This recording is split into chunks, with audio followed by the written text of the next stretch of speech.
tuhibbul afwa fa'fu anna ya karim. Amin.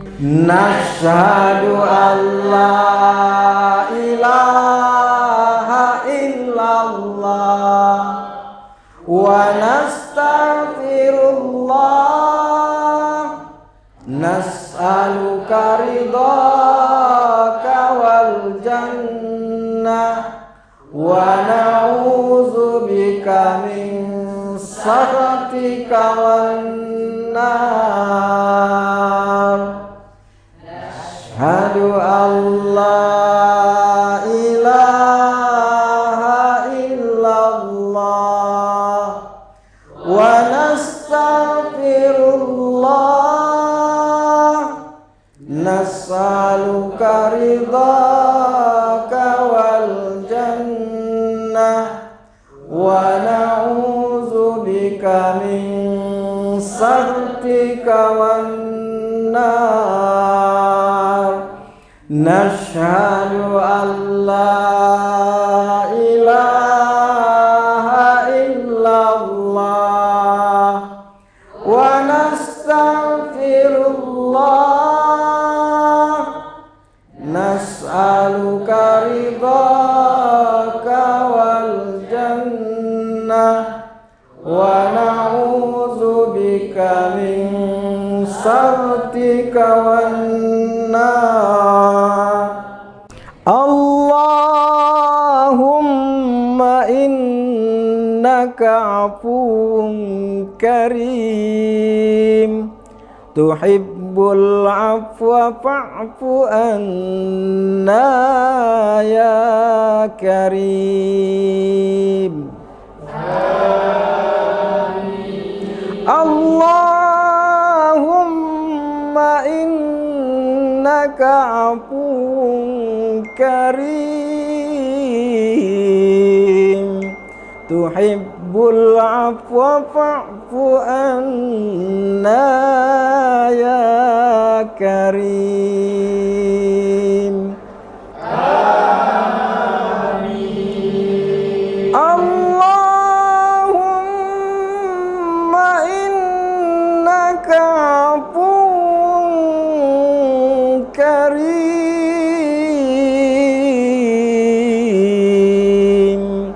tuhibbul afwa fa'fu anna ya karim. Amin. Nashhadu an la ilaha illallah wa nastaghfirullah, nas'aluka ridhaka wal jannah wa na'udzubika min sakhatika wan nar. Asyhadu an la ilaha illallah wa nastaghfirullah, nas'aluka ridhaka wal jannah wa na'udzubika min sakhatika wan nar.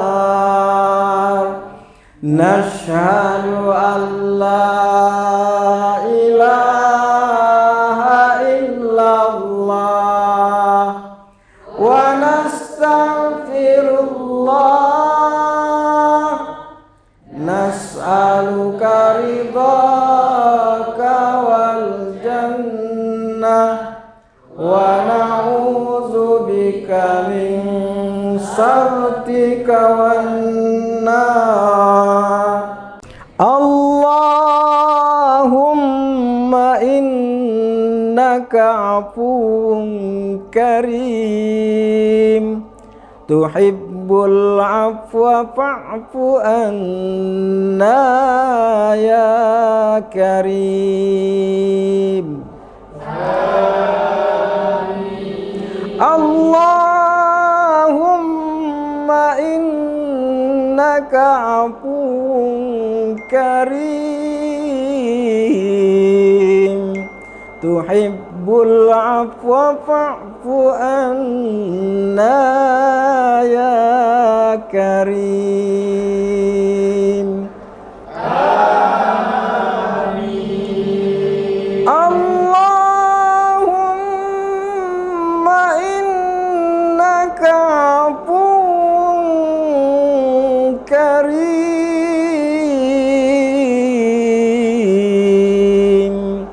tuhibbul afwa fa'fu anna ya karim. Amin.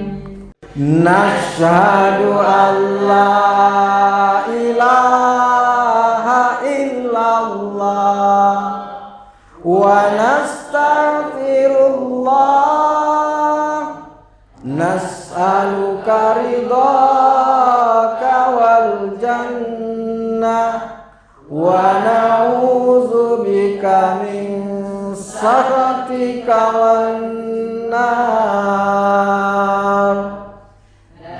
Asyhadu an la ilaha illallah wa nastaghfirullah nas'aluka ridhaka wal jannah wa na'udzubika min sakhatika wan nar.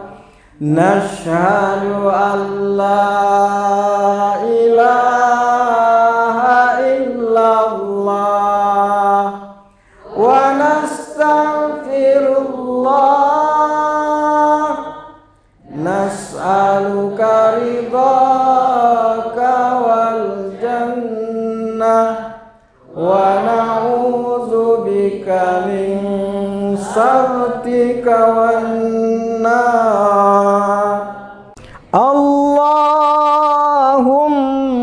innaka afuwun karim tuhibbul afwa fa'fu anna ya karim.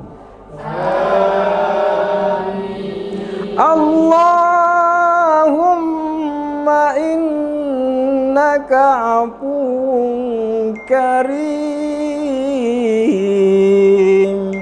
tuhibbul afwa fa'fu anna ya karim.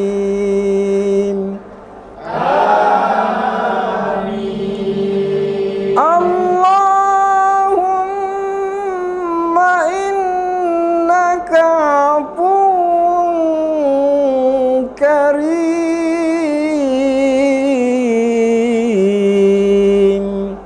tuhibbul afwa fa'fu anna ya karim. Amin. Nashhadu an la ilaha illallah wa nastaghfirullah nas'aluka ridhaka wal jannah wa na'udzubika min sakhatika wan nar.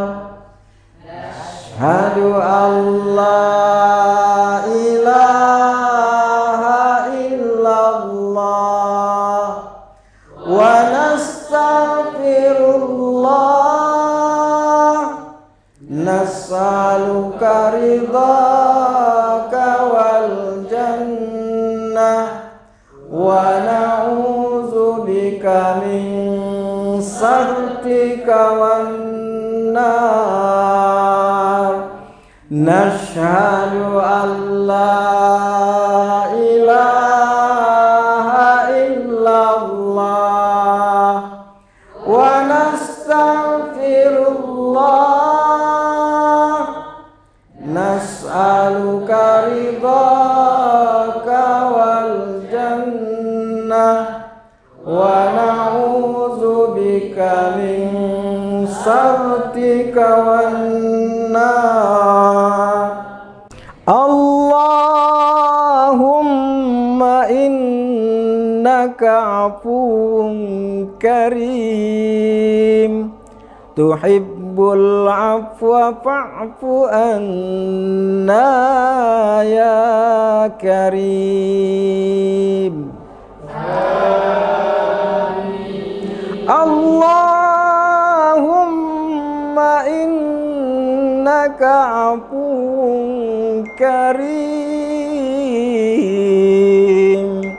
tuhibbul afwa fa'fu anna ya karim. Amin. Allahumma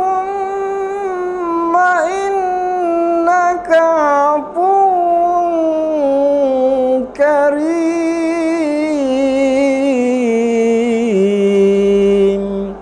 tuhibbul afwa fa'fu anna ya karim. Amin. Nashhadu an la ilaha illallah wa nastaghfirullah. Nas'aluka ridhaka wal jannah wa na'udzubika min sakhatika wan nar.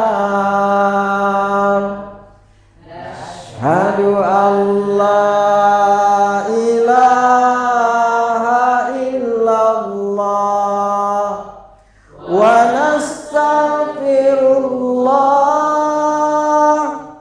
Nas'aluka ridhaka wal jannah wa na'udzubika min sakhatika wan nar. Nashhadu an la ilaha illallah wa nastaghfirullah. Nas'aluka ridhaka wal jannah wa na'udzubika min sakhatika wan nar. Allahumma innaka afuwun karim tuhibbul afwa fa'fu anna ya karim. Amin. Allahumma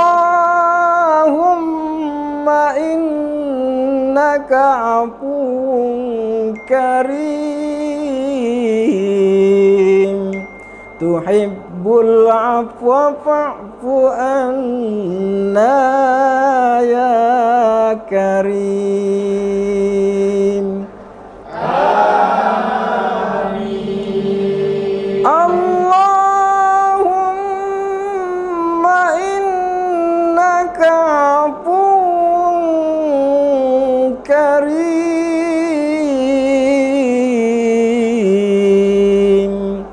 tuhibbul afwa fa'fu anna ya karim.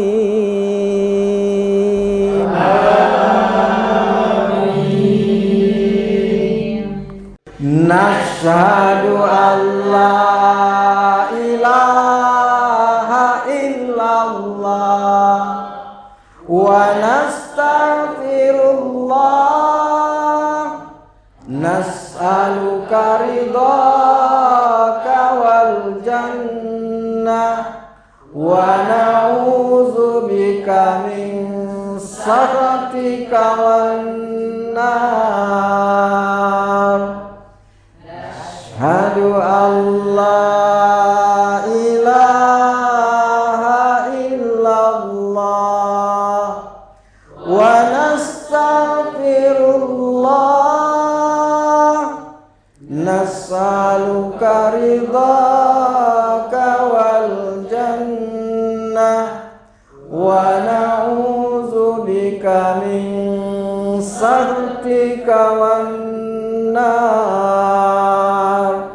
Nashhadu an la ilaha illallah wa nastaghfirullah nas'aluka ridhaka wal jannah wa na'udzubika min sakhatika wan nar. Allahumma innaka afuwun karim tuhibbul afwa fa'fu anna ya karim. Allahumma innaka afuwun karim tuhibbul afwa fa'fu anna ya karim.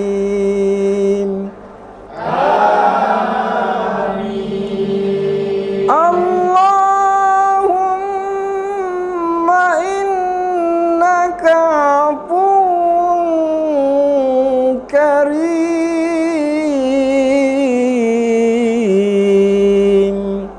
tuhibbul afwa fa'fu anna ya karim. Allahumma laka sumna wa ala rizqika aftarna zahabat dama'u wa batallatil uruq wa thabatal ajru insyaallah. Allahu akbar, Allahu akbar, Allahu akbar,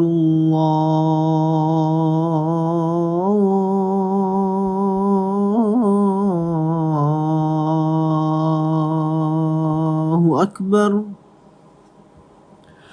Ashhadu an la ilaha illallah.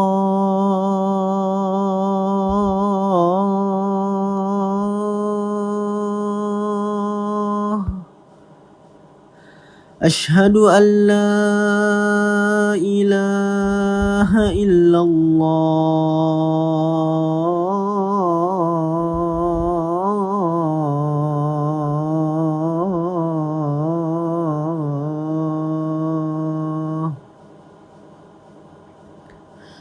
Ashhadu anna Muhammadar Rasulullah. Ashhadu anna Muhammadar Rasulullah.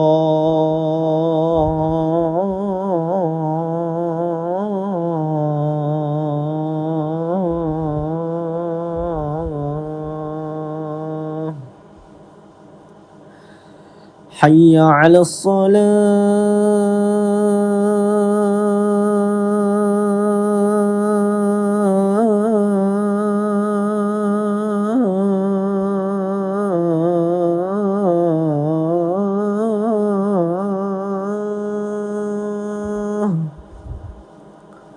Hayya 'alas salah.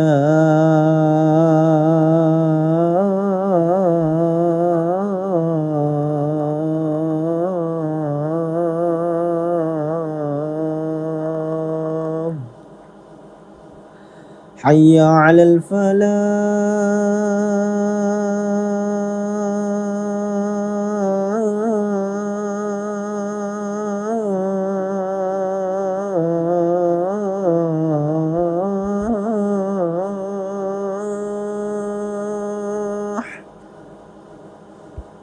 حي على الفلاح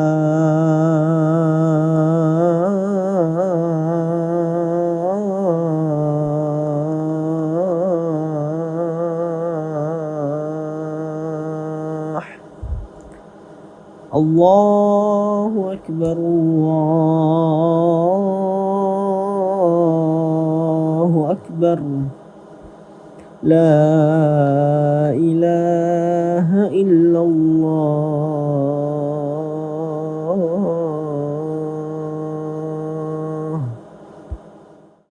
اللهم رب هذه الدعوة التامة والصلاة القائمة آت محمدا الوسيلة والفضيلة والشرف والدرجة العالية الرفيعة وبعثه مقاما محمودا الذي وعدته إنك لا تخلف الميعاد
Syukur alhamdulillah. Tahun ini kita masih dipertemukan dengan bulan suci Ramadan. Ramadan bukan sekedar menahan lapar dan dahaga, tetapi waktu untuk memperbaiki kualitas diri, baik ibadah maupun menata akhlak. Jadikan Ramadan ini sebagai titik balik untuk menjadi pribadi yang jujur dalam perbuatan, sabar dalam ujian, dan disiplin dalam ketaatan. Dewan Komisaris, Direksi dan seluruh karyawan PT Semen Tonasa mengucapkan Selamat menunaikan ibadah puasa.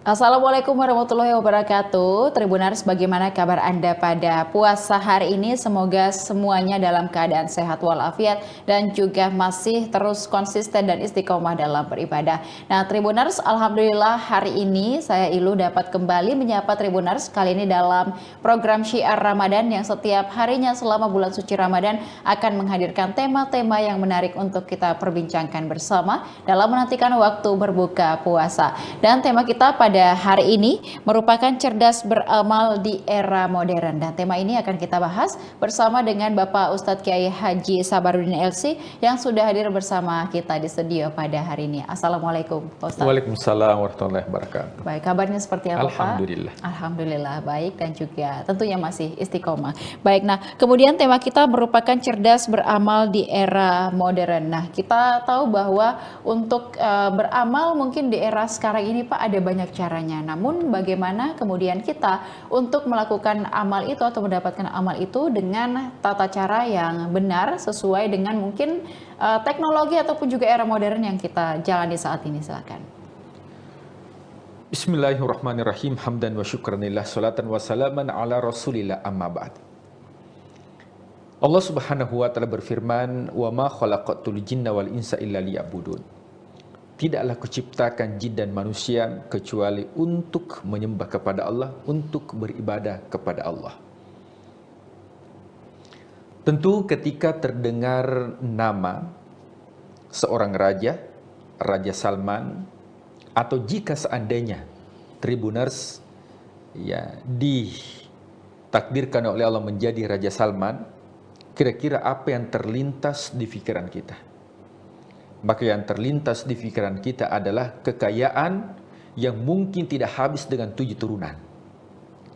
Seorang raja yang memiliki kekayaan.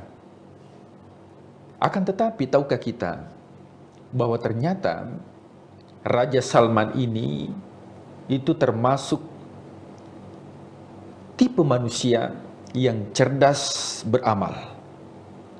Dengan fasilitas yang begitu megah, menjadi pelayan tamu Allah, atau yang dikenal dengan istilah Al-Khadimul Haramain, pelayan tamu Allah di 2 tanah suci, yaitu tanah suci Mekah dengan adanya Baitullah, dengan Madinah Al-Munawwarah, yang mana kita lihat jutaan manusia yang melakukan tawaf, yang melakukan umroh, yang melakukan sa'i dan sebagainya.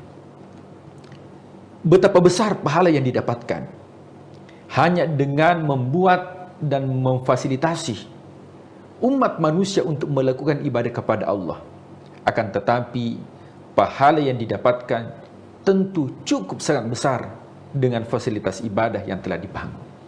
Inilah konsep cara cerdas beramal. Oleh sebab itu, ya, cerdas beramal ini di era modern itu diringkas supaya kita cepat mendapatkan pahala di sisi Allah Subhanahu wa taala, maka disingkat dengan istilah fast. Ya, fast ini cepat. Tapi bukan hanya cepat mendapatkan pahala, tapi ini merupakan singkatan dari F, itu adalah facility atau fasilitas. Tentunya siapa yang memfasilitasi orang melakukan ibadah kepada Allah, maka tentunya akan mendapatkan sejumlah pahala di sisi Allah Subhanahu wa taala. Man bana lillahi masjidan. Masjid merupakan sarana ibadah. Man bana lillahi masjidan banallahu lahu baitan fil jannah. Siapa yang membangunkan rumah Allah di muka bumi ini, maka akan dibangunkan istana di surga. Maka berapa jumlah orang yang melakukan ibadah solat di tempat itu, maka juga akan mendapatkan pahala di sisi Allah Subhanahu wa taala yang disebut dengan amal jariyah.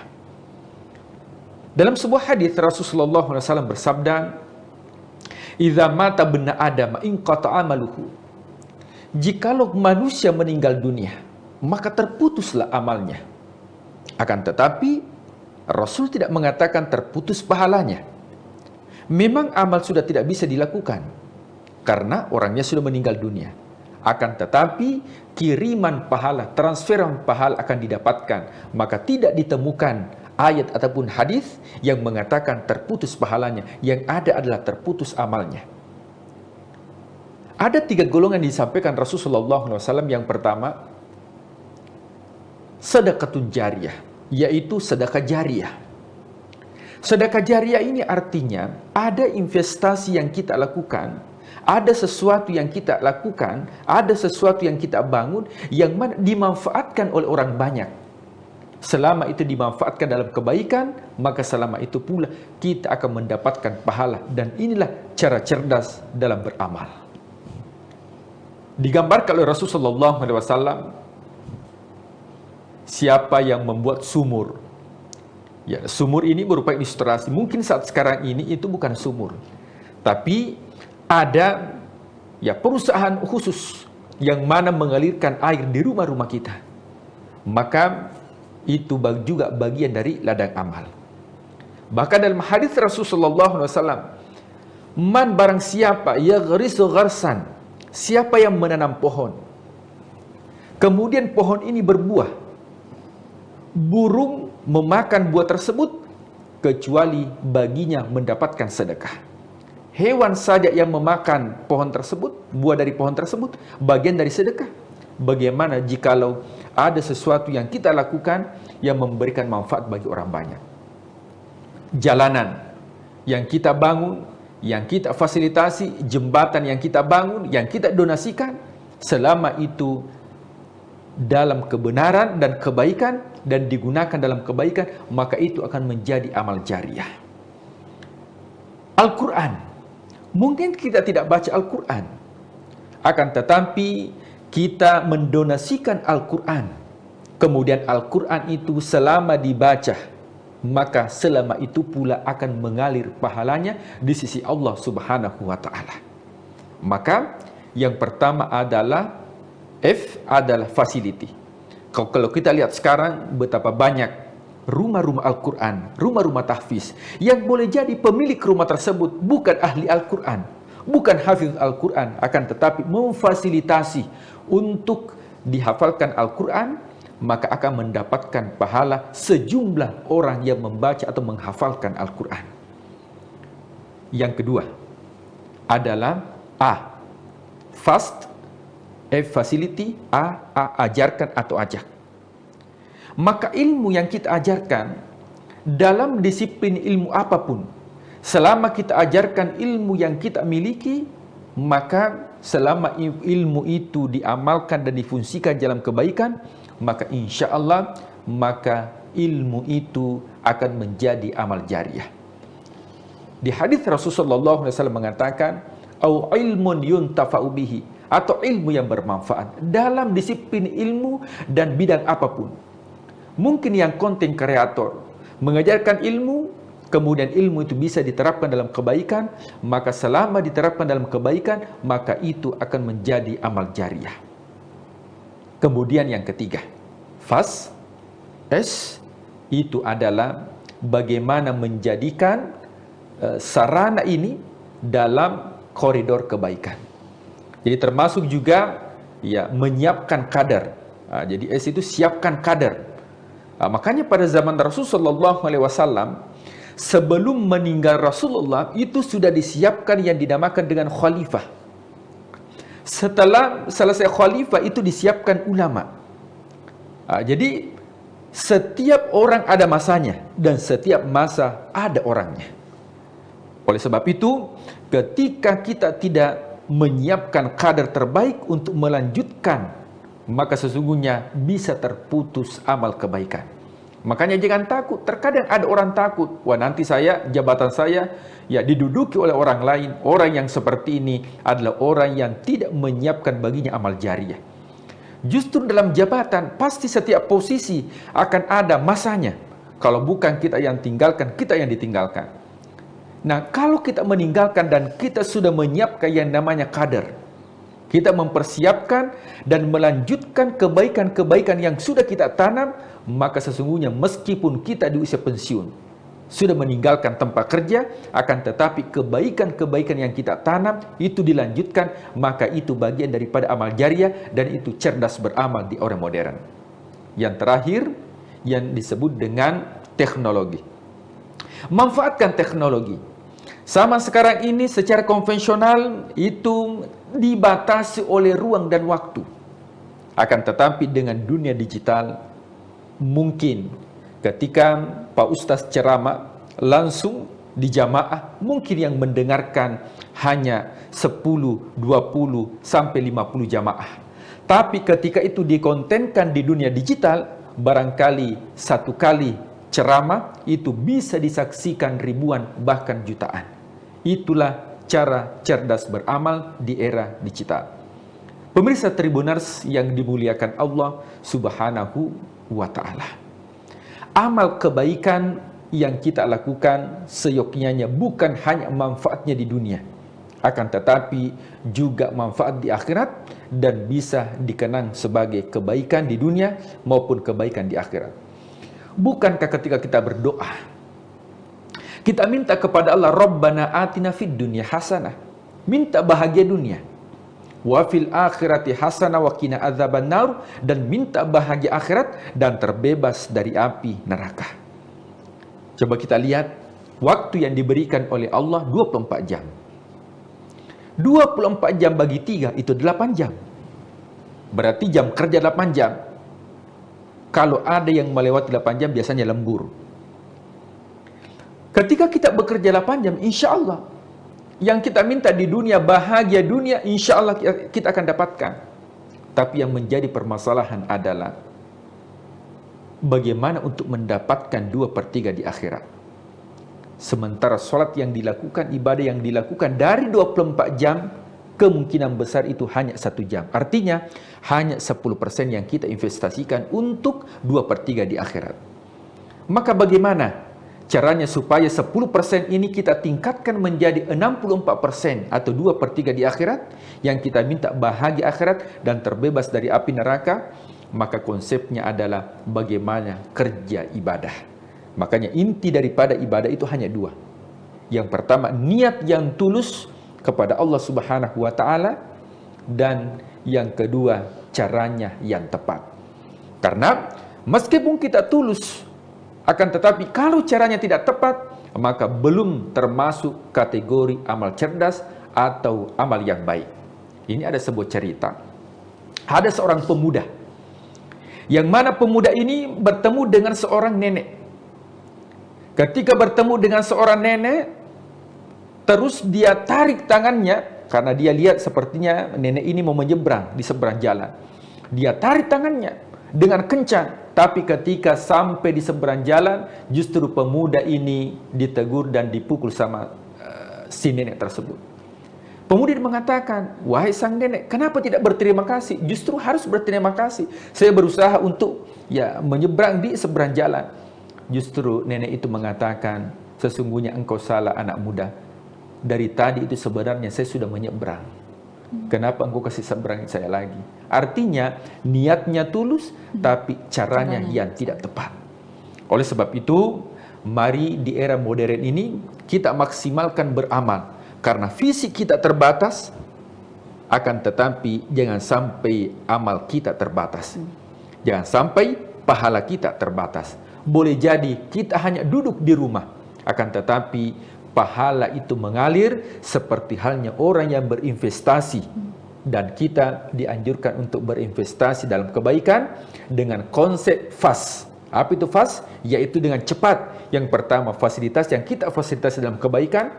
Yang kedua, ajarkan atau ajak. Mari kita ajarkan ilmu yang kita miliki. Kemudian yang ketiga, siapkan kader. Karena segala sesuatu, jabatan pasti ada orangnya, setiap masa pasti ada orangnya, dan setiap orang pasti ada masanya. Bagaimana kita meninggalkan tempat kerja kita, akan tetapi kebaikan yang kita tanamkan itu dilanjutkan orang-orang yang datang setelah kita. Dan yang terakhir adalah manfaatkan teknologi, karena sesungguhnya itulah ladang amal yang berjalan meskipun kita sudah meninggalkan alam dunia, karena ada istilah jejak digital kebaikan. Wallahu a'lam bishawab. Ya baik, jadi yang paling penting adalah tadi ada rumus yang diberikan oleh Pak Ustadz, yaitu fast ya Pak Ustadz ya. Kemudian juga dalam beramal ataupun juga kita dalam berbuat itu, yang penting pertama adalah niatnya yang baik dan juga caranya yang baik. Jangan sampai di era yang serba modern ini kita apa-apa serba di konten ya Pak Ustadz ya. Jangan sampai kita niatnya beramal ataupun juga bersedekah, tapi karena kontennya yang salah mungkin menimbulkan pamer, iri hati dan lain sebagainya, itu juga bisa jadi bumerang bagi kita. Jadi semoga kita lebih bijak lagi dalam melakukan kebaikan, karena sekarang tantangannya begitu banyak Pak Ustadz ya. Media ini ataupun juga teknologi ini selain mempermudah, tapi juga satu sisi punya keburukan begitu. Semoga kita semua terhindar dari mara bahaya. Terima kasih Pak Ustadz ya sudah memberikan sharing-sharingnya pada hari ini, dan juga semoga kita dapat kembali bertemu dalam sesi lainnya, dan tentunya juga untuk memberikan berbagi banyak kebaikan dan juga kisah-kisah inspiratif lainnya. Dan tentunya terima kasih kepada seluruh Tribuners yang sudah menyaksikan program kita pada hari ini. Jangan lupa saksikan beragam program dan berita menarik lainnya, tentunya hanya di kanal YouTube dan Facebook Tribun Timur, mata lokal menjangkau Indonesia. Saya Ludevi Sania beserta narasumber dan juga seluruh kerabat kerja pamit undur diri. Terima kasih. Wassalamualaikum warahmatullahi wabarakatuh. Waalaikumsalam warahmatullahi wabarakatuh.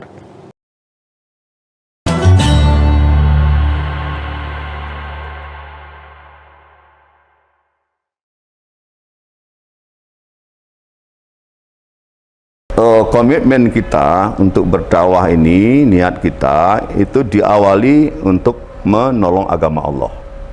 Surat Muhammad ayat 7 itu menyatakan, ya kan, intan surullah yansurukum wa yusabbit aqdamakum.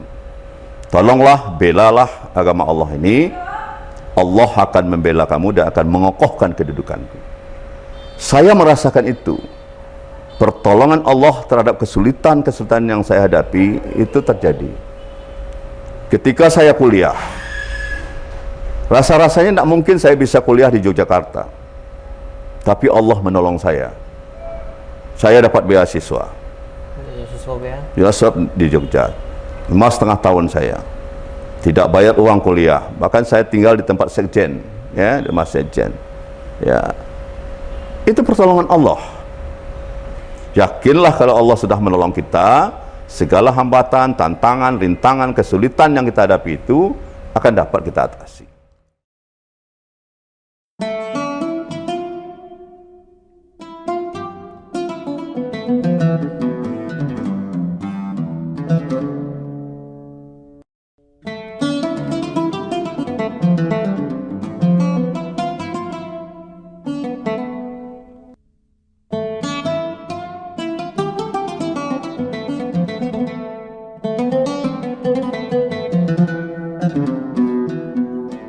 Assalamualaikum warahmatullahi wabarakatuh. Waalaikumsalam warahmatullahi wabarakatuh. Tribuners dimanapun berada, kali ini saya sedang berada dengan Buya Kijal Astri Tanjung. Yes. Yang mana kita di sini ya Tribuners, kita akan banyak berbincang Buya. Iya, siap. Seputar hal-hal yang perjalanan Buya ini Buya selama ini.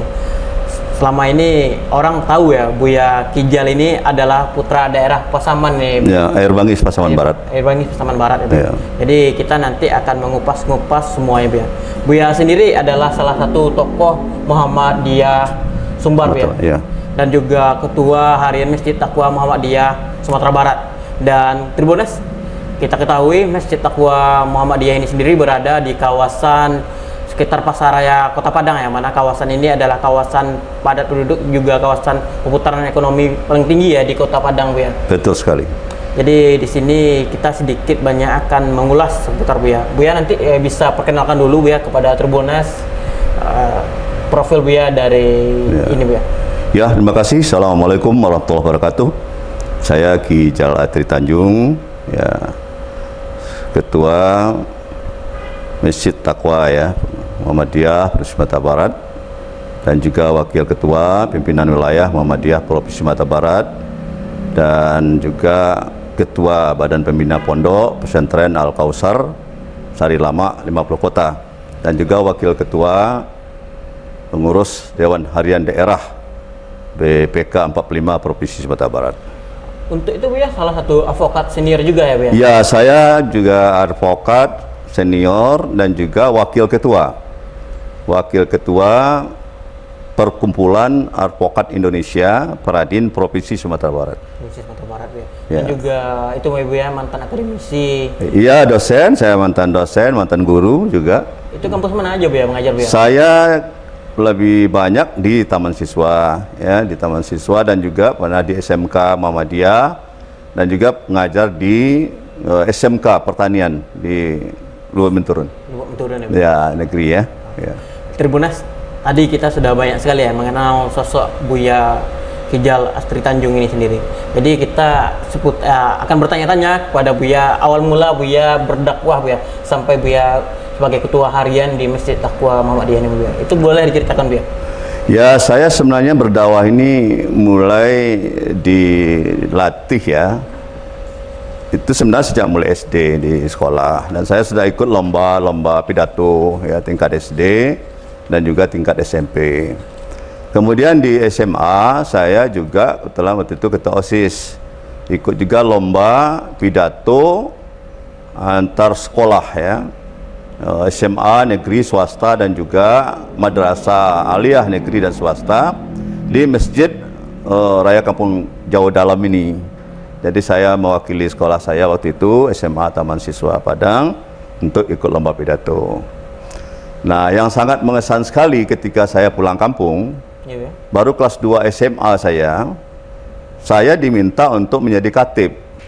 Ya, khatib di Masjid Raya Nagari Air Bangis, Kecamatan Sawan Barat. Ya, alhamdulillah lah pada waktu itu saya jadi khatib Masjid Raya, dan orang banyak ucapkan selamat pada saya waktu itu. Mungkin ada senang atau bagaimana gitu kan. Nah, jadi basic saya sebenarnya di sekolah agama dia nggak ada, tapi saya banyak belajar agama karena saya hobinya membaca dan menulis. Itu hobi saya. Baca Al-Quran itu boleh katakan tiap hari minimal 2 kali sehari lah ya, tertibkan. Jadi saya cuma tamat SD, SMP, kemudian SMA IPA, kemudian sarjana pendidikan fisika, sarjana hukum, dan magister hukum. Magister hukum ya, tapi saya jujur mengatakan koleksi buku saya, ya, baik saya ketika di Jogja aktif di pimpinan wilayah, ya, Ikatan Pelajar Muhammadiyah Yogyakarta, Daerah Istimewa Yogyakarta, saya banyak belajar agama itu. Agama ya, dan saya tidak mendikotomi, membedakan antara pendidikan umum dengan pendidikan agama. Bagi saya ilmu itu bermanfaat, ya saya pelajari gitu. Jadi memang dari SMA Bu ya sudah ditunjuk ya Bu ya? Sudah menyampaikan apalah, tabligh ya, menyampaikan ceramah tausiah. Kalau pulang kampung itu kan masjid banyak di kampung itu. Ya. Nah, maka kita tiap masjid itu diminta untuk memberikan ceramah di bulan suci Ramadan terutama itu. Jadi dari SMA sudah ya, itu apakah memang dari latar belakang keluarga Ibu ya sendiri yang membentuk karakter Bu ya sampai di sini, atau kayak mana Bu ya? Pasti ya, itu pasti. Karakter itu memang dibangun dari keluarga. Saya jujur saya katakan, saya dari keluarga yang sangat Islami ya. Orang tua saya itu memang sangat mencintai masjid. Dia imam masjid di Masjid Raya ya Air Bangis itu kan. Jadi sajadah apapun beliau itu kadang jadi imam di situ. Walaupun dia tidak bersekolah tinggi, tapi kapasitas keimanan agamanya dan dia rajin mengikuti pengajian-pengajian ini, baik sama adiknya. Adiknya sendiri itu adalah buya besar juga di kampung, itu Buya Ahmad namanya. tamatan dari Candung juga, salah ya, Candung ya. Dan juga di Parabek juga dia ikut. Jadi dia itu banyak mengaji sama adiknya juga, sering diskusi. Dan adiknya ini sering ke rumah kami tiap pagi itu kadang. Iya, minum kopi disediakan oleh emak saya kan. Itu diskusi terus persoalan agama. Bapak saya ibu saya, mak saya itu justru guru agamanya, termasuk guru besar juga dia Bang Isen, namanya Buya Madinin Muhammad. Itu tiap mengaji terus ibu saya itu, mak saya itu dengan Buya Madinin itu. Kadang ada perbedaan materi kaji lah itu kan. Itu. Jadi diskusi. Diskusi. Itu apakah yang turun ke dakwah itu hanya Buya, anak orang tua? Oh enggak. Kakak saya sebenarnya juga sangat memotivasi saya, sangat mendorong saya. Yang ngajak saya aktif di IPM Kota Padang itu, saya kan sekolahnya di SMA Taman Siswa. Iya, Pak. Tapi dia yang ngajak saya menjadi pengurus IPM Kota Padang, Ikatan Pelajar Muhammadiyah Kota Padang. Nah, mulai itulah saya aktif. Termasuk di Jogja, saya juga dimotivasi supaya saya ke Muhammadiyah, ke pusat untuk aktif di Ortom, ya, Ortom, Organisasi Otonom Muhammadiyah. Nah, pulang pun saya dari Jogja, dia minta saya masuk di pengurus Pemuda Muhammadiyah. Sampailah 4 periode saya di Pemuda Muhammadiyah itu. Nah, wakil ketua terakhir dan kemudian jadi ketua. Jadi ketua pimpinan wilayah Pemuda Muhammadiyah Provinsi Sumatera Barat. Itu tahun berapa tuh, ya? Itu tahun 98 sampai 2002. 2002. Iya, 98 mulainya. Jadi Buya memang proses dari bawah ya? Dari bawah kita memang dari bawah. Ya. Jadi peran kakak Buya ini sangat membentuk sebagai saat ini di Muhammadiyah ya, karakter Muhammadiyah. Saya rasa kakak saya itu perlu kita teladani. Dia seorang organisatoris dan juga pernah juga jadi ketua pengurus masjid ini. Ini fotonya ada itu yang baju biru itu. Itu namanya Buya? Haji Sahruji Tanjung ya, Haji Sahruji Tanjung. Dan beliau pernah di DPRD provinsi dan juga pernah di MPR dan DPR RI. Beliau itu memang sangat memberikan tauladan, memberikan motivasi kepada adik-adiknya untuk melakukan pergerakan lah ya, pergerakan di Muhammadiyah ini, gerakan amar ma'ruf nahi munkar, tajdid ini. Dan itu pun ketika dia masih kuliah di IAIN waktu itu, dia sudah pulang itu tetap ya darahnya itu darah Muhammadiyah itu, pemuda-pemuda sana itu. Ya, mulai dari lagu, didikan subuh, apapun diajarkan ke kita itu loh. Jadi semangat juang dia itu yang mungkin mengalir juga kayak kita itu kan.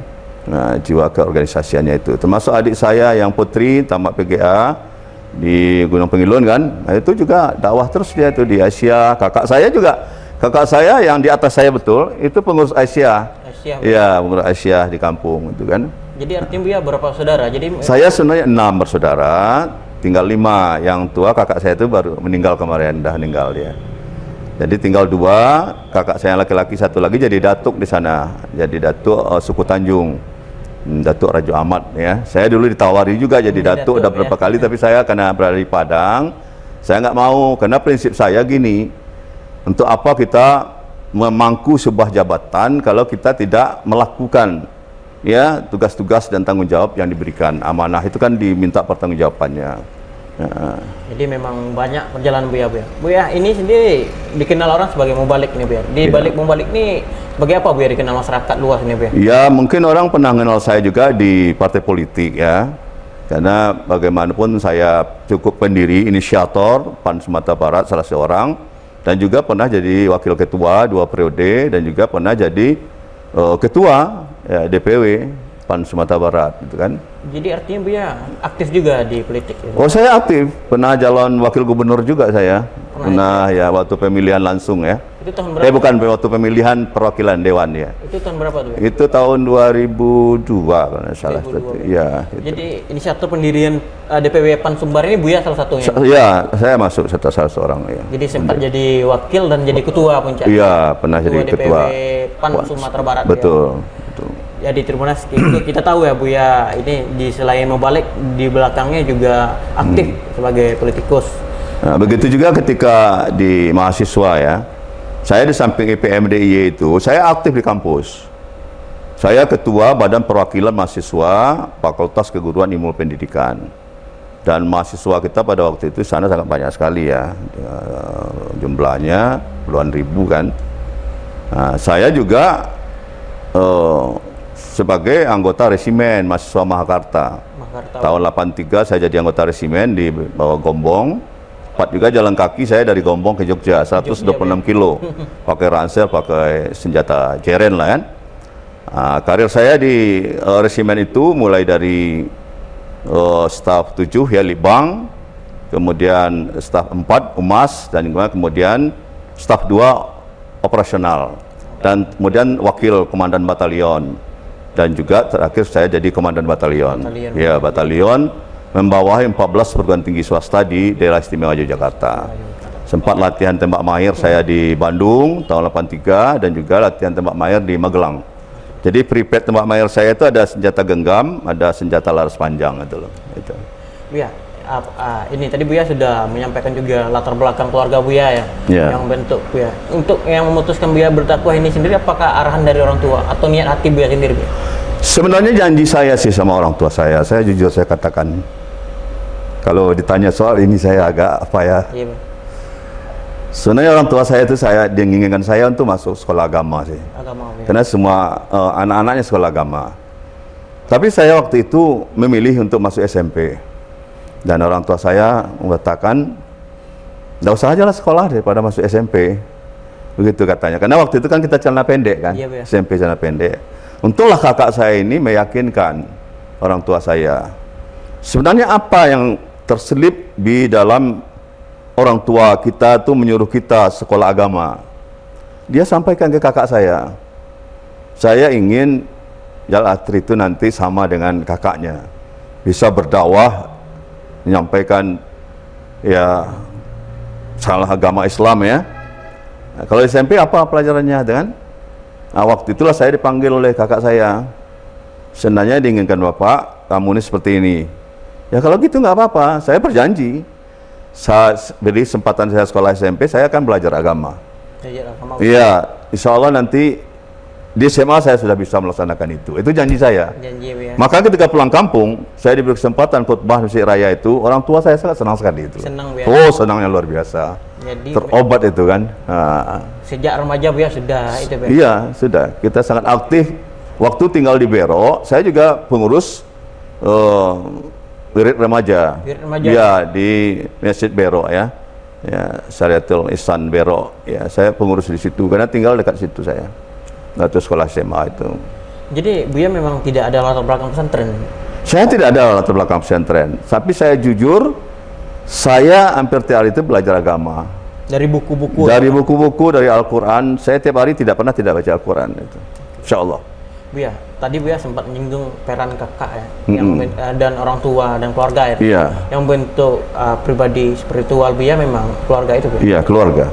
Jadi peran keluarga itu dari pendidikan agama itu memang peran utama. Makanya pendidikan keluarga itu yang pertama itu adalah pendidikan keluarga, yaitu menanamkan nilai-nilai agama, adat istiadat itu memang di rumah tangga. Itu makanya ada ayat ku anfusakum wa ahlikum naro, jagalah dirimu dan keluargamu dari siksa api neraka. Ya.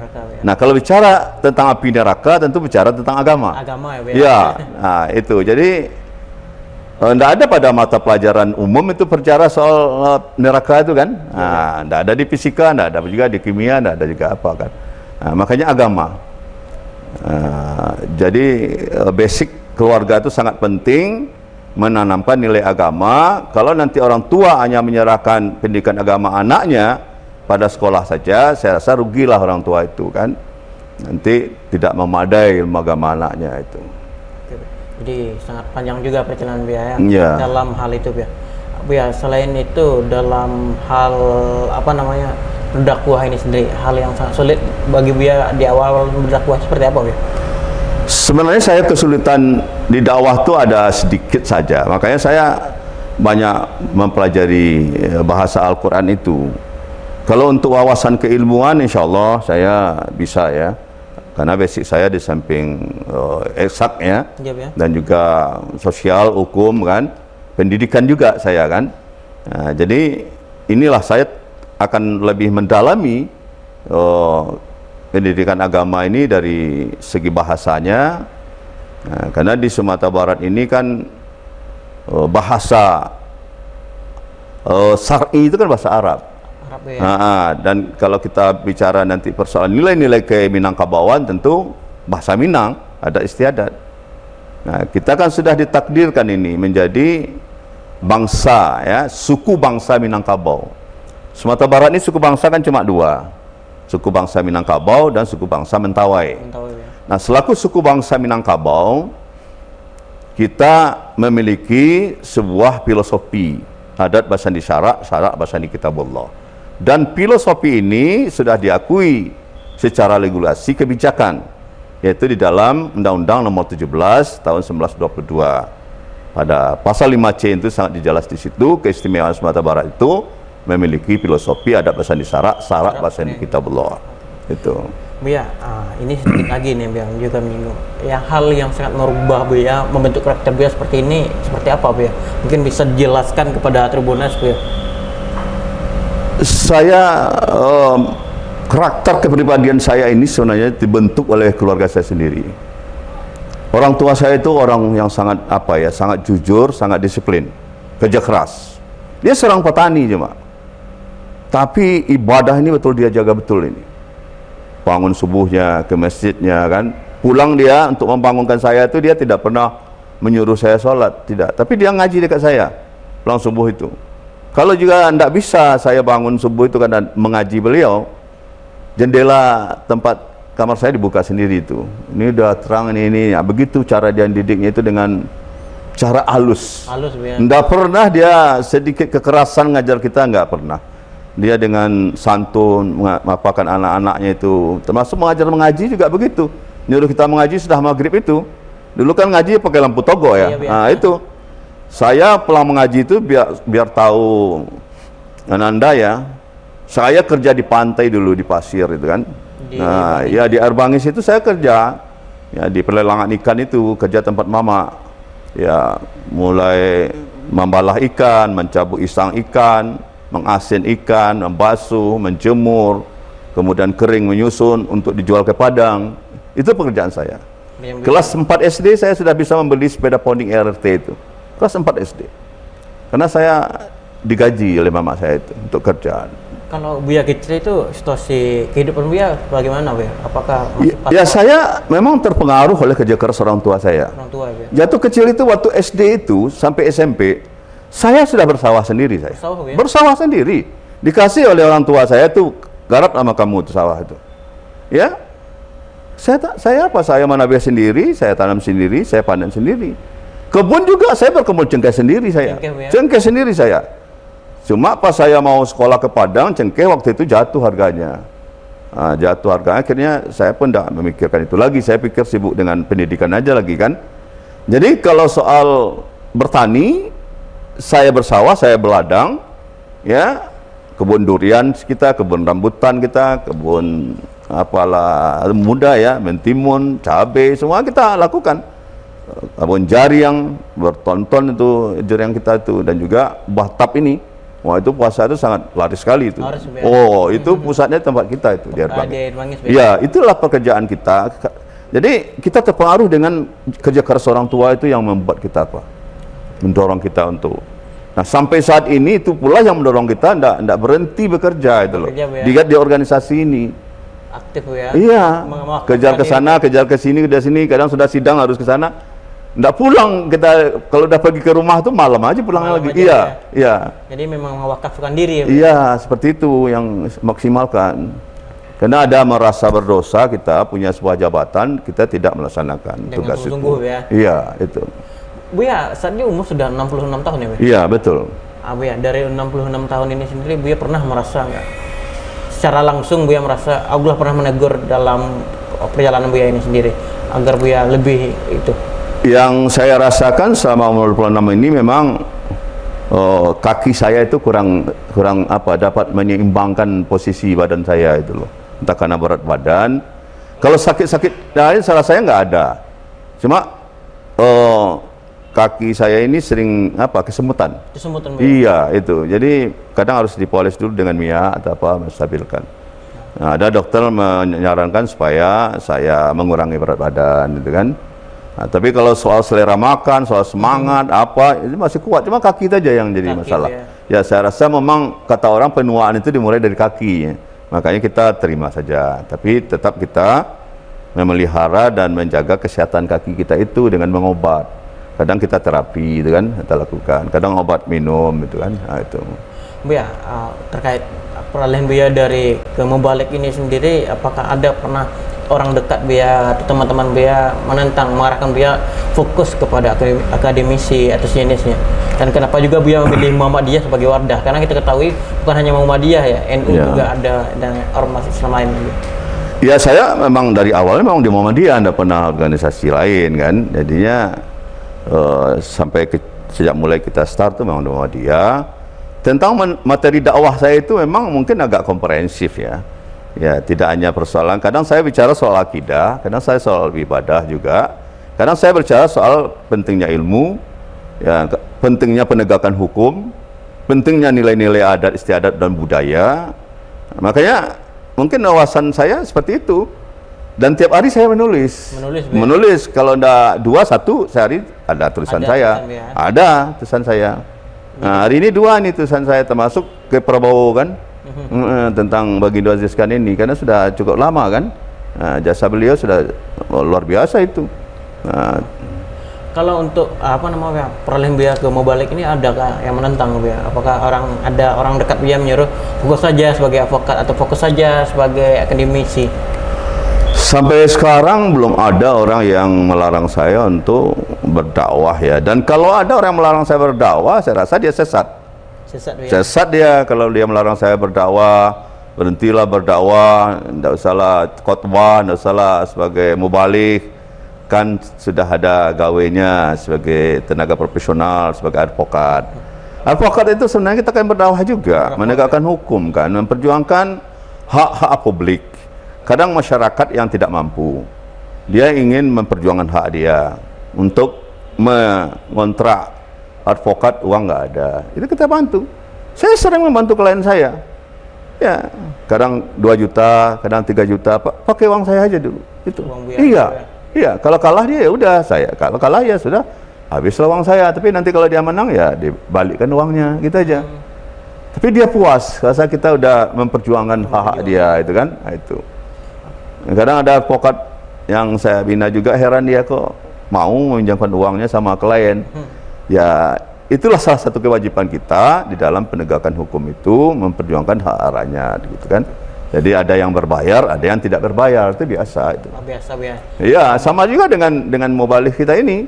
Kalau dibayar transportasi itu alhamdulillah, kalau enggak apa-apa juga. Di Masjid Taqwa ini juga seperti itu. Zuhur mubaliknya dibayar, asar tidak. Nah, tidak ya. Iya. Kalau untuk ini Buya, ini Buya termasuk orang yang sangat sibuk juga ya, Buya. Pengorbanan terbesar bagi Buya seperti apa Buya? Apakah ada yang dikorbankan kayak waktu sama keluarga dan anak ini Buya khususnya? Itu seperti apa Buya? Saya sangat bangga dengan keluarga saya, istri saya sangat memahami kesibukan saya. Mungkin karena istri saya ini kan juga bapaknya orang organisasi juga ya, pernah juga di DPRD di Sijunjung ya, pernah ketua Elkam juga, pernah juga di KNPI. Jadi karena kakaknya juga orang organisatoris lah ya. Nah, jadi dia memahami tentang saya. Nah, dan dia memang orangnya sangat sangat memperhatikan kepentingan saya. Untuk tugas-tugas saya itu dia selalu tanya, besok apa kegiatan gini-gini. Nah, termasuk pakaian saya itu ditanya, besok apa. Begitu luar biasanya kalau istri saya tuh. Dukungannya luar biasa. Dan juga dukungan dari anak-anak. Tak satu pun anak-anak itu yang melarang saya untuk berdakwah, ya tidak ada satupun. Yang dia larang di usia saya yang seperti ini, dia melarang saya udah berhentilah untuk kegiatan politik praktis. Nah, jadi bukan berarti di politik saya tidak mengikuti perkembangan. Saya ikuti perkembangan, head politik itu penting, tapi keluarga saya melarang saya untuk aktif di politik praktis. Menjadi pengurus partai, menjadi calon, ini sebagainya, itu memang saya dilarang udah. Nah, fokuslah ke Muhammadiyah, fokuslah ke taman siswa, kegiatan sosial lainnya gitu. Jadi Buya tadi sempat menyinggung ya di awal ceramah Buya itu di SMA di salah satu masjid raya, masjid terbesar di kampung saya. Kampung Buya. Itu ceramah Buya seperti apa yang Buya sampaikan itu? Waktu itu saya menyampaikan tentang nilai-nilai keislaman dan Pancasila waktu itu. Jadi pentingnya tauhid, pentingnya kemanusiaan. Nilai kemanusiaan itu tidak boleh ditempatkan di bawah nilai materi. Jadi mari kita menghargai kemanusiaan itu di atas nilai materi. Jangan sampai karena materi kita mengabaikan kawan, mengabaikan keluarga, ya kan? Nah, kemanusiaan itu ditempatkan di bawah nilai Tuhan. Nilai Tuhan. Nah, itu yang penting. Makanya ketuhanan yang Maha Esa, kemanusiaan yang adil dan beradab. Makanya sifat manusia, ya, kemanusiaan itu kan melekat sifat-sifat manusia di situ. Ya, jadi esensi manusia itu sebagai ciptaan Allah, makhluk Allah, itu harus ditempatkan dengan posisi yang terhormat, ya, jangan ditaruh di bawah nilai materi itu. Buya, ini awal-awal ceramahnya juga di SMA. Apakah ini pernah diremehkan, Buya? Mungkin ada orang di belakang saya dia ngomong mungkin kajinya kurang dalam dan sebagainya. Itu biasa itu kan. Ada yang tapi itu tantangan bagi kita. Kalau ada orang mengatakan kaji kita tuh kurang dalam, ya, itu biasa. Kita pun juga tidak butuh sanjungan orang dalam berdakwah itu kan. Tapi bila orang memerlukan kita, jangan sampai kita tidak memenuhi gitu loh. Buya, kalau perjalanan panjang Buya dari 66 tahun ini, Buya, tantangan terbesar berdakwah di Padang Sumbar secara luas ini seperti apa, Buya? Mungkin bisa diceritakan, Buya, agar bisa jadi inspirasi juga bagi anak-anak muda saat ini, Buya. Tantangan dalam berdakwah itu, kalau untuk sekarang kan kita harus menguasai media, ya, menguasai media, teknologi, termasuk digital, gitu kan. Nah, bagaimana materi-materi kita itu tidak hanya sekedar disampaikan di masjid saja sehingga jamaah yang hadir saja yang menikmati. Nah, makanya masjid digital itulah yang kita galakkan sekarang. Masjid Taqwa ini salah satu masjid digitalisasi, ya, digitalisasi masjid yang kita lakukan. Maka semua materi-materi ceramah kita ini selalu direkam ini, ya, kemudian disebarluaskan pada media sosial yang ada. Ini salah satu tantangan. Dan kemudian sebagai mubaligh kita harus banyak membaca yang tersirat dan tersurat, kan? Tersirat juga harus kita baca, tersurat, bahkan yang tersuruh pun harus kita baca. Nah, sehingga materi kita itu menjadi materi yang mengena di hati jamaah kita.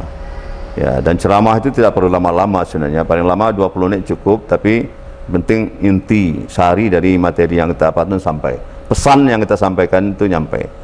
Karena bagaimanapun dakwah itu antara komunikator kita, pendakwah, dengan komunikan. Komunikan adalah jamaah yang mendengar, dan kemudian informasi. Nah, ini penting.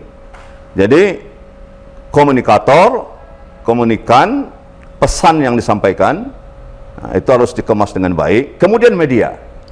Nah, media, sebagus apapun pesan yang kita sampaikan, kalau tidak disebarkan oleh media, ya kan, itu tidak akan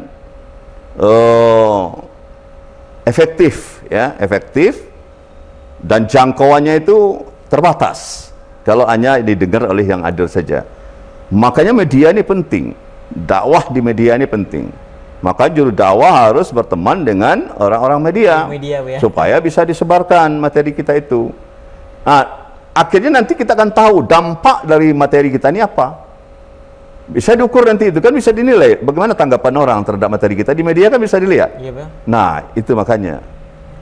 Buya, ini juga panjang juga, Buya, mengenai materi-materi dakwah. Apakah Buya pernah terpikir nggak, Buya, ingin berhenti berdakwah ini, Buya? Wah, sampai sekarang belum saya memikirkan dakwah. Justru saya sekarang ingin melakukan revitalisasi, penguatan dakwah saya. Apakah itu dakwah bil hal maupun dakwah bil lisan, apakah itu dakwah melalui digital, dakwah komunitas, dan juga dakwah kultural. Nah, itu harus kita masuk di semua. Jadi justru kita tidak boleh berhenti berdakwah itu. Berdakwah itu berhentinya kita udah mati aja gitu kan, karena kita mengajarkan ilmu pada orang lain. Nah, kalau momen yang paling mengharukan dalam berdakwah itu seperti apa yang pernah Buya rasakan, Buya, sepanjang perjalanan Buya ke daerah-daerah memberikan dakwah ini, Buya? Ya, kita haru sambutan.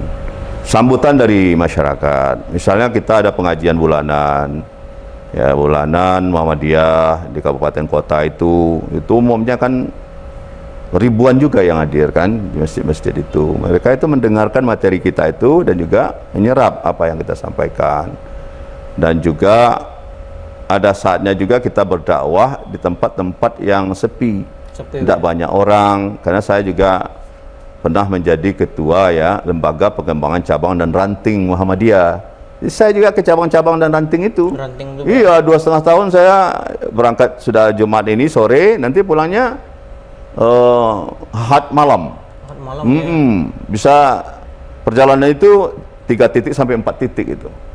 Ya, kita bermalamnya di rumah ketua ranting, ketua cabang. Ya, dan kita tidak merepotkan apa di kamar di apa saja cukup kok, di ruang tamu aja dimintakan tikar ya kita tidur di situ.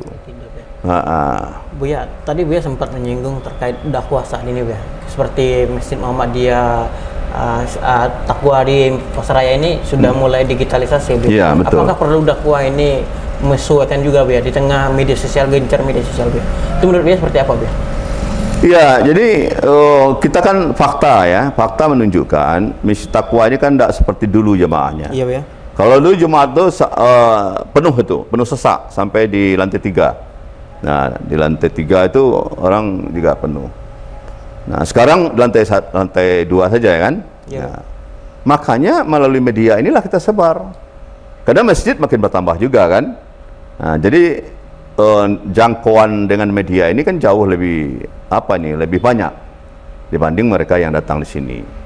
Nah, namun demikian bagaimana kita menggunakan teknologi digital ini kan sebaiknya untuk mengemas materi-materi yang mungkin bermanfaat ya bagi masyarakat, dan itu bisa didengar ya dan bisa dibaca oleh masyarakat kita itu. Ya, Bu. Ini juga Tribunas, kita sangat panjang ya membahas dari Buya Kijal Astri Tanjung, perjalanan dari bawah, bagaimana dia membentuk karakter dia dari bawah, memang dari bawah tanpa ada dukungan manapun Buya, memang dari bawah prosesnya. Dan dari mimbar juga Buya sampai saat ini membantu masyarakat Buya. Kita sudah masuk di titik akhir Buya. Mungkin ada yang ingin disampaikan kepada generasi muda Buya, agar generasi muda ini bisa mengikuti cara Buya berdakwah ini. Ya, jadi komitmen kita untuk berdakwah ini, niat kita itu diawali untuk menolong agama Allah. Surat Muhammad ayat 7 itu menyatakan, ya kan, intan surullah yang surukum wa yusabbit aqdamakum. Tolonglah, belalah agama Allah ini, Allah akan membela kamu dan akan mengokohkan kedudukanmu. Saya merasakan itu. Pertolongan Allah terhadap kesulitan yang saya hadapi itu terjadi ketika saya kuliah. Rasa-rasanya tidak mungkin saya bisa kuliah di Yogyakarta, tapi Allah menolong saya. Saya dapat beasiswa di Jogja, 5,5 tahun saya tidak bayar uang kuliah, bahkan saya tinggal di tempat sekjen, ya, di Mas Sekjen, ya. Itu pertolongan Allah. Yang kedua juga begitu, saya kuliah juga sarjana hukum tidak bayarkan kuliah. Kuliah di UNAN S2 saya juga tidak bayar kuliah, beasiswa saya. Iya, jadi memang pertolongan Allah itu sangat banyak pada saya. Orang tidak akan mungkin berpikir, saya tidak pegawai negeri, ya kan, hanya guru yayasan, ya kan, dosen yayasan, ya kan. Tapi bisa bekerja, berdakwah seperti orang yang memiliki yang lain itu, yang sama itu kan. Jadi pertolongan Allah itu memang selalu kita minta di dalam kita bekerja. Yakinlah kalau Allah sudah menolong kita, segala hambatan, tantangan, rintangan, kesulitan yang kita hadapi itu akan dapat kita atasi. Ini sangat banyak pelajaran yang kita dapat Tribunas. Saya Muhammad Afdallah Prianto dan bersama Buya Kijal Astri Tanjung, kita undur diri ya.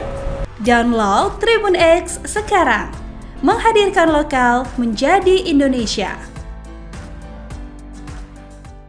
Nah, saya ini kebetulan waktu dulu itu Konghucu. Konghucu ya, pun belum agama, tapi masih kepercayaan. Nah, saya ini tidak terwakilkan Pak Yon gitu. Nah, yang namanya manusia walaupun kecil berpikir, mana ya? Tak datangi guru. Bu, ya Nak Rusli, kenapa? Boleh nggak saya minta izin? Minta izin apa? Dia bilang gitu. Saya minta izin untuk ikut kelas ibu. Loh, Nak Rusli kan agama Konghucu, ini Islam loh, dia bilang gitu. Benar. Cuma kan Konghucu nilainya dari mana, Bu? Saya bilang gitu. Nah, sejak itu saya bergabunglah di kelas belajar agama Islam. Alhamdulillah, nilai saya nggak kalah dengan teman-teman yang agama Islam. Saya punya nilai 8, Pak. Bahkan mungkin yang Islam ada yang lebih rendah. Ada yang di bawah itu. Ada yang di bawah itu. Nah, disitulah saya tidak tahu. Rupanya itu adalah awal dari nasib saya di kemudian hari. Ini saya bukan dalam artian tidak mengatakan agama saya atau kepercayaan saya yang ini kurang baik atau tidak. Saya hanya menceritakan perkembangan saya punya spiritual gitu. Pengalaman lah Pak ya. Betul gitu.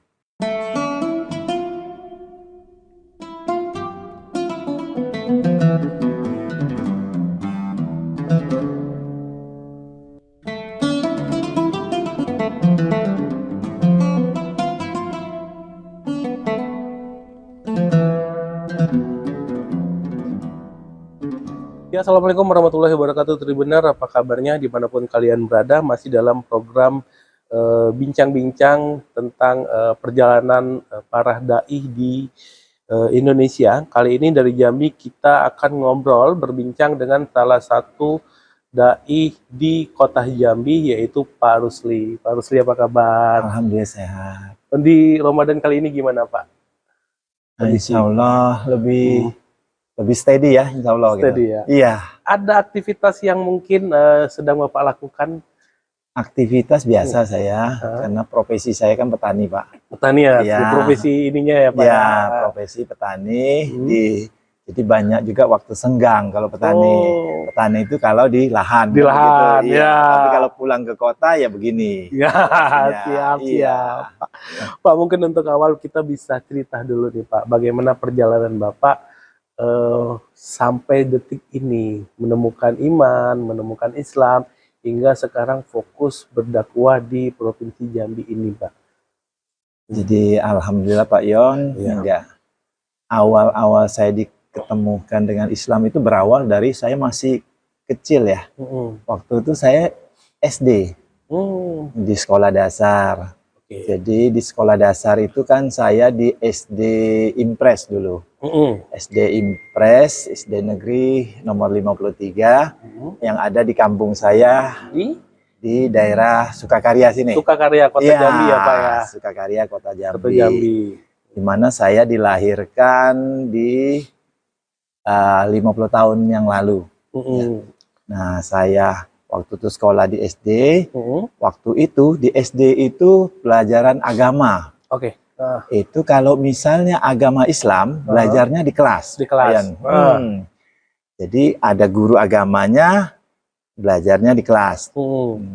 Sedangkan untuk agama lain, waktu itu seperti ada agama Hindu, ada agama Buddha, ada agama Kristen. Mereka bebas untuk katakanlah belajarnya sesuai dengan keyakinan mereka. Kalau Buddha di wihara, ada kalau Kristennya di gereja, dan Hindu di pura ya. Pura. Nah, saya ini kebetulan waktu dulu itu Konghucu. Waktu itu belum ada jadi agama ya Pak? Pun belum agama, tapi masih kepercayaan. Nah, saya ini tidak terwakilkan Pak Yon gitu. Jadi si kecil ini, saya ini waktu itu bingung, waduh, gimana ya saya mau dapatkan nilai agama itu? Nah, yang namanya manusia walaupun kecil berpikir, mana ya? Tak datangi guru. Bu, ya Nak Rusli, kenapa? Boleh nggak saya minta izin? Minta izin apa? Dia bilang gitu. Saya minta izin untuk ikut kelas ibu. Loh, Nak Rusli kan agama Konghucu, ini Islam loh, dia bilang gitu. Benar. Cuma kan Konghucu nilainya dari mana Bu? Saya bilang gitu. Enggak. Sebetulnya Konghucu itu di kelenteng. Enggak di kelenteng ibadahnya, dan itu kan di kelenteng tidak ada semacam pendidikan yang reguler begitu. Betul. Hanya di kelenteng itu pada saat sembahyang, tapi enggak ada tempat ngambil nilai atau mana gitu. Di situ saya sampaikan. Dan alhamdulillah ibu gurunya sangat mengerti dan welcome sekali. Benar kamu mau? Benar saya bilang gitu. Itu kelas berapa dulu, Pak? Kelas 1, Pak. Kelas 1, Pak. Kelas 1, Pak. Kelas 1. Jadi awal betul saya. Nah, jadi saya diyakinkan sama benar Bu. Saya bilang gitu. Oke, boleh dia bilang gitu. Nah, sejak itu saya bergabunglah di kelas belajar agama Islam. Nah, di sana saya belajar sebagaimana anak-anak yang beragama Islam. Cuma ibunya luar biasa toleransinya. Khusus baca Al-Quran sama sholat, baca doa, itu saya kena dispensasi, dapat dispensasi. Tapi dapat nilai tetap, Pak? Dapat. Itu tidak masuk dalam pengurangan nilai. Iya. Jadi dispensasi. Tetapi justru itu yang saya sesalkan setelah di kemudian hari. Kenapa nggak ikut belajar ya, Pak? Iya, saya terlambat. Cara baca Qur'annya terlambat, berdoanya juga ini gitu. Jadi saya belajar sejarahnya, ada sejarah Nabi dan Rasul, sejarah daripada turunnya Al-Quran, perang-perang dalam Islam, terus cara-cara syariat, itu saya belajar semua. Ambil air wudhu gimana, terus niat misalnya orang-orang katakanlah mandi wajib atau mandi junub itu gimana, saya pelajarin semua. Nah, jadi dari saya pelajarin itu, kalau misalnya ada ujian, saya dikasih yang ujian khusus gitu. Tentang sejarah-sejarah itu. Alhamdulillah, nilai saya nggak kalah dengan teman-teman yang agama Islam. Saya punya nilai 8, Pak. Bahkan mungkin yang Islam ada yang lebih rendah. Ada yang di bawah itu. Ada yang di bawah itu. Nah, disitulah saya tidak tahu. Rupanya itu adalah awal dari nasib saya di kemudian hari. Enggak. Saya ikutin, kok sepertinya lempeng aja. Lempeng aja gitu. Enggak. Nah, cuma tanpa saya sadari, itu tertanam pelan-pelan. Tertanam pelan-pelan gitu. Ada perbedaan yang katakan 180 derajat dengan di Konghucu. Enggak. Salah satu contohnya misalnya, perlakuan terhadap katakanlah jenazah. Jenazah apa itu orang tua ataupun saudara gitu. Kalau di agama Konghucu itu kita berdoanya minta dia yang selamatkan kita. Nah, ini kan terbalik nih, 180 derajat nih. Kalau di Islam kan terbalik gitu. Kita yang minta sama Tuhan untuk menyelamatkan, ampuni dosanya. Yang sudah meninggal ya. Iya. Nah, di sini pelan-pelan loh kok berbeda. Nah, rupanya hal ini yang lama-lama membekas. Kalau waktu kecil mungkin nalarnya kan nggak begitu jalan itu. Tapi begitu mulai besar nalarnya udah mulai jalan. Rasional atau tidak. Nah, ini saya bukan dalam artian tidak mengatakan agama saya atau kepercayaan saya yang ini kurang baik atau tidak. Saya hanya menceritakan perkembangan saya punya spiritual gitu. Pengalaman lah, Pak ya. Betul gitu. Nah, setelah saya jalani sampai tamat SD, mohon maaf SD. Nah, giliran saya mau lanjut lagi, ini gimana lagi nih? Ketemu lagi masalahnya nih. Enggak, ketemu lagi masalahnya. Tapi saya tetap menghadap guru yang agama Islam. Saya sampaikan juga. Enggak. Dan lanjut, alhamdulillah lanjut gitu. Jadi lanjut silahkan gitu. Jadi saya perdalam terus, Pak.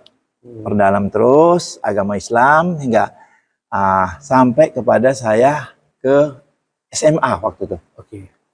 Kelas 1. Jadi saya SD-nya di SD 53 Negeri, Impres, di Sukakarya. Kemudian SMP-nya di SMP 8 Negeri juga. Juga di daerah sini. Kemudian SMA saya ke SMA Negeri 1. Satu tuh favorit itu. Favorit waktu itu. Alhamdulillah masuk kan gitu. Enggak.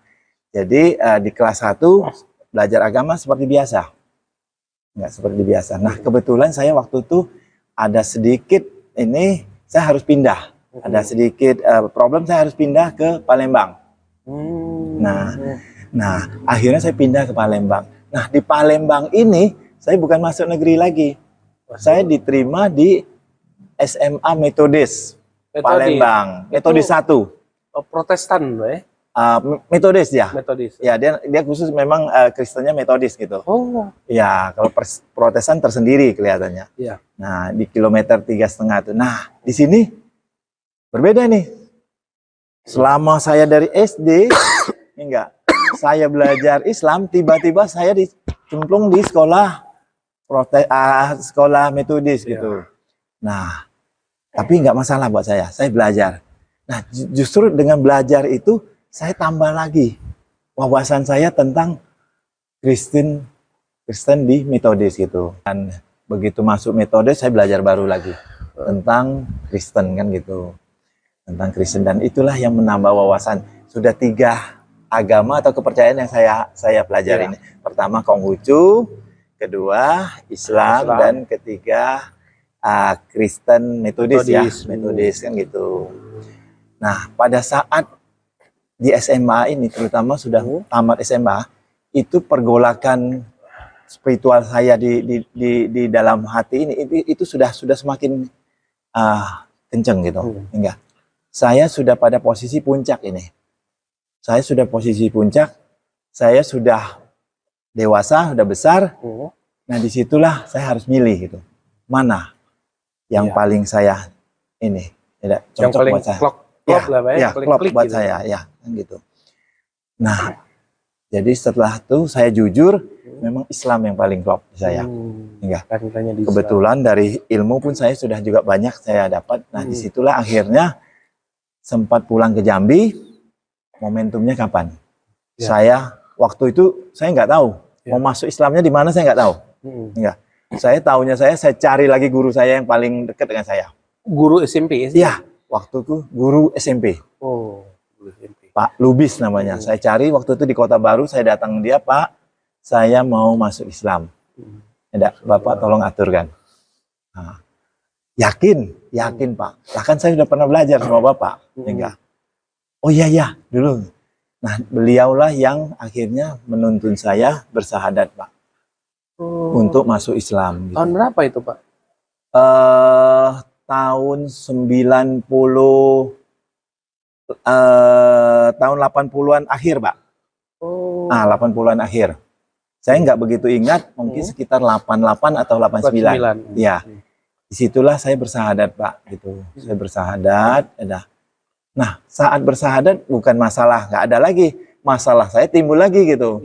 Timbul lagi dalam keluarga. Nah, itu biasanya itu tuh, Pak. Dalam keluarga gitu. Karena selama ini saya belajar Islam, saya mengagumi Islam, ajaran Islam, itu kan saya diam-diam, Pak. Enggak. Saya tidak sampaikan ke orang tua saya, ke kakak-kakak saya. Tetapi pada saat sahadat ini sudah mulai terbuka. Mulai terbuka, hingga terutama saya bersosialisasi, Pak. Kalau sudah masuk Islam, tentu yang saat saya belum Islam itu kan ditinggalkan satu-satu, seperti konsumsi, katakanlah babi itu kan sudah tak tinggalkan, ya. Terus kalau misalnya orang pengajian sudah tak ikut, bawa peci. Nah, pada saat bawa peci itu mama saya tahu gitu. Saya tahu, enggak. Terus saya dipanggil, saya ditanyain. Nah, di situ saya berat, Pak. Di situ. Di satu sisi saya udah tahu, mama saya ini kan masih katakan bawaan lama. Ya. Saya juga memahami orang tua mana sih yang pingin anaknya berbeda agama dengan orang tuanya, saya paham betul. Ya. Nah, jadi beliau intinya menentang hingga, dan saya pun diam gitu. Saya diam karena saya tidak mau memperdebatkan di depan orang tua. Saya takut menyakiti hatinya.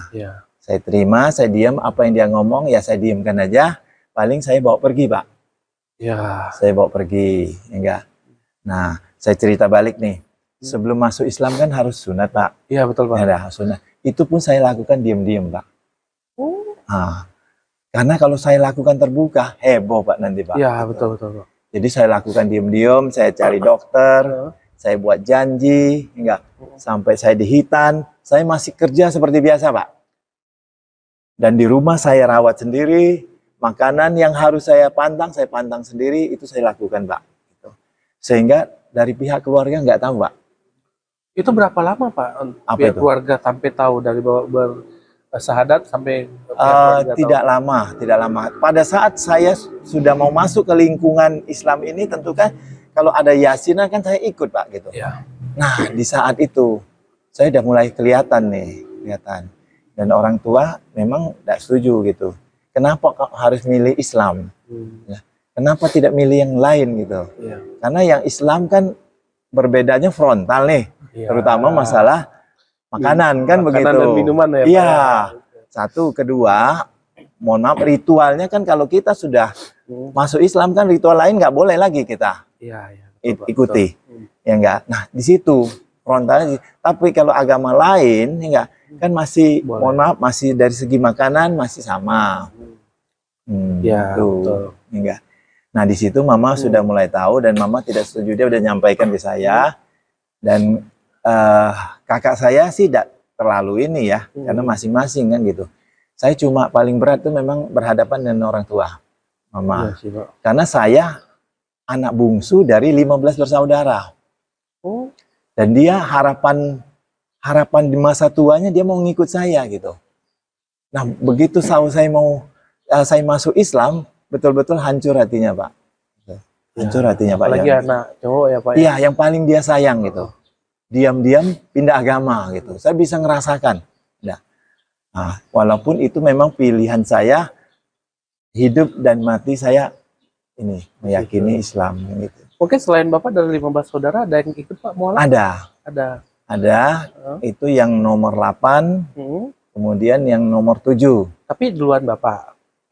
Duluan mereka. Malah duluan mereka? Iya, malah. duluan mereka. Cuma lantaran saya ini enggak yang paling disayang, jadi paling dirasa, Pak. Iya. Kalau mereka sudah besar, itu tidak terlalu dipikirin gitu. Saya kan ini paling bungsu, Pak. Itu kendala yang paling besar. Gitu. Ya, paling bungsu anak cowok. Kalau orang Tionghoa itu ya, hanya cowok itu penerus marga ya, Pak. Satu, penerus marga. Ya. Kedua, tempat bergantungnya orang tua. Ya. Karena kalau di budaya Chinese, orang tua itu akan ikut yang anak laki-laki, Pak. Dia tidak akan ikut ke anak yang perempuan. Enggak. Itu sudah betul-betul dijalankan, Pak. Itu. Ya. Jadi begitu tahu saya masuk Islam di situ, Pak, dia sampaikan, katakanlah konfliknya luar biasa hingga. Nah, itu saya rasakan. Saya cuma perlinangan air mata juga ya. Ini masalah pilihan keyakinan dengan kenyataan kan begitu. Kenyataan kasih sayang dengan orang tua. Oke, Pak, dengan perjalanan Bapak menemukan Islam yang begitu luar biasa, sekarang kan Bapak lumayan aktif nih dalam pengembangan Islam, khususnya di komunitas-komunitas mualaf dan komunitas Islam Tionghoa di Provinsi Jambi ini. Mungkin bisa cerita tentang perjalanan dakwah Bapak sampai bisa menjadi sampai sekarang ini. Jadi perjalanan saya di bidang agama, katakanlah agama Islam ini juga tanpa saya sadari, saya terbawa masuk rel gitu. Tahun 2005, saya diajak teman saya yang juga mualaf, itu ikut menghadiri satu rapat kecil. Ternyata setelah saya ikutin, itu rapat kecil itu komunitasnya apa? Mualaf. Komunitas mualaf. Iya, komunitas mualaf dari saudara-saudara kita yang sudah duluan gitu. Ya, sudah lebih tua dari saya kan gitu. Nah, saya diajak ke sana, rupanya di dalam rapat itu mereka membincangkan masalah organisasi. Ya, jadi masalah kelanjutan atau kelangsungan dari organisasi. Dan ternyata organisasi itu adalah organisasi PT, Persatuan Islam Tionghoa Indonesia. Waktu itu bukan DPW namanya. Iya. Waktu itu Korwil. Korwil Jambi. Korwil Jambi. Iya. Nah, saya ikutin. Saya ikutin rapat itu, ternyata mereka dalam menjalankan organisasi ini ada semacam masalah yang timbul. Masalah yang timbul adalah ketua yang terpilih nih, definitif dari Jakarta pemilihannya nih, SK-nya ada nih. Itu ternyata dalam pengajian tidak aktif ngikutin jamaahnya untuk pengajian. Maunya jamaahnya, ketuanya harus aktif terus. Nah, akhirnya antara jamaah dengan ketuanya tidak sama. Tidak sejalan ya, Tidak Pak, sejalan gitu. Jadi sampai teman-teman akhirnya melemparkan satu wacana, udah kita bubarkan aja. Oke. PT. Waktu itu PT masih katakanlah awal sekali. Tahun berapa itu, Pak? Tahun 2005. Oh, tahun 2005. Ya. tahun 2005. Kalau saya nggak salah, PT waktu itu baru sekitar berjalan kurang lebih 5 bulan. Sangat-sangat mudah sekali. Nah, sementara masalah ini masalah pelik gitu. Ya. Ketuanya yakin dengan pendiriannya, nggak bisa ikut ke pengajian, sementara jamaahnya mengharuskan bahwa ketua harus aktif untuk ikut di pengajian. Akhirnya deadlock, Pak. Nah, tadi teman bilang, udah kita bubarkan aja. Kita seperti biasa aja, dari rumah ke rumah kan gitu. Jadi minta pendapat saya sampaikan. Rasanya sayang gitu ya. Ini organisasi sudah ada di Jambi nih. Iya. Nah, Jakarta sudah percayakan di Jambi, kok tiba-tiba karena masalah kepengurusan dibubarkan. Saya sampaikan gitu. Hingga apa tidak ada jalan lain kan gitu. Ya kalau memang pengurusnya katakanlah ada sinkron, ya kan bisa ganti pengurus. Intinya gitu. Ya enggak. Nah, disitulah saya kenal pertama kali dengan PT, Persatuan Islam Tionghoa Korwil Jambi. Nah, pada saat itu tidak lama lagi ada namanya apa ini namanya? Rapat untuk pemilihan seluruh Indonesia, Muktamar. Oh, Muktamar, Ketua PT se-Indonesia ya. Iya, jadi Muktamar yang ketiga waktu itu. Nah, dalam hal ini tentu yang mendapat undangan yang punya SK, ya enggak? Ketua punya undangan. Sementara teman-teman ini maunya saya yang mewakili warga untuk ke Surabaya, enggak. Ah, sedangkan saya nggak punya undangan. Akhirnya teman-teman berusaha mencarikan undangan itu. Enggak. Akhirnya teman kita Pak Haji David, mungkin kenal ya Pak Haji David. Jamaah tabligh ya, Pak? Iya, itulah yang membuka jalan untuk ke Surabaya. Beliau dapat undangan dan saya dengan beliau yang berangkat ke Surabaya. Nah, waktu di Surabaya lakukan muktamar, ini ada sedikit kerancuan nih. Di Jambi kok wakilnya ada 2 nih. Ya. Satu wakilnya berdasarkan SK, satunya atas amanah dari jamaah gitu. Ya. Atau warga kan gitu. Nah, tapi alhamdulillah cukup bijak di dalam sidang itu, akhirnya dua-dua dikasih suara. Kesempatan untuk suara. Jadi Jambi ada wakilnya ada 2. Saya dan Pak satu lagi Pak Ferry Budiman, Insinyur Ferry Budiman kalau saya nggak salah ingat. Nah, dalam perjalanan sehingga terpilihlah ketua waktu itu Haji Trisno Adi Tantiono, orang Jember saat itu. Itu ketua PT seluruh Indonesia. Ya. Nah, pada saat Muktamar 3 selesai, waktu santai, saya diajaklah jalan ke Masjid Muhammad Cengho Surabaya. Nah, inilah cikal bakal Masjid Laksamana Cengho Jambi. Saya yang waktu dulu nggak tahu ada masjid di Surabaya, sehingga berkunjunglah ke sana, sempat foto-foto bersama dengan Pak Anton Medan, Ustadz Anton Medan pada saat itu. Ya. Yang kemudian rupanya menjadi ketua DPP PT juga, yang sudah almarhum, enggak. Nah, itulah nasib membawa kita kemana kita nggak tahu. Nah, setelah saya dikenalkan dengan Masjid Muhammad Cengho, saya kagum, enggak, kagumnya luar biasa. Loh, kok boleh ya masjid tapi bentuknya kok kayak kelenteng? Kalau saya kan udah aneh karena saya memang dari Buddha, Konghucu. Konghucu kan tempat ibadahnya kan kelenteng gitu. Jadi disitulah saya tahu bahwa budaya selama tidak bertentangan dengan akidah itu diizinkan atau diperbolehkan. Dan lebih saya tertariknya lagi dan kagumnya fungsi daripada masjid itu sendiri. Enggak. Masjid itu sendiri merupakan pertemuan dari warga baik yang Muslim Tionghoa, Muslim non Tionghoa, dan katakanlah yang penduduk ini Indonesia asli yang dari lahir sudah Islam. Enggak. Dan dalam saat-saat misalnya berkumpul untuk bakti sosial, ini ngumpul semua dan nyatu mereka. Ini kan satu yang luar biasa nih. Yang waktu itu di Jambi kan tidak kita ketemukan. Ya. Nah, dari sanalah mulai tertanam cita-cita saya kapan ini di Jambi ada. Enggak. Dan singkat ceritanya begitu pulang sampai di Jambi, saya sampaikan laporan saya ke jamaah. Katakanlah kawan-kawan yang ngirim saya tadi. Ini loh hasilnya, ketuanya udah terpilih, beres. Saya pikir beres urusan saya. Kenapa? Saya udah sampaikan amanahnya ke teman-teman. Monggo, silakan lanjutkan. Ternyata teman-teman masih pegang yang lama. Tidak. Anda jadi ketua atau bubar. Waduh, saya bilang ini nodong iki.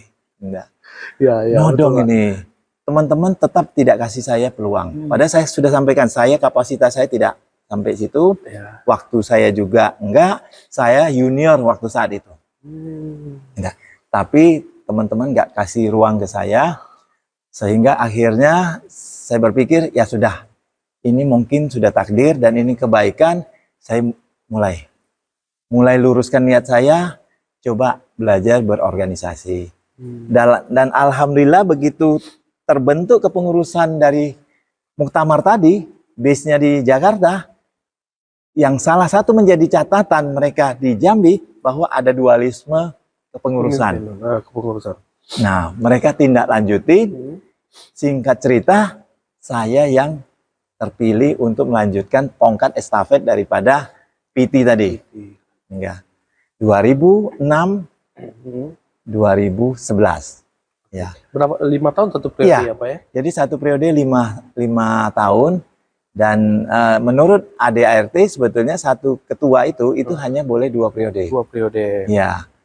Nah, begitu saya dapat tugas itu saya udah mulai fokus konsolidasi, Pak. Konsolidasi teman-teman untuk ngumpul. Karena sebelumnya kan memang mualaf itu sudah ada, tapi terpencar-pencar, Pak. Iya. Udah terpencar-pencar, ini gimana supaya bisa ngumpul. Enggak. Dan salah satu kendala kita adalah memang masalah tempat, Pak. Kita saat itu hanya bisa dari rumah ke rumah. Cuma kalau dari rumah ke rumah kan kadang-kadang ada privasi, ada rumah yang kadang-kadang juga mohon maaf sempit kan nggak enak kita. Enggak. Dan itulah salah satu kendala yang kita jalani.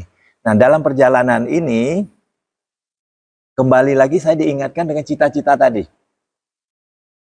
Cita-cita tadi, enggak, tapi memang enggak gampang mewujudkannya. Satu, tempatnya di mana, dukungannya bagaimana. Karena mohon maaf pada saat itu di 2006, ya, mualafnya itu ekonomi kita pada pas-pasan, Pak. Pada pas-pasan, dan mohon maaf kita kan pindah agama, kebanyakan teman-teman juga tidak bawa embel-embel, Pak. Betul-betul karena sudah konsekuensi dari pindah agama, tentunya dia akan ini. Jalan tanpa bawa ini. Jadi usahanya pun kadang-kadang belum mapan waktu itu. Balik nol lagi ya, Pak? Iya, balik nol lagi. Itu memang satu tantangan, Pak. Karena circle daripada Chinese kan begitu kuat. Pada saat waktu itu kan belum sedemikian majunya. Kalau kita pilih satu agama yang memang tidak, katakanlah tidak disetujui keluarga, bisa saya terputus, Pak. Rantai usaha kita bisa terputus gara-gara itu. Dan itu memang sudah kita sadarin, Pak, gitu. Enggak. Dan ekonomi pas-pasan, ya saat itu saya hanya berpikir, ya udah saya berdoa aja. Mungkin belum saatnya, tetapi namanya cita-cita nggak akan saya lupa. Jadi saya jalan, konsolidasi, pengajian, jalan, kita tetap jalan. Ya, sampai periode saya berakhir. 2006-2011. Nah, di 2011, ini kawan-kawan sudah mulai nyinggung nih. Ini gimana nih? Ya, cita-citanya gimana nih? Satu periode sudah lewat. Enggak. Wah, saya luar biasa berdoanya. Ya. Ini cuma hanya slogan aja kan gitu. Enggak. Jadi jangan dianggap ini cuma slogan untuk mau jadi ketua gitu. Jadi saya berdoa, ternyata di periode kedua saya masih dapat kepercayaan dari teman-teman untuk lanjutkan. Saya lanjutkan periode kedua 2011-2015. Nah, di periode inilah saya harus mantapkan, saya harus genjot. Nah, di periode ini, alhamdulillah, di awal periode 2012, itu 22 Juli 2012, kita memberanikan diri untuk peletakan batu pertama daripada pendirian Masjid Laksamana Cengho Jambi. Pada saat itu saya ingat betul, itu di awal bulan puasa. Ini waktu jalan terus, tempat sudah kita tetapkan, ini bagaimana nih? Saya waktu itu memberanikan diri untuk undang Pak Gubernur. Ya. Waktu itu Pak HBA. Ya. Wali kotanya Pak Bambang. Ya. Nah, untuk undang mereka untuk peletakan batu pertama. Tapi saya bingung, waktu nanti pembawa acaranya siapa? Kita nggak siap waktu itu. Tapi saya teringat lah, saya kan kenal Ustadz Anton Medan. Saya telepon beliau, Tat, bisa bantu nggak? Oh, bisa. Kenapa? Nah, Ustadz kan sekarang sudah jadi ketua DPP. Bantu kami. Kami sedang sedang merintis Masjid Cengho. Kapan? Ya ini besok. Yang benar dia bilang. Pak Rusli, benar lah Pak. Saya sudah undang gubernur nih Pak. Bapak jangan malu-maluin kami. Strategi kita ngomong undang gubernur, kita baru bilang dengan Pak Ustadz. Ya. Waduh, kamu katanya. Ya tapi hari kedua ya dia bilangnya. Siap, hari kedua siap dia bilang gitu. Nah, sehingga waktu itu saya bilang terus terang, Tad, mohon maaf ya. Kami ini baru mulai bergerak. Jadi akomodasinya Ustadz tahulah sendiri. Paham ya, Tad? Waduh, dia bilang gitu. Nodong lagi. Tapi gini saja, yang lain saya sendiri. Kamu pokoknya booking kan saya 2 hotel, dia bilang gitu di situ. Waktu itu di Ratu. Hotel Ratu. Siap Pak, saya bilang gitu. Siap Pak Ketua. Jadi, kalau hotel 2 kita siap gitu. Sehingga kita bookingan, beliau datang dan adakanlah peletakan batu pertama. Nah itu cikal bakal dari perjalanan daripada pendirian Masjid Cengho. Berarti datang gubernur dan wali kota waktu itu? Iya, lengkap. Gubernur, wali kota, ketua DPRD tingkat 1 Pak Effendi Hatta kalau nggak salah. Kemudian ketua MUI Pak Hadri Hasan. Ya, kemudian dari wakil dari Polda. Ada Kakanwil Departemen Agama sekarang. Wah, Kakanwil sekarang Pak Mahbub ya. Pak Mahbub. Jadi peletakan batu pertama itu 22 Juli 2012. Memberanikan di peletakan. Begitu peletakan, waduh, ini sudah mulai gerak. Ya. Sementara modal masih kurang Pak. Pada saat itulah kita minta bantuan dari Pemda. Dapat Pak?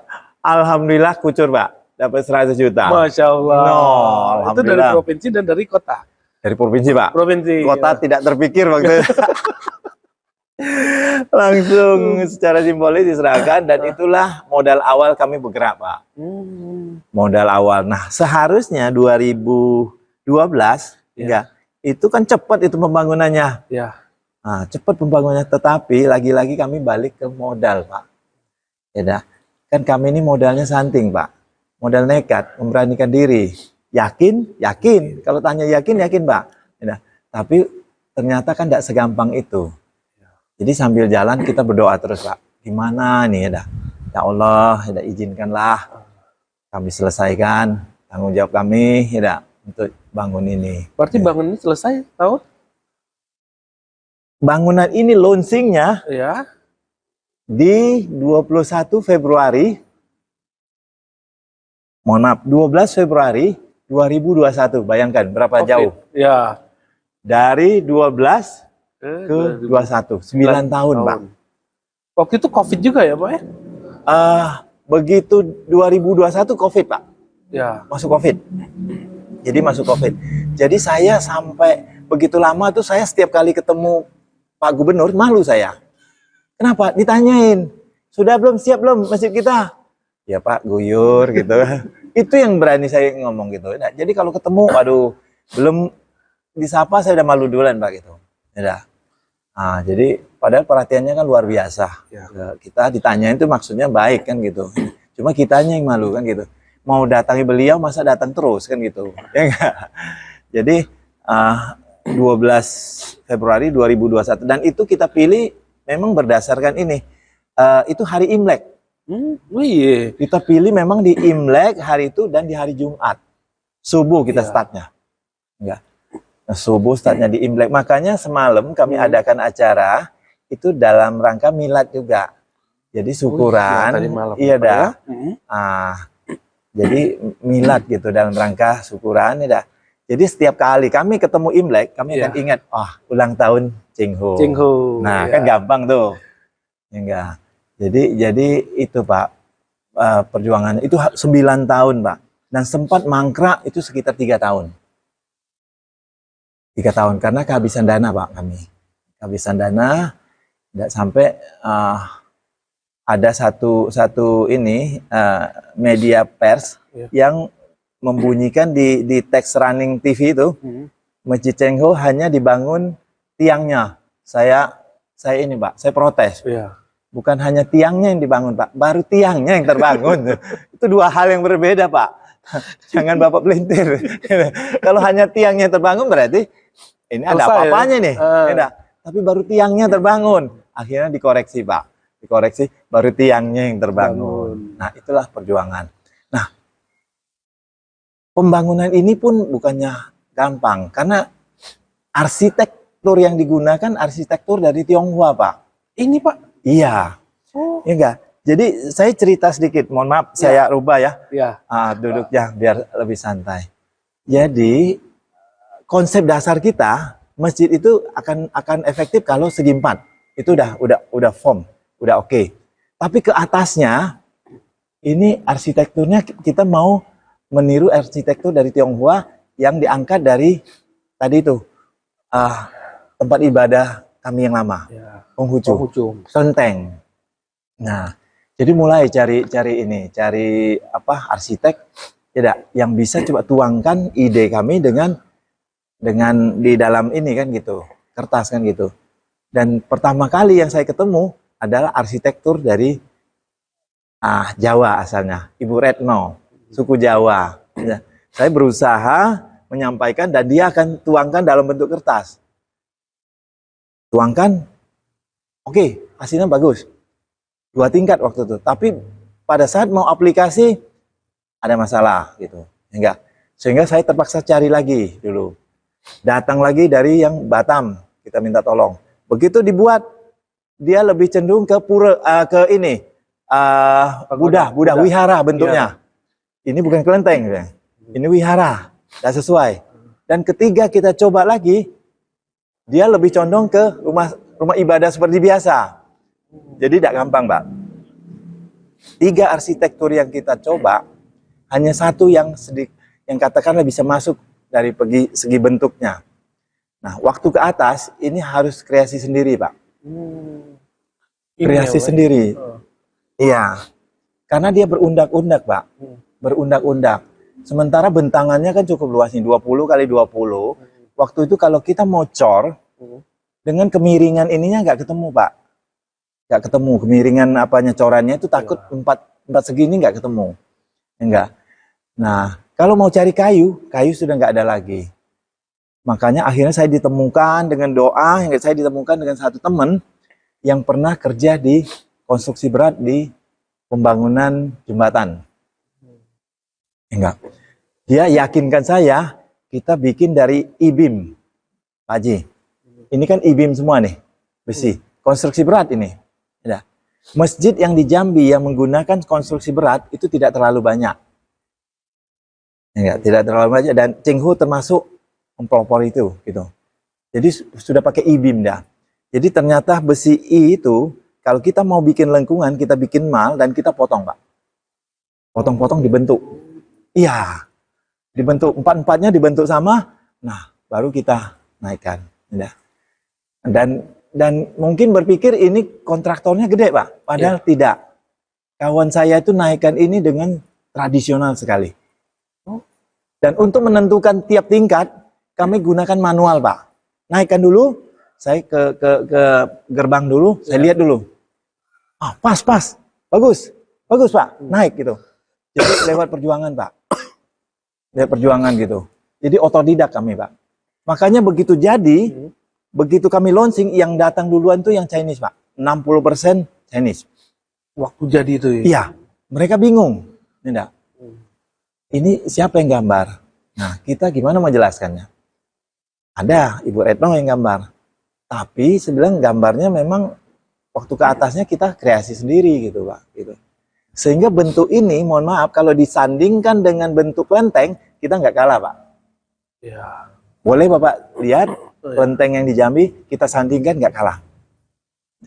Nah, itulah kebesaran Allah Pak. Ya. Lagi-lagi kita dengan keterbatasan ya, finansial, tapi nilai kita apa, tujuan kita terwujud Pak. Alhamdulillah luar biasa. Ya. Jadi sekarang Masjid Cengho ini jadi sarana dakwah ya Pak ya? Untuk perkenalan Islam juga. Iya, jadi ini memang kami fokus, terutama pengurus fokus ya. Kami dulu mau masuk Islam, dikenalkan dengan Islam kan sulit kami. Mau masuk Islam kami harus mencari siapa yang bisa bantu proses itu. Dan kami teringat ke situ. Dan fokus kami dengan pendirian ini, kami akan bantu katakanlah saudara-saudara kami yang akan datang untuk masuk Islam. Gitu. Satu, kedua ini juga merupakan media dakwah. Media dakwah memperkenalkan Islam ya, secara lemah lembut Pak. Secara lemah lembut. Karena kami kan dari komunitas yang berbeda. Kami merasakan betul bahwa Islam untuk di luar penganut daripada Islam itu sendiri kadang-kadang punya bayangan yang berbeda-beda. Ada yang menyamakan Islam itu keras. Ya. Ya, Islam itu katakanlah tertutup. Ya. Jadi dogma-dogma negatif itu yang mau kami kikis, Pak. Itu mau kami kikis sehingga kami sudah merasakan, kami sudah masuk, kami rasakan Islam itu damai, Islam itu lemah lembut, toleransinya luar biasa. Dan itu yang kami buka keluar Pak, kami tularkan. Ya. Makanya ini merupakan satu media dakwah, siar. Ya. Pada kesempatan juga kami dari masjid ini sering kedatangan anak-anak dari basis agama yang berbeda. Seperti dari Guangming. Guangming. Ya, basisnya agama Buddha. 99% yang datang anak-anaknya Buddha. Basis dari Kristen, Kanaan datang ke sini. Ya. Dan kami memang menerima mereka dengan welcome, terbuka. Kita dialog di sini. Ya, kita dialog, ya. Tanya jawab. Mereka akan menanyakan sejarah daripada masjid ini. Ya. Kita juga ceritakan pengalaman saya, pengalaman spiritual saya dikenalkan dengan Islam. Ya. Saya juga sampaikan bahwa Islam itu sesungguhnya lemah lembut, Pak. Ya. Tidak keras, enggak, lemah lembut. Dan itulah jadi media dialog yang luar biasa. Hampir tiap tahun kami terima Pak, baru-baru ini. Kami terima mereka untuk berkunjung ke sini untuk dialog. Enggak. Nah, jadi luar biasa bisa kumpul dengan anak-anak, ya, bisa saling tanya jawab. Berarti kalau misalnya ada orang di luar Islam yang ingin bertanya dengan Islam, boleh, sangat boleh. Boleh. Akomodasi di sini iya, Pak ya. Iya. Jadi terus terang saja, ini Masjid Cengho ini pada awalnya kami ada sedikit masalah dengan kebiasaan Pak. Kebiasaan sebuah masjid itu kan kalau agama non-muslim mau masuk, itu kan memang masalah Pak. Gitu. Ya, tidak biasa, bukan masalah, tidak biasa kan gitu. Tidak lazim. Nah, di Masjid Cengho ini kami harus membuat satu terobosan yang katakanlah mereka boleh masuk dengan catatan berpakaian yang rapi Pak. Dan memang ada batasan masuk tidak ke depan, sehingga tidak mengganggu orang yang lagi sholat gitu. Seperti Bante pernah masuk. Bante sini, ya, pernah sini. Bante gitu. Dan kami foto sama-sama Pak dengan di Ustaz. Dalam iya, di dalam di depan ini kami foto sama-sama. Ya. Dan itulah kita harus menyadari bahwa keberagaman itu memang satu hal yang di Indonesia kan memang keberagaman. Gimana keberagaman ini kita rajut jadi ke persatuan Pak, jadi persatuan. Dan itu yang sekarang untuk masa depan anak-anak kita, itu yang selalu kita tekankan. Kita tidak boleh menjelekkan agama lain. Nah, kita boleh menginformasikan kelebihan agama kita, tapi tidak boleh menjelekkan agama lain. Agama lain, betul. Ya. Oke Pak, berarti sekarang Bapak di PT sudah nggak menjabat ketua lagi? Jadi PT alhamdulillah begitu 2016, saya 2 periode, saya patuh ADART, saya pamit minta izin walaupun untuk minta diteruskan, saya bilang cukup saya, dan saya fokus untuk meneruskan janji saya waktu di Surabaya, mimpi saya waktu di Surabaya, dan alhamdulillah inilah ini ya. Tentu ini semua juga kami lakukan bersama-sama dengan komunitas PT yang lain. ya, komunitas PT yang lain. Gitu. Cuma karena Pak Yon sering ketemu saya, itu kebetulan saja Pak, kebetulan. Teman-teman lain banyak ini. Kalau semalam saya mohon maaf, kelupaan. Ya. Kalau nggak kelupaan pasti saya akan undang Pak Yon.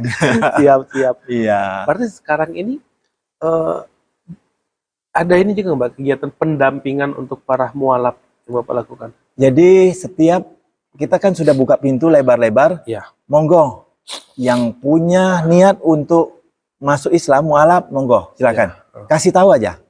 Nah begitu kasih tahu, kita minta tolong kita temu muka, kita diskusi sampai kami memastikan bahwa dia tidak terpaksa untuk masuk Islam. Dia masuk Islam atas kemauannya sendiri. Sudah kita dapat keyakinan itu, oke, siapkan diri, kita akan bantu. Yang mohon maaf, yang laki-laki yang belum dihitan, kita akan hitankan. Jangan khawatir, masalah biaya segala macam, jangan khawatir. Enggak. Habis itu kita ajarin sampai kepada kita siapkan ini pendampingan untuk menuntunnya syahadat. Nah, sehabis itu dia akan balik ke lingkungan, Pak. Betul. Nah, kita juga minta kalau dia tidak sibuk, dia balik ke sini untuk kita bina terus. Ya, tapi pengaruh lingkungan juga kuat sekali. Kita harapkan ini bukan jadi tanggung jawab kami aja, tapi lingkungan juga punya tanggung jawab apabila memang ada mualaf di lingkungan tersebut, Pak, gitu. Ya, berarti mulai dari setelah pasca mualaf itu mulai dari pelajaran sholatnya, ngajinya, tetap ada pendampingan ya. Iya. Pak, ya. Jadi kita sini ada 3 tenaga, katakanlah imam maupun marbot ada 3. Kita siap kapan saja. Begitu dibutuhkan silakan mampir, kita akan bina mereka. Ya. Berarti di sini ada juga kamar khusus. Kadang-kadang mualaf itu kan dia diusir dari keluarganya. Betul. Berarti di sini juga menyediakan. Betul. Jadi katakanlah rumah singgah ya. Rumah singgah. Rumah singgah gitu. Jadi pernah saya alami satu mualaf yang memang waktu begitu kejadian dia ikrarkan dia mau masuk Islam, itu tantangan dari orang tua luar biasa. Akhirnya sempat dia diusir gitu. Jadi dia diusir mengingat usianya waktu itu masih muda, 20-21. Waktu itu saya suruh tinggal sendiri tidak berani, saya kawanin dia tidur, Pak. Kawannya dia tidur. Ya enggak, menjelang kebetulan waktu itu marbot ada yang pulang atau kita temani tidur, ya enggak. Dan kita uruskan semua ininya. Syahadat semuanya kita urus. Sampai keadaan sudah memungkinkan, tenang, kita akan kembalikan gitu.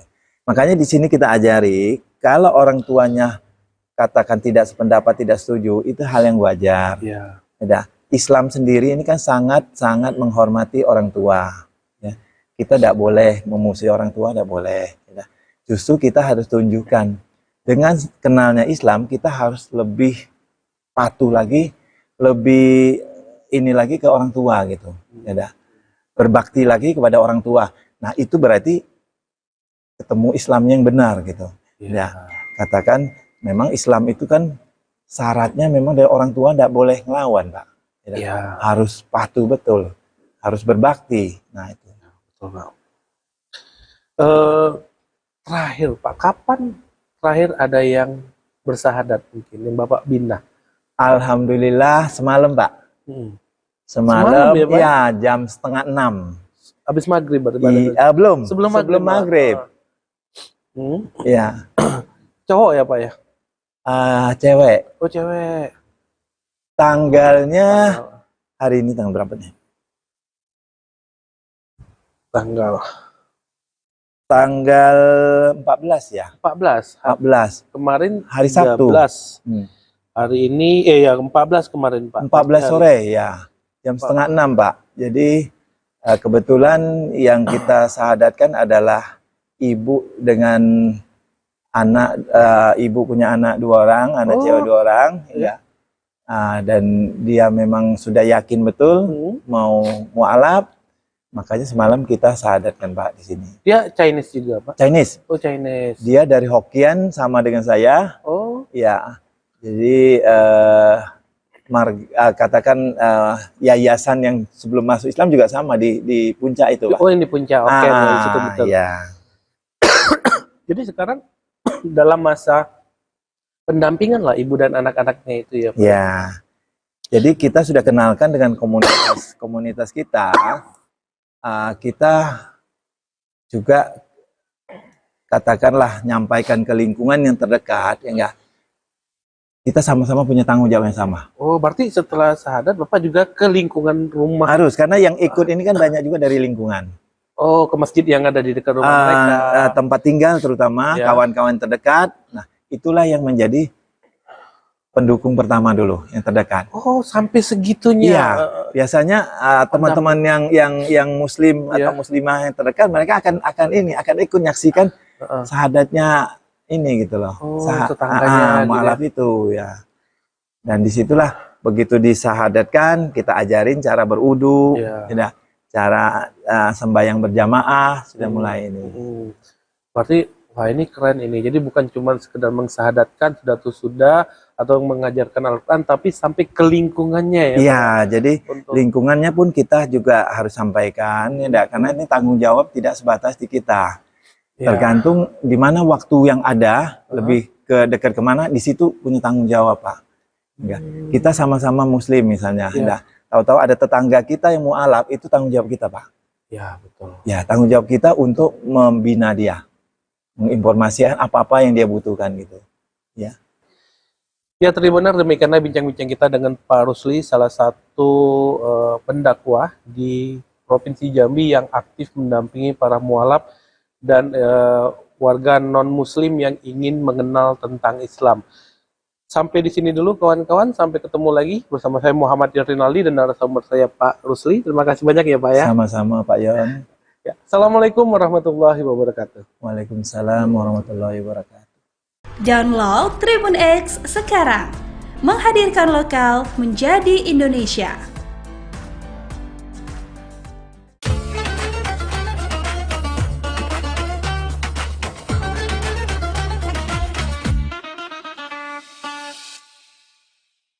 Assalamualaikum warahmatullahi wabarakatuh.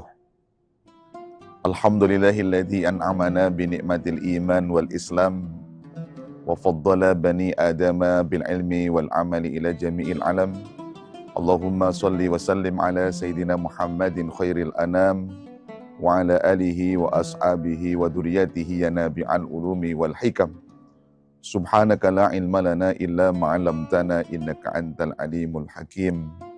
Sadaqallahul azim wa sadaqa rasulul karim wa nahnu ala dzalika minas syahidin. Kaum muslimin muslimat yang dirahmati Allah Subhanahu wa taala, puji syukur kehadirat Allah atas nikmat yang dicucurkan ke hadapan kita semua. Salawat beriring salam semoga senantiasa tercurah limpahkan keharibaan pembawa pelita Islam, junjungan agung baginda Rasulullah Muhammad sallallahu alaihi wasallam, para keluarga, para sahabat, serta para pengikutnya hingga di akhir zaman. Kaum muslimin muslimat yang dirahmati Allah Subhanahu wa taala, salah satu di antara tujuan Allah Subhanahu wa taala mensyariatkan ibadah di bulan suci Ramadan ini tidak ada lain adalah untuk membentuk pribadi-pribadi yang bertakwa kepada Allah Subhanahu wa taala. Sebagaimana Allah tegaskan dalam Al-Qur'an, ya ayyuhalladzina amanu kutiba alaikumusiyam kama kutiba alal ladzina min qablikum la'allakum tattaqun. Wahai orang-orang yang beriman, diwajibkan atas kalian untuk berpuasa sebagaimana diwajibkan atas umat sebelum kalian agar kalian menjadi orang-orang yang bertakwa. Kenapa Allah Subhanahu wa taala sangat berharap dengan ibadah puasa yang dilaksanakan di bulan suci Ramadan ini agar kita menjadi orang-orang yang bertakwa. Hal itu tidak ada lain di balik ibadah puasa Ramadan yang kita laksanakan ini.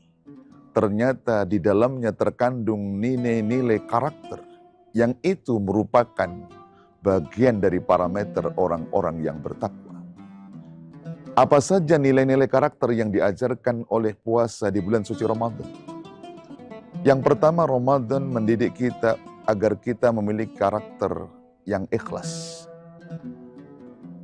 Oleh karena itu, apabila kita renungkan bersama, di saat kita puasa di bulan suci Ramadan, tidak ada yang tahu diri kita sedang puasa atau tidak, kecuali hanya kita dengan Allah Subhanahu wa taala.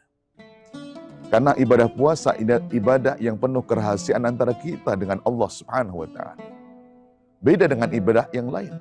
Kalau kita sholat, mungkin orang lain bisa melihat. Kalau kita membaca Al-Quran, orang lain bisa mendengarkan. Kalau kita infak sedekah, orang lain mungkin bisa tahu. Kalau kita pergi haji umroh, mungkin orang sekampung tahu semua. Karena sebelum berangkat kita berpamitan. Tapi yang tahu dari kita sedang puasa atau tidak, hanyalah diri kita dengan Allah Subhanahu wa Ta'ala.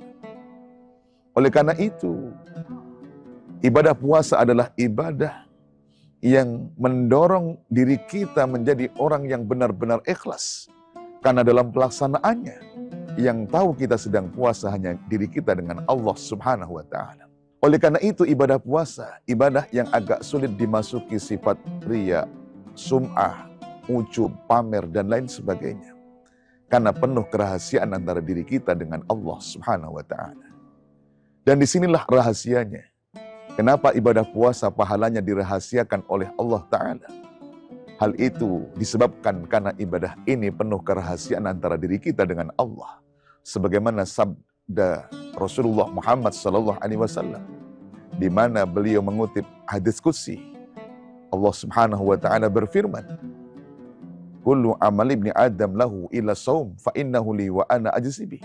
Setiap amal yang dilakukan oleh anak cucu Adam itu untuknya, kecuali puasa. Karena puasa itu benar-benar untukku, dan akulah yang akan menetapkan kadar pahalanya. Oleh karena itu, ibadah puasa Ramadan menjadi landasan kita untuk menjadi orang yang bertakwa. Karena ia mengajarkan kepada kita untuk menjadi orang yang ikhlas dalam beramal ibadah, ikhlas dalam bekerja, ikhlas dalam membangun kehidupan berumah tangga, ikhlas dalam membangun kehidupan bermasyarakat, berbangsa, dan bernegara.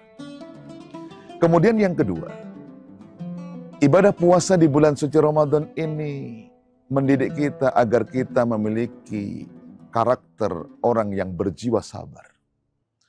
Menahan diri tidak makan, tidak minum, tidak merokok, tidak berhubungan suami istri.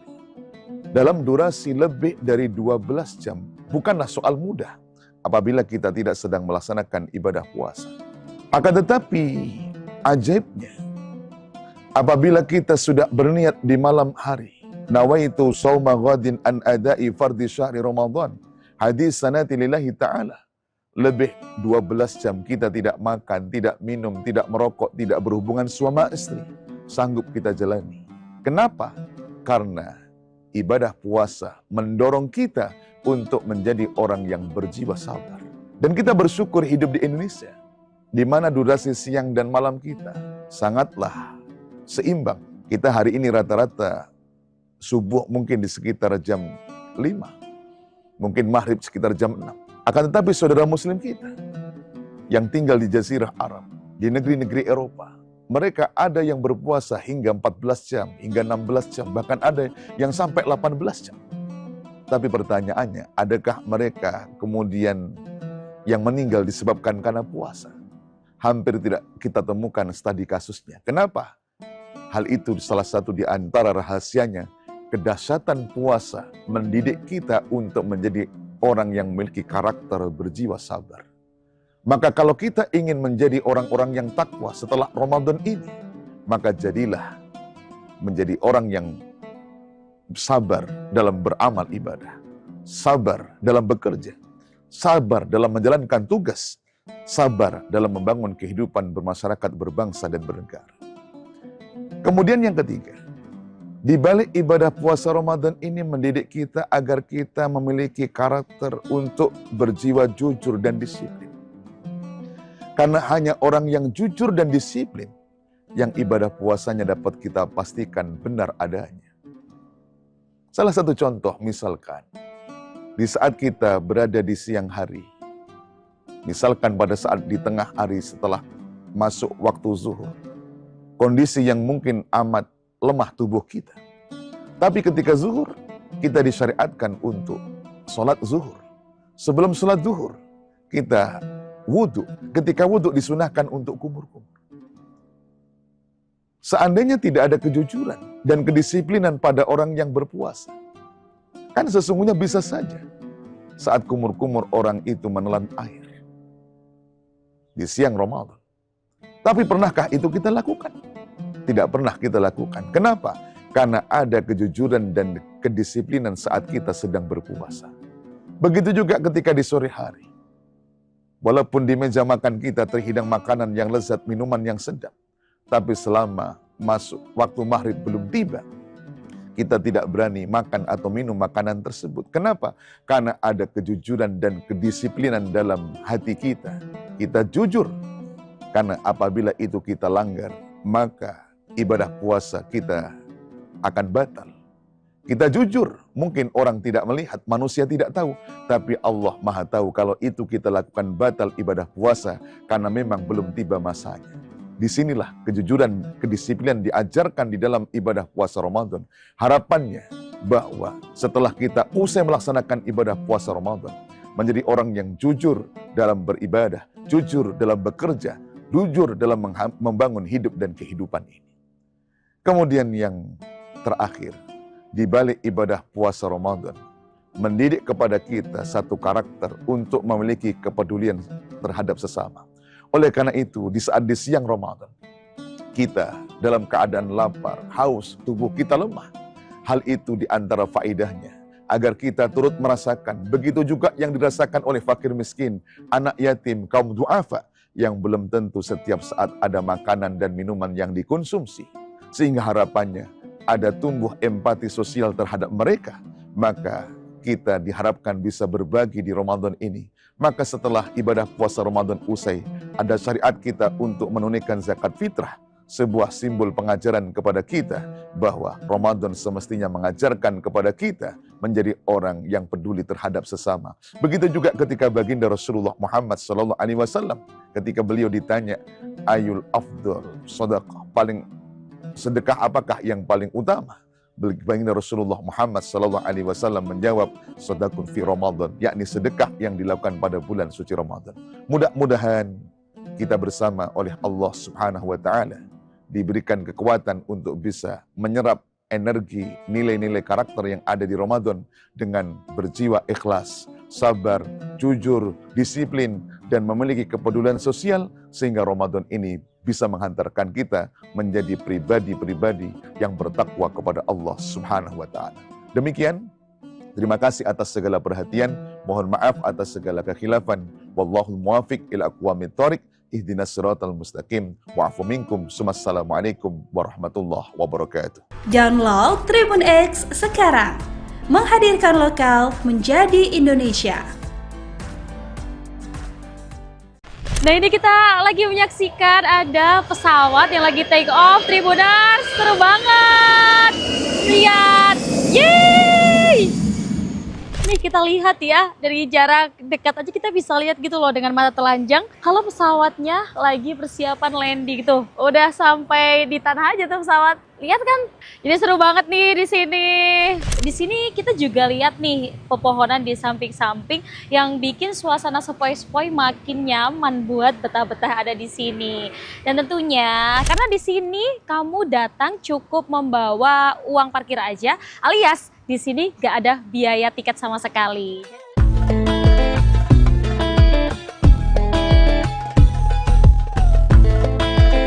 Sore-sore gini pas puasa enaknya ngabuburit gak sih Tribuners? Dan Nurma kali ini bakal ke area Solo Raya dan gak cuman di pusat kota sih ya sebenarnya kita kalau mau cari takjil atau sekadar jalan-jalan ngabuburit. Kali ini Nurma bakal ke salah satu tempat rekomendasi. Jadi di sana kamu bisa ngelihat pemandangan yang super cantik ya di sana. Dan kemana ini arahnya? Kita langsung aja menuju ke sana. Yuk.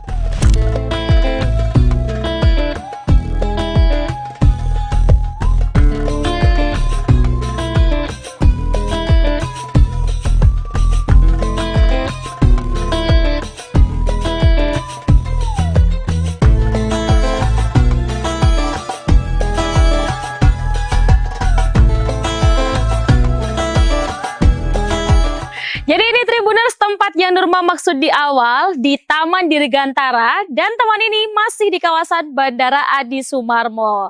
Jadi di kawasan ini kamu bisa banget buat menikmati ngabuburit, menghabiskan waktu, menunggu waktu buka puasa sambil ngeliat-liat pesawat ada di sini. Jadi buat kamu mungkin yang kangen nih naik pesawat atau pengen menghabiskan waktu bareng keponakan mungkin, bareng anak-anak dan juga bareng orang tua kalian, langsung ajak aja ke area ini. Ayo ikutin Nurma buat lihat pesawat.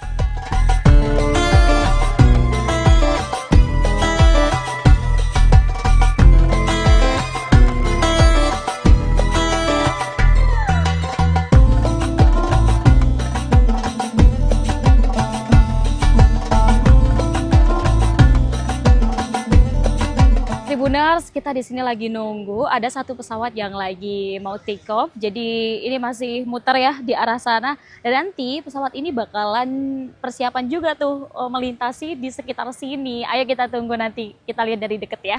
Nah ini kita lagi menyaksikan ada pesawat yang lagi take off. Tribuners, seru banget. Lihat, yeay! Jadi seru banget kan kalau kalian ngabuburit di Taman Dirgantara, bisa lihat pesawat take off atau juga kita tunggu ya nanti ada pesawat landing juga.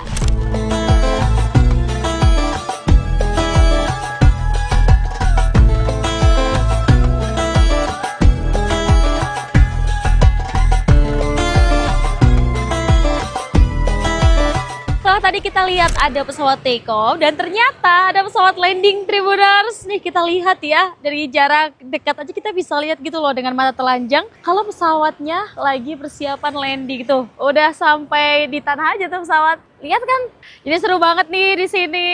Selain kita lihat pesawat siap-siap buat take off, kita juga lihat nih pesawat landing juga.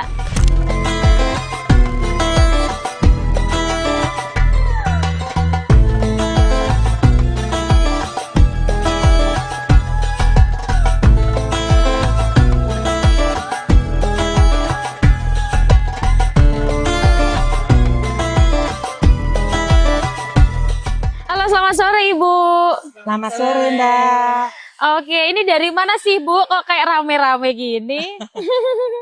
Dari Boyolali aja Mbak. Oh, dari Boyolali. Ya. Kenalan dulu dong Bu. Ini namanya siapa aja Bu di sini ya? Ini saya Ibu Ari. Ini emang biasanya kalau sore ngabuburit ke sini gitu atau emang lagi ada apa ya niatan gitu ke sini sebaru sekali? Ya sering sih Mbak kesini. Sering ya? Ya. Kenapa sih Bu milih tempat ini jadi ngabuburit? Kalau boleh tahu. Ya kebetulan lagi pengen kesini aja Mbak. Iya. Tadi pas lewat, pengen ngadem aja di sini. Oke, sekalian nunggu waktu buka gitu ya? Iya betul sekali. Oke, biasanya kalau kesini itu paling ramai jam berapa sih Bu kalau boleh tahu? Ya biasanya yang enak buat nongkrong habis asar sih Mbak. Habis asar langsung ya? Ya? Iya. Kalau sepengetahuan Ibu, biasanya di sini yang datang apa Bu? Rombongan-rombongan keluarga gitu atau rombongan mungkin kayak ibu-ibunya gini? Atau komplit nih Bu di sini? Ya komplit sih Mbak. Tapi kebanyakan yang pada bawa anak-anak balita gitu Ya. kan.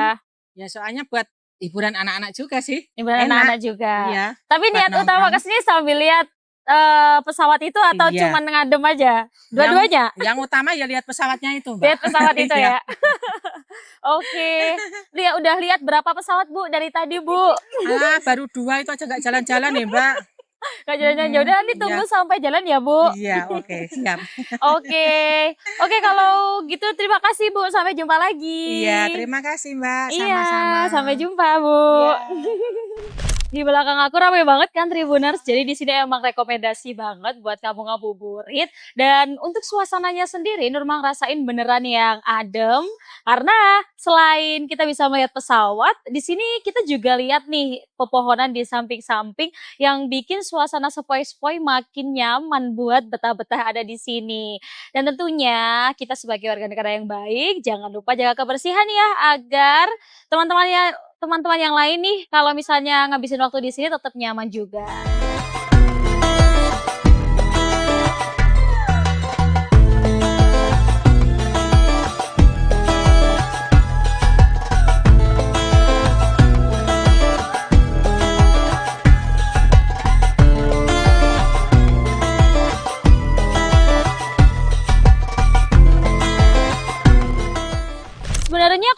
datang ke sini, ke Taman Dirgantara nggak perlu bingung karena tersedia luas banget tuh parkiran, baik parkiran motor dan juga mobil. Dan selain itu, mobil kita nggak bakalan kena panas karena atasnya ada pohon-pohon besar ya, yang juga buat suasana makin nyaman. Kalau mau cari-cari menu buat buka puasa, itu jangan khawatir Tribuners karena di sini tersedia banyak banget tuh menu buka puasa dan juga takjil-takjil yang bisa dibeli di dekat Taman Dirgantara, bahkan di depan parkiran langsung. Kalian tinggal nyebrang aja tuh, udah bisa milih mau yang apa aja, mau gorengan, mau makanan, mau lauk pauk, hingga minuman tersedia banyak banget pilihannya. Jadi kalian nggak perlu jauh-jauh lagi buat cari bahan buka puasa.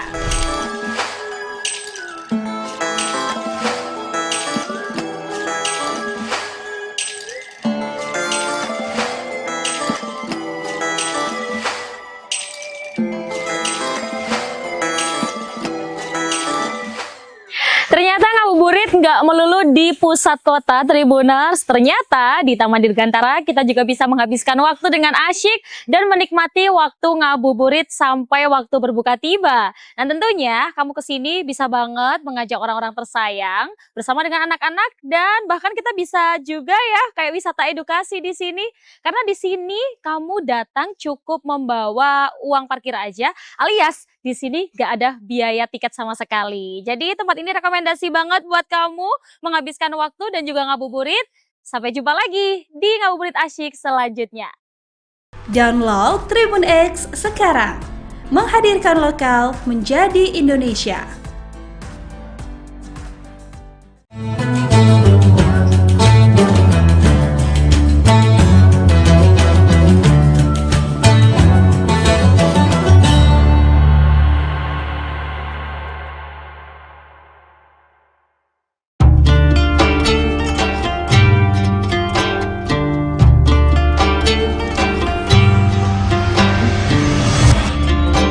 Syukur Alhamdulillah, tahun ini kita masih dipertemukan dengan bulan suci Ramadan.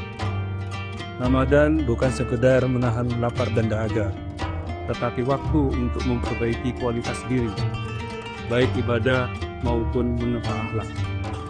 Jadikan Ramadan ini sebagai titik balik untuk menjadi pribadi yang jujur dalam perbuatan, sabar dalam ujian, dan disiplin dalam ketaatan. Dewan Komisaris, Direksi dan seluruh karyawan PT Semen Tonasa mengucapkan selamat menunaikan ibadah puasa.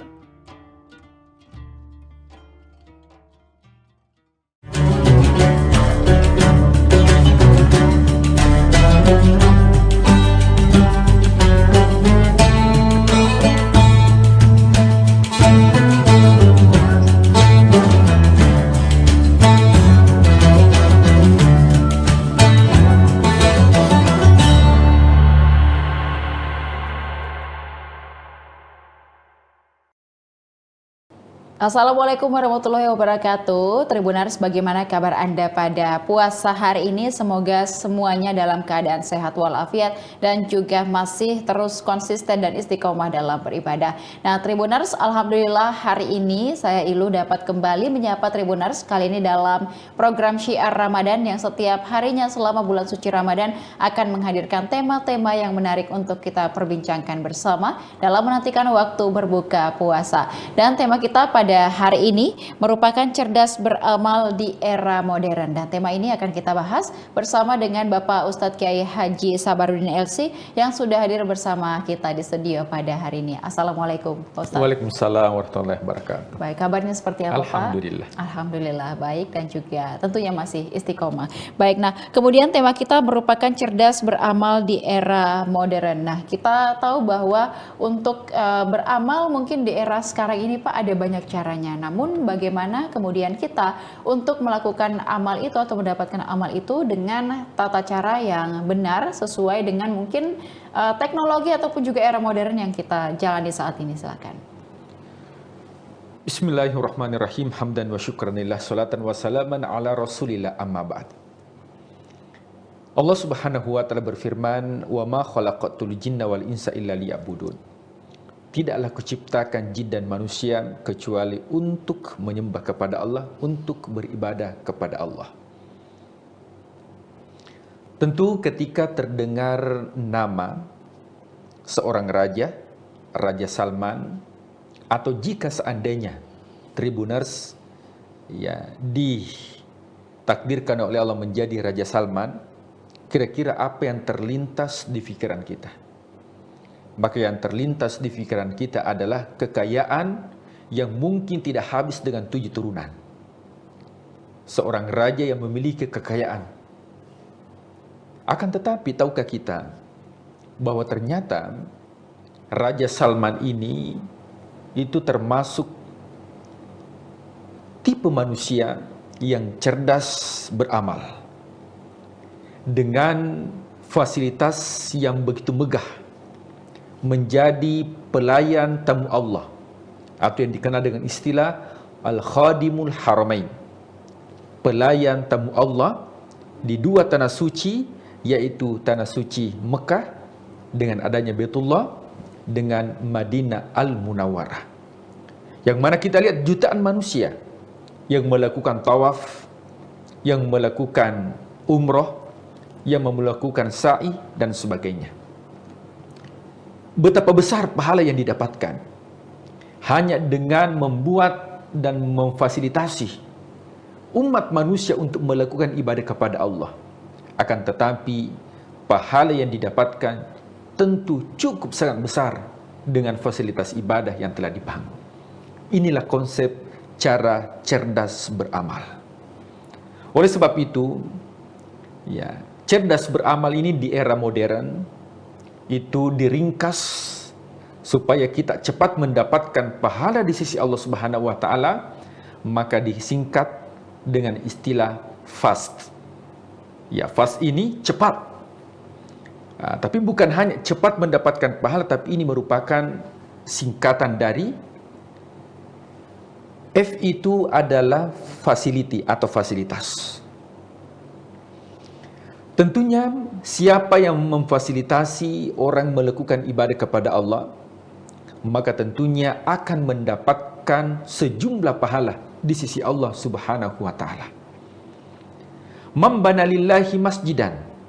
Masjid merupakan sarana ibadah. Man bana lillahi masjidan banallahu lahu baitan fil jannah.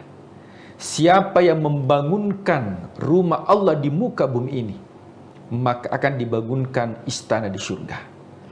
Maka berapa jumlah orang yang melakukan ibadah solat di tempat itu, maka juga akan mendapatkan pahala di sisi Allah Subhanahu wa taala yang disebut dengan amal jariyah.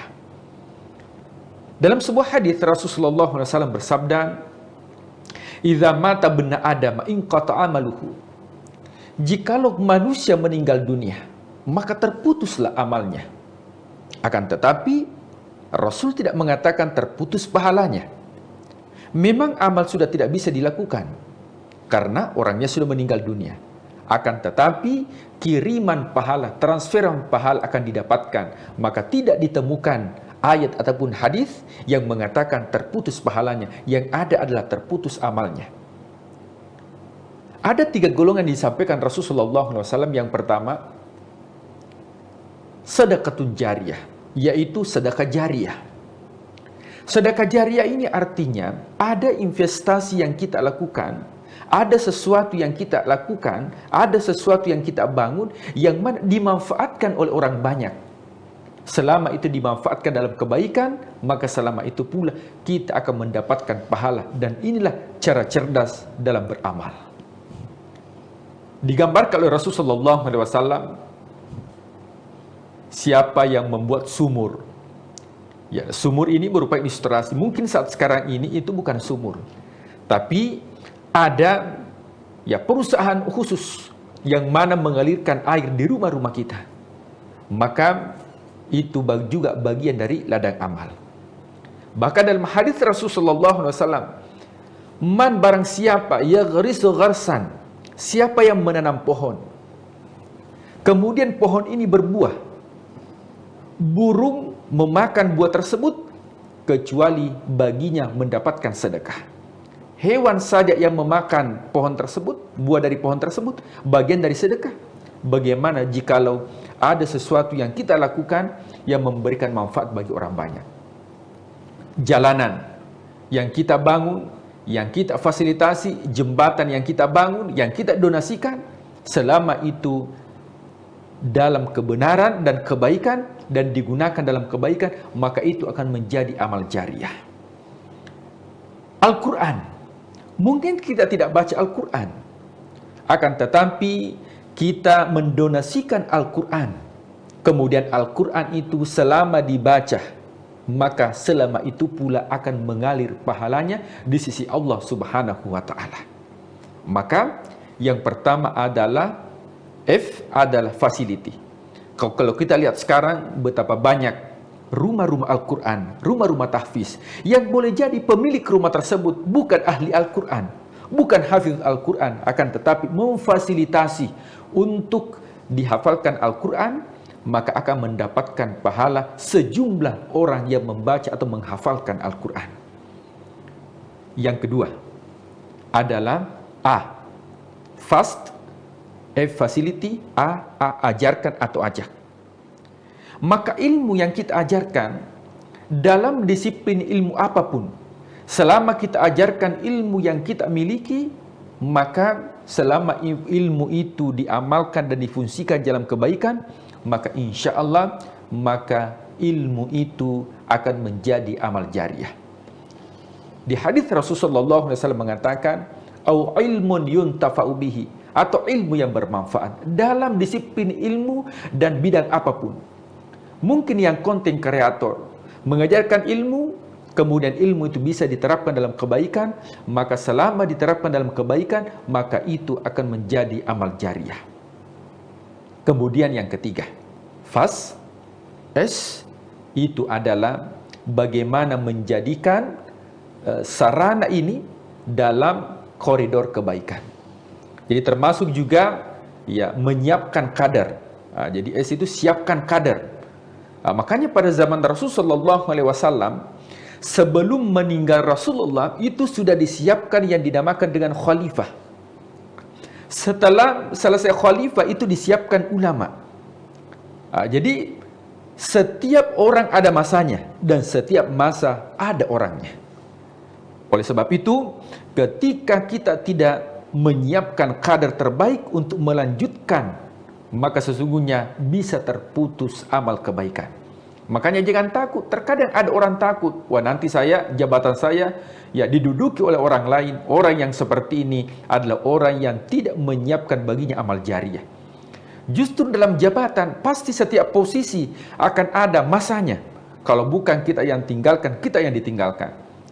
Nah, kalau kita meninggalkan dan kita sudah menyiapkan yang namanya kader, kita mempersiapkan dan melanjutkan kebaikan-kebaikan yang sudah kita tanam, maka sesungguhnya meskipun kita di usia pensiun, sudah meninggalkan tempat kerja, akan tetapi kebaikan-kebaikan yang kita tanam itu dilanjutkan, maka itu bagian daripada amal jariah dan itu cerdas beramal di orang modern. Yang terakhir, yang disebut dengan teknologi. Manfaatkan teknologi. Sama sekarang ini secara konvensional itu dibatasi oleh ruang dan waktu. Akan tetapi dengan dunia digital, mungkin ketika Pak Ustadz ceramah langsung di jamaah, mungkin yang mendengarkan hanya 10, 20, sampai 50 jamaah. Tapi ketika itu dikontenkan di dunia digital, barangkali satu kali ceramah itu bisa disaksikan ribuan bahkan jutaan. Itulah cara cerdas beramal di era digital. Pemirsa Tribuners yang dimuliakan Allah Subhanahu wa Ta'ala, amal kebaikan yang kita lakukan seyogyanya bukan hanya manfaatnya di dunia, akan tetapi juga manfaat di akhirat dan bisa dikenang sebagai kebaikan di dunia maupun kebaikan di akhirat. Bukankah ketika kita berdoa, kita minta kepada Allah, Rabbana atina fid dunya hasanah, minta bahagia dunia, wa fil akhirati hasanah wa qina adzabannar, dan minta bahagia akhirat dan terbebas dari api neraka. Coba kita lihat waktu yang diberikan oleh Allah 24 jam. 24 jam bagi 3 itu 8 jam. Berarti jam kerja 8 jam. Kalau ada yang melewati 8 jam biasanya lembur. Ketika kita bekerja 8 jam, insya Allah yang kita minta di dunia, bahagia dunia, insya Allah kita akan dapatkan. Tapi yang menjadi permasalahan adalah bagaimana untuk mendapatkan 2/3 di akhirat. Sementara sholat yang dilakukan, ibadah yang dilakukan dari 24 jam, kemungkinan besar itu hanya 1 jam. Artinya, hanya 10% yang kita investasikan untuk 2/3 di akhirat. Maka bagaimana caranya supaya 10% ini kita tingkatkan menjadi 64% atau 2/3 di akhirat, yang kita minta bahagia akhirat dan terbebas dari api neraka? Maka konsepnya adalah bagaimana kerja ibadah. Makanya inti daripada ibadah itu hanya 2. Yang pertama, niat yang tulus kepada Allah Subhanahu wa Ta'ala, dan yang kedua, caranya yang tepat. Karena meskipun kita tulus, akan tetapi kalau caranya tidak tepat, maka belum termasuk kategori amal cerdas atau amal yang baik. Ini ada sebuah cerita. Ada seorang pemuda, yang mana pemuda ini bertemu dengan seorang nenek. Ketika bertemu dengan seorang nenek, terus dia tarik tangannya, karena dia lihat sepertinya nenek ini mau menyeberang di seberang jalan. Dia tarik tangannya dengan kencang, tapi ketika sampai di seberang jalan, justru pemuda ini ditegur dan dipukul sama si nenek tersebut. Pemuda mengatakan, wahai sang nenek, kenapa tidak berterima kasih? Justru harus berterima kasih. Saya berusaha untuk menyeberang di seberang jalan. Justru nenek itu mengatakan, sesungguhnya engkau salah anak muda. Dari tadi itu sebenarnya saya sudah menyeberang. Kenapa engkau kasih seberang saya lagi? Artinya niatnya tulus, tapi caranya yang tidak tepat. Oleh sebab itu, mari di era modern ini kita maksimalkan beramal. Karena fisik kita terbatas, akan tetapi jangan sampai amal kita terbatas. Jangan sampai pahala kita terbatas. Boleh jadi kita hanya duduk di rumah, akan tetapi pahala itu mengalir seperti halnya orang yang berinvestasi. Dan kita dianjurkan untuk berinvestasi dalam kebaikan dengan konsep fast. Apa itu fast? Yaitu dengan cepat. Yang pertama, fasilitas yang kita fasilitasi dalam kebaikan. Yang kedua, ajarkan atau ajak. Mari kita ajarkan ilmu yang kita miliki. Kemudian yang ketiga, siapkan kader. Karena segala sesuatu, jabatan pasti ada orangnya, setiap masa pasti ada orangnya, dan setiap orang pasti ada masanya. Bagaimana kita meninggalkan tempat kerja kita, akan tetapi kebaikan yang kita tanamkan itu dilanjutkan orang-orang yang datang setelah kita. Dan yang terakhir adalah manfaatkan teknologi, karena sesungguhnya itulah ladang amal yang berjalan meskipun kita sudah meninggalkan alam dunia, karena ada istilah jejak digital kebaikan. Wallahu a'lam bishawab. Ya baik, jadi yang paling penting adalah tadi ada rumus yang diberikan oleh Pak Ustadz, yaitu fast ya Pak Ustadz ya. Kemudian juga dalam beramal ataupun juga kita dalam berbuat itu, yang penting pertama adalah niatnya yang baik dan juga caranya yang baik. Jangan sampai di era yang serba modern ini kita apa-apa serba di konten ya Pak Ustadz ya. Jangan sampai kita niatnya beramal ataupun juga bersedekah, tapi karena kontennya yang salah mungkin menimbulkan pamer, iri hati dan lain sebagainya, itu juga bisa jadi bumerang bagi kita. Jadi semoga kita lebih bijak lagi dalam melakukan kebaikan, karena sekarang tantangannya begitu banyak Pak Ustadz ya.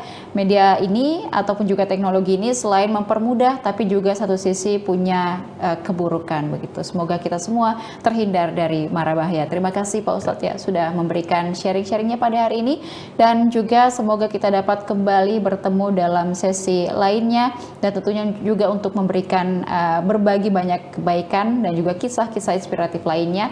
Dan tentunya terima kasih kepada seluruh Tribuners yang sudah menyaksikan program kita pada hari ini. Jangan lupa saksikan beragam program dan berita menarik lainnya, tentunya hanya di kanal YouTube dan Facebook Tribun Timur, mata lokal menjangkau Indonesia. Saya Ludevi Sania beserta narasumber dan juga seluruh kerabat kerja pamit undur diri. Terima kasih. Wassalamualaikum warahmatullahi wabarakatuh. Waalaikumsalam warahmatullahi wabarakatuh.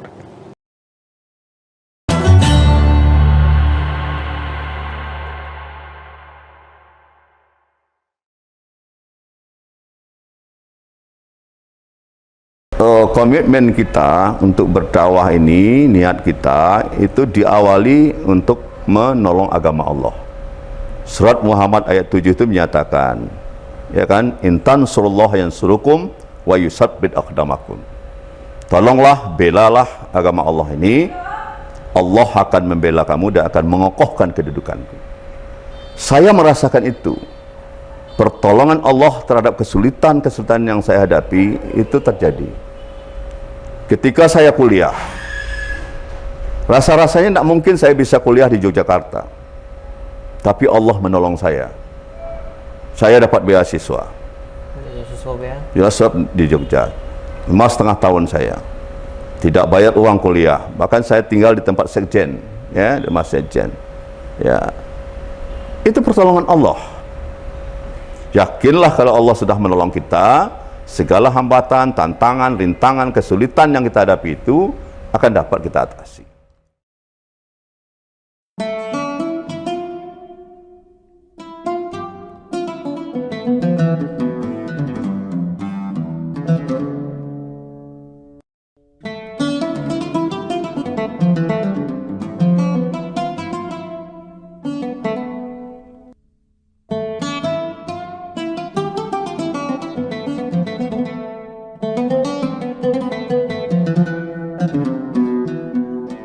Assalamualaikum warahmatullahi wabarakatuh. Waalaikumsalam warahmatullahi wabarakatuh. Tribunas dimanapun berada, kali ini saya sedang berada dengan Buya Kijal Astri Tanjung. Yes. Yang mana kita di sini ya Tribunas, kita akan banyak berbincang Buya. Iya, siap. Seputar hal-hal yang perjalanan Buya ini Buya selama ini. Selama ini orang tahu ya Buya Kijal ini adalah putra daerah Pasaman nih. Ya, Air Bangis Pasaman Barat. Air Bangis Pasaman Barat itu. Ya. Jadi kita nanti akan mengupas-ngupas semuanya Buya. Buya sendiri adalah salah satu tokoh Muhammadiyah Sumbar Buya. Ya. Dan juga ketua harian Masjid Taqwa Muhammadiyah Sumatera Barat. Dan Tribunas, kita ketahui Masjid Taqwa Muhammadiyah ini sendiri berada di kawasan sekitar Pasaraya Kota Padang, ya, mana kawasan ini adalah kawasan padat penduduk, juga kawasan perputaran ekonomi paling tinggi ya di Kota Padang Buya. Betul sekali. Jadi di sini kita sedikit banyak akan mengulas seputar Buya. Buya nanti bisa perkenalkan dulu Buya kepada Tribunas profil Buya dari ini Buya. Ya, terima kasih. Assalamualaikum warahmatullahi wabarakatuh. Saya Kijal Astri Tanjung, ya, Ketua Masjid Taqwa ya Muhammadiyah Provinsi Sumatera Barat, dan juga Wakil Ketua Pimpinan Wilayah Muhammadiyah Provinsi Sumatera Barat, dan juga Ketua Badan Pembina Pondok Pesantren Al-Kausar Sari Lama 50 Kota, dan juga Wakil Ketua Pengurus Dewan Harian Daerah BPK 45 Provinsi Sumatera Barat. Untuk itu Buya salah satu advokat senior juga ya Buya? Ya, saya juga advokat senior dan juga wakil ketua Perkumpulan Advokat Indonesia Peradin Provinsi Sumatera Barat. Provinsi Sumatera Barat ya. Ya. Dan juga itu Buya mantan akademisi. Iya, dosen, saya mantan dosen, mantan guru juga.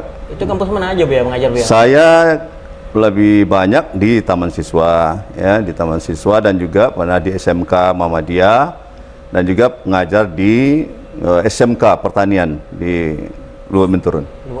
Ya, negeri ya. Ya. Tribunas, tadi kita sudah banyak sekali ya mengenal sosok Buya Kijal Astri Tanjung ini sendiri. Jadi kita akan bertanya-tanya kepada Buya, awal mula Buya berdakwah Buya, sampai Buya sebagai ketua harian di Masjid Taqwa Muhammadiyah ini Buya. Itu boleh diceritakan Buya? Ya, saya sebenarnya berdakwah ini mulai dilatih ya.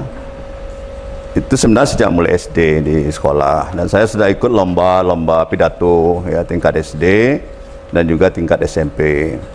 Kemudian di SMA saya juga waktu itu ketua OSIS, ikut juga lomba pidato antar sekolah ya, SMA negeri swasta dan juga madrasah aliyah negeri dan swasta di Masjid Raya Kampung Jawa Dalam ini. Jadi saya mewakili sekolah saya waktu itu, SMA Taman Siswa Padang, untuk ikut lomba pidato. Nah, yang sangat mengesan sekali ketika saya pulang kampung, baru kelas 2 SMA saya diminta untuk menjadi khatib Khatib, ya khatib di Masjid Raya Nagari Air Bangis, Kecamatan Sungai Sawan Barat. Ya alhamdulillah lah pada waktu itu saya jadi khatib Masjid Raya dan orang banyak ucapkan selamat pada saya waktu itu. Mungkin ada senang atau bagaimana gitu kan. Nah, jadi basic saya sebenarnya di sekolah agama dia nggak ada, tapi saya banyak belajar agama karena saya hobinya membaca dan menulis, itu hobi saya. Baca Al-Quran itu boleh katakan tiap hari minimal 2 kali sehari lah ya, tertibkan. Jadi saya cuma tamat SD, SMP, kemudian SMA IPA, kemudian sarjana pendidikan fisika, sarjana hukum dan magister hukum. Magister hukum. Ya, tapi saya jujur mengatakan koleksi buku saya, ya baik saya ketika di Jogja aktif di pimpinan wilayah, ya Ikatan Pelajar Muhammadiyah Yogyakarta, Istimewa Yogyakarta. Saya banyak belajar agama itu. Agama, ya, dan saya tidak mendikotomi, membedakan antara pendidikan umum dengan pendidikan agama. Bagi saya ilmu itu bermanfaat, ya saya pelajari itu. Jadi memang dari SMA Buya sudah ditunjuk ya Buya? Sudah menyampaikan apalah tabligh ya, menyampaikan ceramah tausiah. Kalau pulang kampung itu kan masjid banyak di kampung itu. Nah, maka kita tiap masjid itu diminta untuk memberikan ceramah di bulan suci Ramadan terutama itu. Jadi dari SMA sudah ya Buya. Itu apakah memang dari latar belakang keluarga Buya sendiri yang membentuk karakter Buya sampai di sini atau kayak mana Buya? Pasti ya, itu pasti. Karakter itu memang dibangun dari keluarga. Saya jujur saya katakan, saya dari keluarga yang sangat Islami ya. Orang tua saya itu memang sangat mencintai masjid. Dia imam masjid di Masjid Raya ya Air Bangis itu kan. Jadi sajadah apapun beliau itu kadang jadi imam di situ. Walaupun dia tidak bersekolah tinggi, tapi kapasitas keimanan agamanya dan dia rajin mengikuti pengajian-pengajian ini, baik sama adiknya. Adiknya sendiri itu adalah buya besar juga di kampung, yaitu Buya Ahmad namanya, tamatan dari Candung juga, itu salah ya, Candung ya. Dan juga di Parabe juga dia ikut. Nah, jadi dia itu banyak mengaji sama adiknya juga, sering diskusi. Dan adiknya ini sering ke rumah kami tiap pagi itu kadang. Iya, minum kopi disediakan oleh emak saya kan. Nah, itu diskusi terus persoalan agama. Bapak saya ibu saya, emak saya itu justru guru agamanya, termasuk guru besar juga dia Bangis, namanya Buya Madinin Muhammad. Nah, itu tiap mengaji terus ibu saya itu, emak saya itu dengan Buya Madinin itu. Kadang ada perbedaan materi kaji lah itu kan. Itu jadi diskusi itu apakah yang turun ke dakwah itu hanya Buya, anak orang tua? Oh enggak, kakak saya sebenarnya juga sangat memotivasi saya, sangat mendorong saya. Yang ngajak saya aktif di IPM Kota Padang itu, saya kan sekolahnya di SMA Taman Siswa. Iya, Buya. Tapi dia yang ngajak saya menjadi pengurus IPM Kota Padang, Ikatan Pelajar Muhammadiyah Kota Padang. Nah, mulai itulah saya aktif, termasuk di Jogja. Saya juga dimotivasi supaya saya ke Muhammadiyah, ke pusat untuk aktif di Ortom, ya, Ortom, organisasi otonom Muhammadiyah. Nah, pulang pun saya dari Jogja, dia minta saya masuk di pengurus Pemuda Muhammadiyah. Sampailah 4 periode saya di Pemuda Muhammadiyah itu. Nah, wakil ketua terakhir dan kemudian jadi ketua. Jadi ketua pimpinan wilayah Pemuda Muhammadiyah Provinsi Sumatera Barat. Itu tahun berapa tuh, Buya? Itu tahun 98 sampai 2002. 2002. Ya, 98 mulainya. Jadi Buya memang proses dari bawah ya? Dari bawah kita memang dari bawah. Ya. Jadi peran kakak Buya ini sangat membentuk sebagai saat ini di Muhammadiyah ya, karakter Muhammadiyah. Saya rasa kakak saya itu perlu kita teladani. Dia seorang organisatoris dan juga pernah juga jadi ketua pengurus masjid ini. Ini fotonya ada itu yang baju biru itu. Itu namanya Buya? Haji Sahruji Tanjung ya, Haji Sahruji Tanjung. Dan beliau pernah di DPRD Provinsi dan juga pernah di MPR dan DPR RI. Beliau itu memang sangat memberikan tauladan, memberikan motivasi kepada adik-adiknya untuk melakukan pergerakan lah ya, pergerakan di Muhammadiyah ini, gerakan amar ma'ruf nahi munkar, tajdid ini. Dan itu pun ketika dia masih kuliah di IAIN waktu itu, dia sudah pulang itu tetap ya darahnya itu darah Muhammadiyah itu. Pemuda-pemuda sana itu ya mulai dari lagu, didikan subuh, apapun diajarkan ke kita itu loh. Jadi semangat juang dia itu yang mungkin mengalir juga kayak kita itu kan. Nah, jiwa keorganisasiannya itu. Termasuk adik saya yang putri tamat PGA di Gunung Pengilun kan. Nah, itu juga dakwah terus dia itu di Asia. Kakak saya yang di atas saya betul itu pengurus Asia. Iya, pengurus Asia di kampung itu kan. Jadi artinya Buya berapa saudara? Jadi saya sebenarnya 6 bersaudara, tinggal 5. Yang tua kakak saya itu baru meninggal kemarin, dah meninggal dia. Jadi tinggal 2, kakak saya yang laki-laki 1 lagi jadi datuk di sana. Jadi datuk suku Tanjung, Datuk Raja Ahmad ya. Saya dulu ditawari juga jadi datuk udah berapa kali, tapi saya karena berada di Padang, saya nggak mau karena prinsip saya gini, untuk apa kita memangku sebuah jabatan kalau kita tidak melakukan ya tugas-tugas dan tanggung jawab yang diberikan. Amanah itu kan diminta pertanggungjawabannya. Jadi memang banyak perjalanan Buya. Buya ini sendiri dikenal orang sebagai mubalik nih Buya. Di balik mubalik nih sebagai apa Buya dikenal masyarakat luas nih Buya? Ya mungkin orang pernah kenal saya juga di partai politik ya. Karena bagaimanapun saya cukup pendiri, inisiator PAN Sumatera Barat salah seorang, dan juga pernah jadi wakil ketua 2 periode, dan juga pernah jadi ketua ya, DPW PAN Sumatera Barat gitu kan.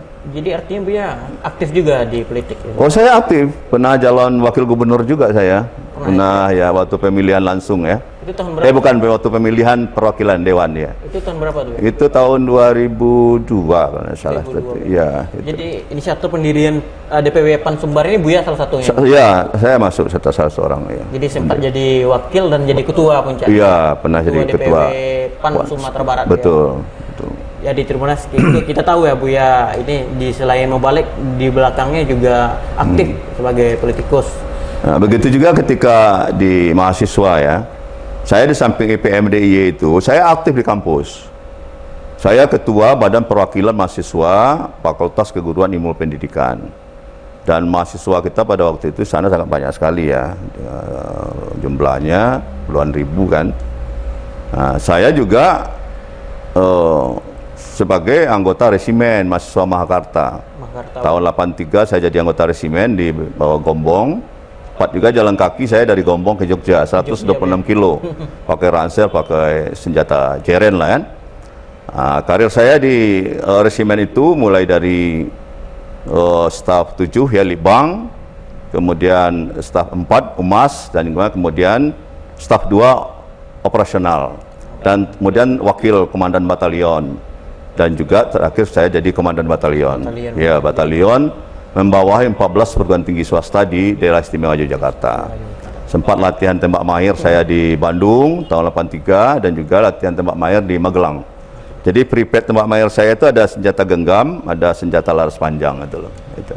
Buya, ini tadi Buya sudah menyampaikan juga latar belakang keluarga Buya ya, yang bentuk Buya. Untuk yang memutuskan Buya berdakwah ini sendiri, apakah arahan dari orang tua atau niat hati Buya sendiri Buya? Sebenarnya janji saya sih sama orang tua saya jujur saya katakan. Kalau ditanya soal ini saya agak apa ya. Iya, sebenarnya orang tua saya itu dia menginginkan saya untuk masuk sekolah agama sih. Ya. Karena semua anak-anaknya sekolah agama. Tapi saya waktu itu memilih untuk masuk SMP. Dan orang tua saya mengatakan, nggak usah aja lah sekolah daripada masuk SMP. Begitu katanya. Karena waktu itu kan kita celana pendek kan. Iya, SMP celana pendek. Untunglah kakak saya ini meyakinkan orang tua saya. Sebenarnya apa yang terselip di dalam orang tua kita tuh menyuruh kita sekolah agama? Dia sampaikan ke kakak saya ingin Jal Astri itu nanti sama dengan kakaknya, bisa berdakwah, menyampaikan ya salah agama Islam ya. Nah, kalau SMP apa pelajarannya dengan? Nah, waktu itulah saya dipanggil oleh kakak saya. Sebenarnya diinginkan Bapak, kamu ini seperti ini. Ya kalau gitu nggak apa-apa, saya berjanji. Beri kesempatan saya sekolah SMP, saya akan belajar agama. Iya, insya Allah nanti di SMA saya sudah bisa melaksanakan itu. Itu janji saya. Ya. Maka ketika pulang kampung, saya diberi kesempatan khutbah Masjid Raya itu, orang tua saya sangat senang sekali itu. Senang, oh, senangnya luar biasa. Jadi, terobat itu kan. Nah, sejak remaja ya sudah itu. Iya, sudah. Kita sangat aktif. Waktu tinggal di Bero, saya juga pengurus wirid remaja. Ya, di Masjid Bero ya. Ya, Syariatul Ihsan Bero. Ya, saya pengurus di situ karena tinggal dekat situ saya. waktu sekolah SMA itu. Jadi Buya memang tidak ada latar belakang pesantren? Saya tidak ada latar belakang pesantren, tapi saya jujur, saya hampir tiap hari itu belajar agama. Dari buku-buku? Dari buku-buku, dari Al-Quran. Saya tiap hari tidak pernah tidak baca Al-Quran itu. Insya Allah. Buya, tadi Buya sempat menyinggung peran kakak ya, dan orang tua dan keluarga ya. Iya. Yang membentuk pribadi spiritual Buya memang keluarga itu, Buya? Iya, keluarga. Jadi peran keluarga itu dari apa ya? Pendidikan agama itu memang peran utama. Makanya pendidikan keluarga itu yang pertama itu adalah pendidikan keluarga, yaitu menanamkan nilai-nilai agama, adat istiadat itu memang di rumah tangga. Itu makanya ada ayat ku anfusakum wa ahlikum naro, jagalah dirimu dan keluargamu dari siksa api neraka. Ya. Nah, kalau bicara tentang api neraka tentu bicara tentang agama. Agama ya, ya. Nah, itu jadi tidak ada pada mata pelajaran umum itu bicara soal neraka itu kan. Nah, tidak ada di fisika, tidak ada juga di kimia, tidak ada juga apa kan. Nah, makanya agama. Jadi basic keluarga itu sangat penting, menanamkan nilai agama. Kalau nanti orang tua hanya menyerahkan pendidikan agama anaknya, kesulitan di dakwah itu ada sedikit saja. Makanya saya banyak mempelajari bahasa Al-Quran itu.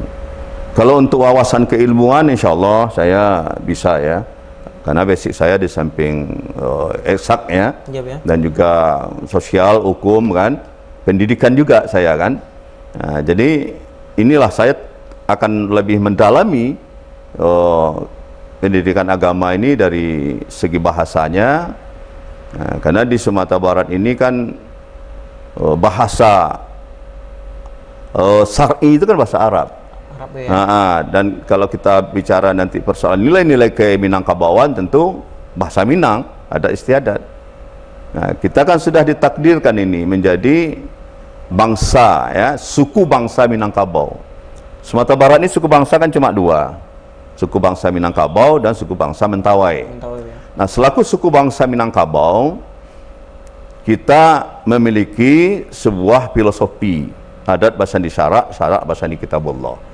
Dan filosofi ini sudah diakui secara regulasi kebijakan, yaitu di dalam Undang-Undang Nomor 17 Tahun 1922. Pada pasal 5C itu sangat dijelas di situ, keistimewaan Sumatera Barat itu memiliki filosofi adat Basandi Syarak, Syarak Basandi Kitabullah. Itu. Buya, ini sedikit lagi nih yang juga menyinggung. Yang hal yang sangat merubah Buya, membentuk karakter Buya seperti ini, seperti apa Buya? Mungkin bisa dijelaskan kepada Tribuners Buya. Saya karakter kepribadian saya ini sebenarnya dibentuk oleh keluarga saya sendiri. Orang tua saya itu orang yang sangat apa ya, sangat jujur, sangat disiplin, kerja keras. Dia seorang petani cuma, tapi ibadah ini betul dia jaga betul ini. Bangun subuhnya ke masjidnya kan, pulang dia untuk membangunkan saya itu dia tidak pernah menyuruh saya sholat, tidak. Tapi dia ngaji dekat saya pulang subuh itu. Kalau juga tidak bisa saya bangun subuh itu karena mengaji beliau, jendela tempat kamar saya dibuka sendiri itu. Ini udah terang ini. Ya, begitu cara dia didiknya itu dengan cara halus. Tidak pernah dia sedikit kekerasan ngajar kita, nggak pernah. Dia dengan santun mengapakan anak-anaknya itu, termasuk mengaji juga begitu. Nyuruh kita mengaji sudah maghrib itu. Dulu kan ngaji pakai lampu togo ya. Nah itu. Saya pulang mengaji itu biar tahu Ananda ya. Saya kerja di pantai dulu di pasir itu kan. Nah, ya di air bangis itu saya kerja. Ya di pelelangan ikan itu kerja tempat mama. Ya mulai membalah ikan, mencabut isang ikan, mengasin ikan, membasuh, menjemur, kemudian kering menyusun untuk dijual ke Padang. Itu pekerjaan saya. Kelas 4 SD saya sudah bisa membeli sepeda ponding RT itu. Kelas 4 SD. Karena saya digaji oleh mama saya itu untuk kerjaan. Kalau Buya kecil itu situasi kehidupan Buya bagaimana Buya? Apakah ya saya memang terpengaruh oleh kerja keras orang tua saya. Orang tua ya. Jatuh kecil itu waktu SD itu sampai SMP saya sudah bersawah sendiri saya. Bersawah sendiri. Dikasih oleh orang tua saya tuh, garap sama kamu tuh sawah itu. Ya. Saya menabih sendiri, saya tanam sendiri, saya panen sendiri. Kebun juga saya berkebun cengkeh sendiri saya. Cengkeh sendiri saya. Cuma pas saya mau sekolah ke Padang, cengkeh waktu itu jatuh harganya. jatuh harga. Akhirnya saya pun tidak memikirkan itu lagi, saya pikir sibuk dengan pendidikan aja lagi kan.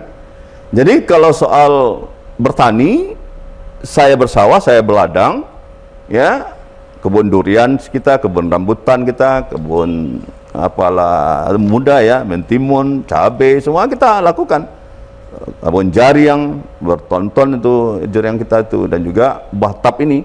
Wah, itu puasa itu sangat laris sekali itu. Oh, itu pusatnya tempat kita itu di Air Bangis. Ya, itulah pekerjaan kita. Jadi kita terpengaruh dengan kerja keras orang tua itu yang membuat kita apa? Mendorong kita untuk. Nah, sampai saat ini itu pula yang mendorong kita enggak berhenti bekerja itu loh. Lihat di organisasi ini. Aktif ya. Iya. Kejar ke sana, kejar ke sini, ke sini, kadang sudah sidang harus ke sana. Nggak pulang kita, kalau udah pergi ke rumah tuh malam aja pulangnya lagi. Iya, iya. Jadi memang mewakafkan diri ya. Iya, seperti itu yang maksimalkan. Karena ada merasa berdosa, kita punya sebuah jabatan, kita tidak melaksanakan dengan tugas itu. Ya. Iya, itu. Buya, saat ini umur sudah 66 tahun ya, Buya? Iya, betul. Buya, dari 66 tahun ini sendiri, Buya pernah merasa nggak? Secara langsung Buya merasa Allah pernah menegur dalam perjalanan Buya ini sendiri agar Buya lebih itu. Yang saya rasakan selama umur 26 ini memang kaki saya itu kurang apa, dapat menyeimbangkan posisi badan saya itu loh. Entah karena berat badan. Kalau sakit-sakit lain salah saya nggak ada. Cuma kaki saya ini sering apa, kesemutan. Kesemutan. Iya, itu. Jadi kadang harus dipoles dulu dengan minyak atau apa, menstabilkan. Nah, ada dokter menyarankan supaya saya mengurangi berat badan gitu kan. Nah, tapi kalau soal selera makan, soal semangat, apa, itu masih kuat. Cuma kaki itu aja yang jadi masalah. Ya, saya rasa memang kata orang penuaan itu dimulai dari kaki. Ya. Makanya kita terima saja. Tapi tetap kita memelihara dan menjaga kesehatan kaki kita itu dengan mengobat. Kadang kita terapi, itu kan, kita lakukan. Kadang obat minum, itu kan. Nah, itu. Buya, terkait peralihan Buya dari ke Mubalik ini sendiri, apakah ada pernah orang dekat Buya atau teman-teman Buya menentang, mengarahkan Buya fokus kepada akademisi atau sinisnya? Dan kenapa juga Buya memilih Muhammadiyah sebagai wadah? Karena kita ketahui bukan hanya Muhammadiyah ya, NU juga ada, dan ormas Islam lain juga. Ya, saya memang dari awal memang di Muhammadiyah, tidak pernah organisasi lain kan. Jadinya sampai sejak mulai kita start tuh memang di Muhammadiyah. Tentang materi dakwah saya itu memang mungkin agak komprehensif ya. Ya, tidak hanya persoalan, kadang saya bicara soal akidah, kadang saya soal ibadah juga, kadang saya bicara soal pentingnya ilmu, ya, pentingnya penegakan hukum, pentingnya nilai-nilai adat istiadat dan budaya. Makanya mungkin wawasan saya seperti itu. Dan tiap hari saya menulis. Kalau enggak 2, 1 sehari ada tulisan saya. Ada tulisan saya. Nah, hari ini 2 nih tulisan saya, termasuk ke Prabowo kan. Tentang Baginda Aziz Khan ini, karena sudah cukup lama kan. Nah, jasa beliau sudah luar biasa itu.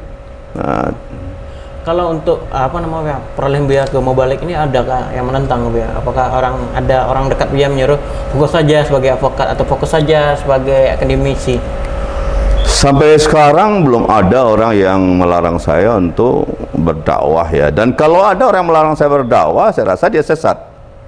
Sesat dia kalau dia melarang saya berdakwah. Berhentilah berdakwah, tidak usahlah khotbah, tidak usahlah sebagai mubalik, kan sudah ada gawainya sebagai tenaga profesional, sebagai advokat. Advokat itu sebenarnya kita kan berdakwah juga, menegakkan hukum kan, memperjuangkan hak-hak publik. Kadang masyarakat yang tidak mampu, dia ingin memperjuangkan hak dia untuk mengontrak advokat, uang nggak ada, itu kita bantu. Saya sering membantu klien saya, ya, kadang 2 juta, kadang 3 juta, pakai uang saya aja dulu, itu. Iya, kalau kalah dia ya udah, saya kalau kalah ya sudah, habislah uang saya. Tapi nanti kalau dia menang ya dibalikkan uangnya, gitu aja. Tapi dia puas, rasa kita udah memperjuangkan hak-hak dia, itu kan, nah, itu. Kadang ada advokat yang saya bina juga, heran dia kok mau meminjamkan uangnya sama klien. Ya, itulah salah satu kewajiban kita di dalam penegakan hukum itu, memperjuangkan hak rakyat, gitu kan. Jadi ada yang berbayar, ada yang tidak berbayar, itu biasa itu. Biasa. Iya, sama juga dengan mubalik kita ini. Kalau dibayar transportasi alhamdulillah, kalau enggak apa-apa juga. Di Masjid Taqwa ini juga seperti itu. Zuhur mubaliknya dibayar, asar tidak. Nah, tidak ya. Iya. kalau untuk ini Bu ya, ini Buya termasuk orang yang sangat sibuk juga ya aktivitas Bu ya. Pengorbanan terbesar bagi Buya seperti apa Bu ya? Apakah ada yang dikorbankan kayak waktu sama keluarga dan anak ini Bu ya khususnya? Itu seperti apa Bu? Saya sangat bangga dengan keluarga saya, istri saya sangat memahami kesibukan saya. Mungkin karena istri saya ini kan juga bapaknya orang organisasi juga ya, pernah juga di DPRD di Sijunjung ya, pernah ketua Elkam juga, pernah juga di KNPI. Jadi kan kakaknya juga orang organisatoris lah ya. Nah, jadi dia memahami tentang saya. Nah, dan dia memang orangnya sangat sangat memperhatikan kepentingan saya. Untuk tugas-tugas saya itu dia selalu tanya, besok apa kegiatan gini-gini. Termasuk pakaian saya itu ditanya, besok apa. Begitu luar biasanya kalau istri saya tuh. Dukungannya luar biasa. Dan juga dukungan dari anak-anak. Tak satu pun anak-anak itu yang melarang saya untuk berdakwah, ya tidak ada satupun. Yang dia larang di usia saya yang seperti ini, dia melarang saya udah berhentilah untuk kegiatan politik praktis. Nah, jadi bukan berarti di politik saya tidak mengikuti perkembangan. Saya ikuti perkembangan, head politik itu penting, tapi keluarga saya melarang saya untuk aktif di politik praktis. Menjadi pengurus partai, menjadi calon, ini sebagainya, itu memang saya dilarang udah. Dilarang, nah, fokuslah ke Muhammadiyah, fokuslah ke taman siswa, kegiatan sosial lainnya gitu. Jadi Buya tadi sempat menyinggung ya di awal ceramah Buya itu di SMA di salah satu masjid. Masjid Raya, masjid terbesar di kampung saya. Kampung Buya. Itu ceramah Buya seperti apa yang Buya sampaikan itu? Waktu itu saya menyampaikan tentang nilai-nilai keislaman dan Pancasila waktu itu. Jadi pentingnya tauhid, pentingnya kemanusiaan. Nilai kemanusiaan itu tidak boleh ditempatkan di bawah nilai materi. Jadi mari kita menghargai kemanusiaan itu di atas nilai materi. Jangan sampai karena materi kita mengabaikan kawan, mengabaikan keluarga, ya kan? Nah, kemanusiaan itu ditempatkan di bawah nilai Tuhan. Gitu. Nilai Tuhan. Nah, itu yang penting. Makanya ketuhanan yang Maha Esa, kemanusiaan yang adil dan beradab. Makanya sifat manusia, ya, kemanusiaan itu kan melekat sifat-sifat manusia di situ. Ya, jadi esensi manusia itu sebagai ciptaan Allah, makhluk Allah itu harus ditempatkan dengan posisi yang terhormat, ya, jangan ditaruh di bawah nilai materi itu. Buya, ini awal-awal ceramahnya juga di SMA. Apakah ini pernah diremehkan, Buya? Mungkin ada orang di belakang saya dia ngomong mungkin kajinya kurang dalam dan sebagainya. Itu biasa itu kan, ada yang tapi itu tantangan bagi kita. Kalau ada orang mengatakan kaji kita tuh kurang dalam, ya, itu biasa. Kita pun juga tidak butuh sanjungan orang dalam berdakwah itu kan. Tapi bila orang memerlukan kita, jangan sampai kita tidak memenuhi gitu loh. Buya, kalau perjalanan panjang Buya dari 66 tahun ini Buya, tantangan terbesar berdakwah di Padang Sumbar secara luas ini seperti apa Buya? Mungkin bisa diceritakan Buya agar bisa jadi inspirasi juga bagi anak-anak muda saat ini Buya. Tantangan dalam berdakwah itu, kalau untuk sekarang kan kita harus menguasai media ya, menguasai media, teknologi, termasuk digital, ya kan? Nah, bagaimana materi-materi kita itu tidak hanya sekedar disampaikan di masjid saja, sehingga jamaah yang hadir saja yang menikmati. Nah, makanya masjid digital itulah yang kita galakkan sekarang. Masjid Taqwa ini salah satu masjid digitalisasi ya, digitalisasi masjid yang kita lakukan. Maka semua materi-materi ceramah kita ini selalu direkam ini, ya, kemudian disebarluaskan pada media sosial yang ada. Ini salah satu tantangan. Dan kemudian sebagai mubaligh kita harus banyak membaca yang tersirat dan tersurat, kan? Tersirat juga harus kita baca, tersurat, bahkan yang tersuruh pun harus kita baca. Nah, sehingga materi kita itu menjadi materi yang mengena di hati jamaah kita. Ya, dan ceramah itu tidak perlu lama-lama sebenarnya, paling lama 20 menit cukup, tapi penting inti sari dari materi yang kita dapatkan sampai. Pesan yang kita sampaikan itu nyampe. Karena bagaimanapun dakwah itu antara komunikator kita, pendakwah, dengan komunikan.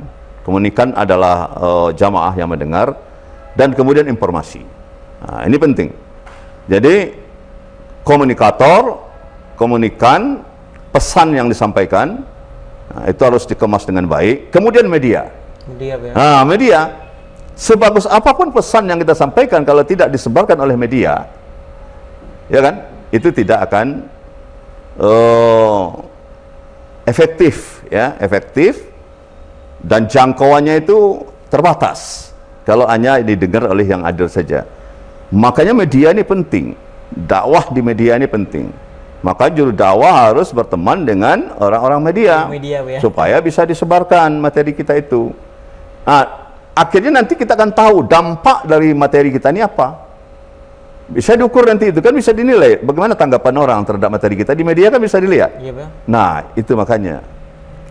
Buya, ini juga panjang juga Buya mengenai materi-materi dakwah. Apakah Buya pernah terpikir nggak Buya ingin berhenti berdakwah ini Buya? Wah, sampai sekarang belum saya memikirkan dakwah. Justru saya sekarang ingin melakukan revitalisasi, penguatan dakwah saya. Apakah itu dakwah bil hal maupun dakwah bil lisan, apakah itu dakwah melalui digital, dakwah komunitas, dan juga dakwah kultural. Nah, itu harus kita masuki semua. Jadi justru kita tidak boleh berhenti berdakwah itu. Berdakwah itu berhentinya kita udah mati aja gitu kan, karena kita mengajarkan ilmu pada orang lain. Nah, kalau momen yang paling mengharukan dalam berdakwah itu seperti apa yang pernah Buya rasakan Buya sepanjang perjalanan Buya ke daerah-daerah memberikan dakwah ini Buya? Ya, kita haru sambutan dari masyarakat. Misalnya kita ada pengajian bulanan, ya, bulanan Muhammadiyah di kabupaten kota itu umumnya kan ribuan juga yang hadir kan di masjid-masjid itu. Mereka itu mendengarkan materi kita itu dan juga menyerap apa yang kita sampaikan. Dan juga ada saatnya juga kita berdakwah di tempat-tempat yang sepi, tidak banyak orang. Karena saya juga pernah menjadi ketua, ya, lembaga pengembangan cabang dan ranting Muhammadiyah. Jadi saya juga ke cabang-cabang dan ranting itu. Iya, 2,5 tahun saya berangkat sudah Jumat ini sore, nanti pulangnya Ahad malam. Ya. Bisa perjalanan itu 3 titik sampai 4 titik itu. Ya, kita bermalamnya di rumah ketua ranting, ketua cabang. Ya, dan kita tidak merepotkan apa di kamar di apa saja cukup kok, di ruang tamu aja. Dimintakan tikar, ya kita tidur di situ. Buya, tadi Buya sempat menyinggung terkait dakwah saat ini Buya. Seperti Masjid Muhammadiyah, dakwah di Pasaraya ini sudah mulai digitalisasi Buya. Ya, betul. Apakah perlu dakwah ini menyesuaikan juga Buya di tengah media sosial, gencar media sosial Buya? Itu menurut Buya seperti apa Buya? Iya, jadi kita kan fakta, ya, fakta menunjukkan Masjid Taqwa ini kan tidak seperti dulu jemaahnya. Iya Buya.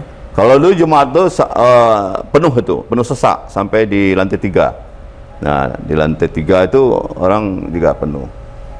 Nah, sekarang lantai 2 saja, ya kan? Ya. Nah, makanya melalui media inilah kita sebar. Karena masjid makin bertambah juga kan. Nah, jadi jangkauan dengan media ini kan jauh lebih lebih banyak dibanding mereka yang datang di sini. Nah, namun demikian, bagaimana kita menggunakan teknologi digital ini dengan sebaik-baiknya untuk mengemas materi-materi yang mungkin bermanfaat, ya, bagi masyarakat, dan itu bisa didengar, ya, dan bisa dibaca oleh masyarakat kita itu. Ya, Buya. Ini juga Tribuners, kita sangat panjang, ya, membahas dari Buya Kijal Astri Tanjung, perjalanan dari bawah, bagaimana dia membentuk karakter dia dari bawah, memang dari bawah tanpa ada dukungan manapun Buya, memang dari bawah prosesnya. Dan dari mimbar juga Buya sampai saat ini membantu masyarakat Buya.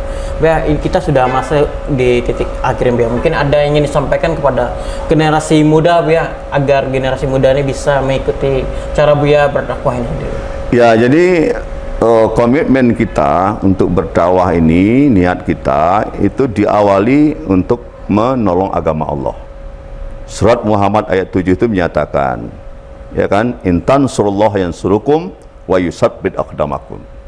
Tolonglah, belalah agama Allah ini, Allah akan membela kamu dan akan mengokohkan kedudukanku. Saya merasakan itu. Pertolongan Allah terhadap kesulitan-kesulitan yang saya hadapi itu terjadi ketika saya kuliah. Rasa-rasanya tidak mungkin saya bisa kuliah di Yogyakarta, tapi Allah menolong saya. Saya dapat beasiswa. Beasiswa di Jogja. 5,5 tahun saya tidak bayar uang kuliah, bahkan saya tinggal di tempat sekjen, ya, di mas sekjen. Ya, itu pertolongan Allah. Yang kedua juga begitu, saya kuliah juga sarjana hukum tidak bayarkan kuliah. Di kuliah di UNAN S2 saya juga tidak bayar kuliah, beasiswa saya. Iya, jadi memang pertolongan Allah itu sangat banyak pada saya.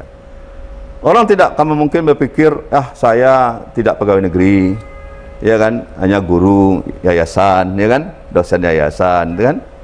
Tapi bisa bekerja, berdakwah seperti orang yang memiliki yang lain gitu, yang sama itu kan. Jadi pertolongan Allah itu memang selalu kita minta di dalam kita bekerja. Yakinlah kalau Allah sudah menolong kita, segala hambatan, tantangan, rintangan, kesulitan yang kita hadapi itu akan dapat kita atasi. Ini sangat banyak pelajaran yang kita dapat. Tribunas, saya Muhammad Afdallah Prianto dan bersama Buya Kijal Astri Tanjung, kita undur diri ya. Download Tribun X sekarang, menghadirkan lokal menjadi Indonesia. Nah, saya ini kebetulan waktu dulu itu Konghucu. Konghucu pun belum agama tapi masih kepercayaan. Saya ini tidak terwakilkan Pak Yon gitu. Nah, yang namanya manusia walaupun kecil berpikir, mana ya? Dah, tak datangi guru. Bu, ya, Nak Rusli, kenapa? Boleh nggak saya minta izin? Minta izin apa? Dia bilang gitu. Saya minta izin untuk ikut kelas ibu. Loh, Nak Rusli kan agama Konghucu, ini Islam loh, dia bilang gitu. Benar. Cuma kan Konghucu nilainya dari mana, Bu? Saya bilang gitu. Nah, sejak itu saya bergabunglah di kelas belajar agama Islam. Alhamdulillah, nilai saya nggak kalah dengan teman-teman yang agama Islam. Saya punya nilai 8, Pak. Bahkan mungkin yang Islam ada yang lebih rendah. Ada yang di bawah itu. Ada yang di bawah itu. Nah, disitulah saya tidak tahu. Rupanya itu adalah awal dari nasib saya di kemudian hari. Ini saya bukan dalam artian tidak mengatakan agama saya atau kepercayaan saya yang ini kurang baik atau tidak. Saya hanya menceritakan perkembangan saya punya spiritual gitu. Pengalaman lah Pak ya. Betul gitu.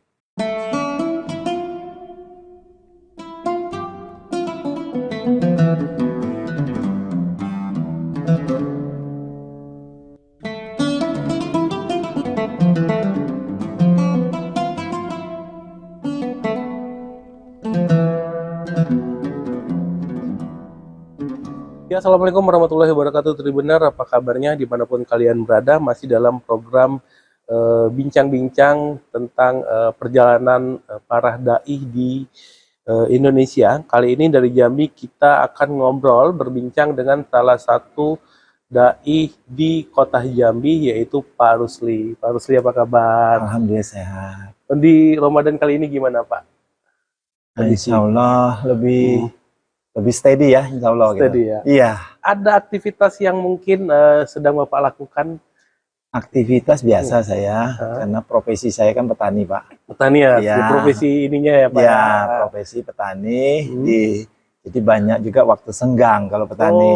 Petani itu kalau di lahan. Di lahan, gitu. ya. Tapi kalau pulang ke kota ya begini. Ya, siap. Pak, mungkin untuk awal kita bisa cerita dulu nih Pak, bagaimana perjalanan Bapak sampai detik ini menemukan iman, menemukan Islam, hingga sekarang fokus berdakwah di Provinsi Jambi ini, Pak. Jadi alhamdulillah Pak Yon, awal-awal saya diketemukan dengan Islam itu berawal dari saya masih kecil ya. Waktu itu saya SD di sekolah dasar. Jadi di sekolah dasar itu kan saya di SD Impres dulu. SD Impres, SD Negeri nomor 53 yang ada di kampung saya di daerah Sukakarya sini. Sukakarya, Kota Jambi ya Pak ya? Sukakarya, Kota Jambi. Kota Jambi. di mana saya dilahirkan di 50 tahun yang lalu. Ya. Nah, saya waktu itu sekolah di SD, waktu itu di SD itu pelajaran agama. Oke. Itu kalau misalnya agama Islam, belajarnya di kelas. Di kelas. Jadi ada guru agamanya, belajarnya di kelas. Sedangkan untuk agama lain, waktu itu seperti ada agama Hindu, ada agama Buddha, ada agama Kristen. Mereka bebas untuk katakanlah belajarnya sesuai dengan keyakinan mereka. Kalau Buddha di wihara, ada kalau Kristennya di gereja, dan Hindu di pura ya. Pura, betul. Pura. Nah, saya ini kebetulan waktu dulu itu Konghucu. Oh, waktu itu belum ada jadi agama ya, Pak? Pun belum agama, tapi masih kepercayaan. Nah, saya ini tidak terwakilkan, Pak Yon, gitu. Jadi si kecil ini, saya ini waktu itu bingung. Waduh, gimana ya saya mau dapatkan nilai agama itu? Enggak. Nah, yang namanya manusia walaupun kecil berpikir, mana ya? Dah, tak datangi guru. Bu, ya, Nak Rusli, kenapa? Boleh nggak saya minta izin? Minta izin apa? Dia bilang gitu. Saya minta izin untuk ikut kelas ibu. Loh, Nak Rusli kan agama Konghucu, ini Islam loh, dia bilang gitu. Benar. Cuma kan Konghucu nilainya dari mana, Bu? Saya bilang gitu. Enggak. Ya, sebetulnya betul, Konghucu itu di kelenteng.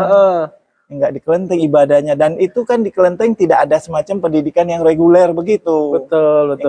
Hanya di kelenteng itu pada saat sembahyang ya sembahyang, tapi nggak ada tempat ngambil nilai atau mana gitu. Di situ saya sampaikan.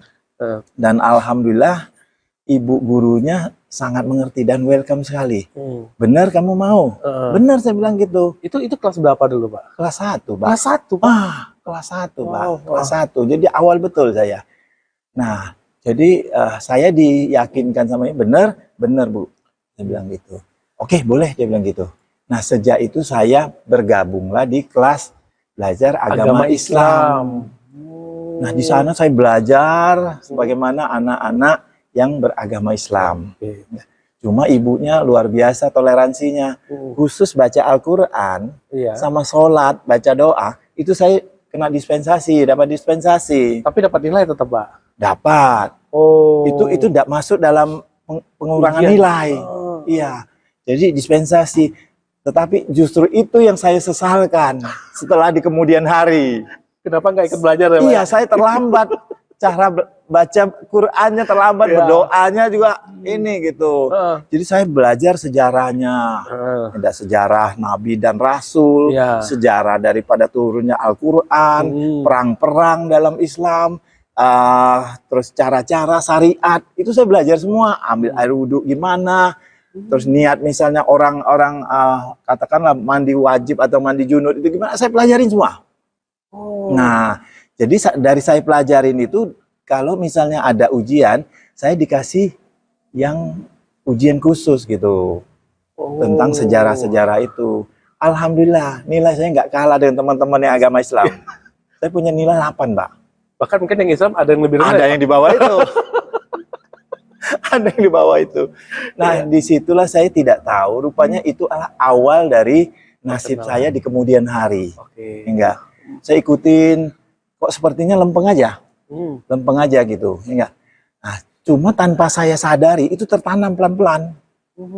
Tertanam pelan-pelan gitu. Ada perbedaan yang katakan 180 derajat dengan di Konghucu. Enggak. Salah satu contohnya misalnya, perlakuan terhadap katakanlah jenazah. Jenazah apa itu orang tua ataupun saudara gitu. Kalau di agama Konghucu, itu kita berdoanya minta dia yang selamatkan kita. Nah, ini kan terbalik nih, 180 derajat nih. Kalau di Islam kan terbalik gitu. Kita yang minta sama Tuhan untuk menyelamatkan, ampuni dosanya. Yang sudah meninggal ya. Iya. Nah, di sini pelan-pelan, loh kok berbeda. Nah, rupanya hal ini yang lama-lama membekas. Kalau waktu kecil mungkin nalarnya kan nggak begitu jalan itu. Tapi begitu besar, mulai besar, nalarnya udah mulai jalan. Rasional atau tidak. Nah, ini saya bukan dalam artian tidak mengatakan agama saya atau kepercayaan saya yang ini kurang baik atau tidak. Saya hanya menceritakan perkembangan saya punya spiritual gitu. Pengalaman lah Pak ya. Betul gitu. Nah, setelah saya jalani sampai tamat SD, mohon maaf SD. Nah, giliran saya mau lanjut lagi, ini gimana lagi nih? Ketemu lagi masalahnya nih. Ya enggak, ketemu lagi masalahnya. Tapi saya tetap menghadap guru yang agama Islam. Saya sampaikan juga. Enggak. Dan lanjut, alhamdulillah lanjut gitu. Jadi lanjut silahkan gitu. Jadi saya perdalam terus Pak. Perdalam terus agama Islam hingga sampai kepada saya ke SMA waktu itu. Kelas 1. Jadi saya SD-nya di SD 53 Negeri, Impres, di Sukakarya. Kemudian SMP-nya di SMP 8 Negeri juga. Juga di daerah sini. Kemudian SMA saya ke SMA Negeri 1. Nomor 1 tuh favorit itu? Favorit waktu itu. Alhamdulillah masuk kan gitu. Enggak. Jadi di kelas 1 belajar agama seperti biasa. Enggak seperti biasa. Nah kebetulan saya waktu itu ada sedikit ini saya harus pindah. Ada sedikit problem, saya harus pindah ke Palembang.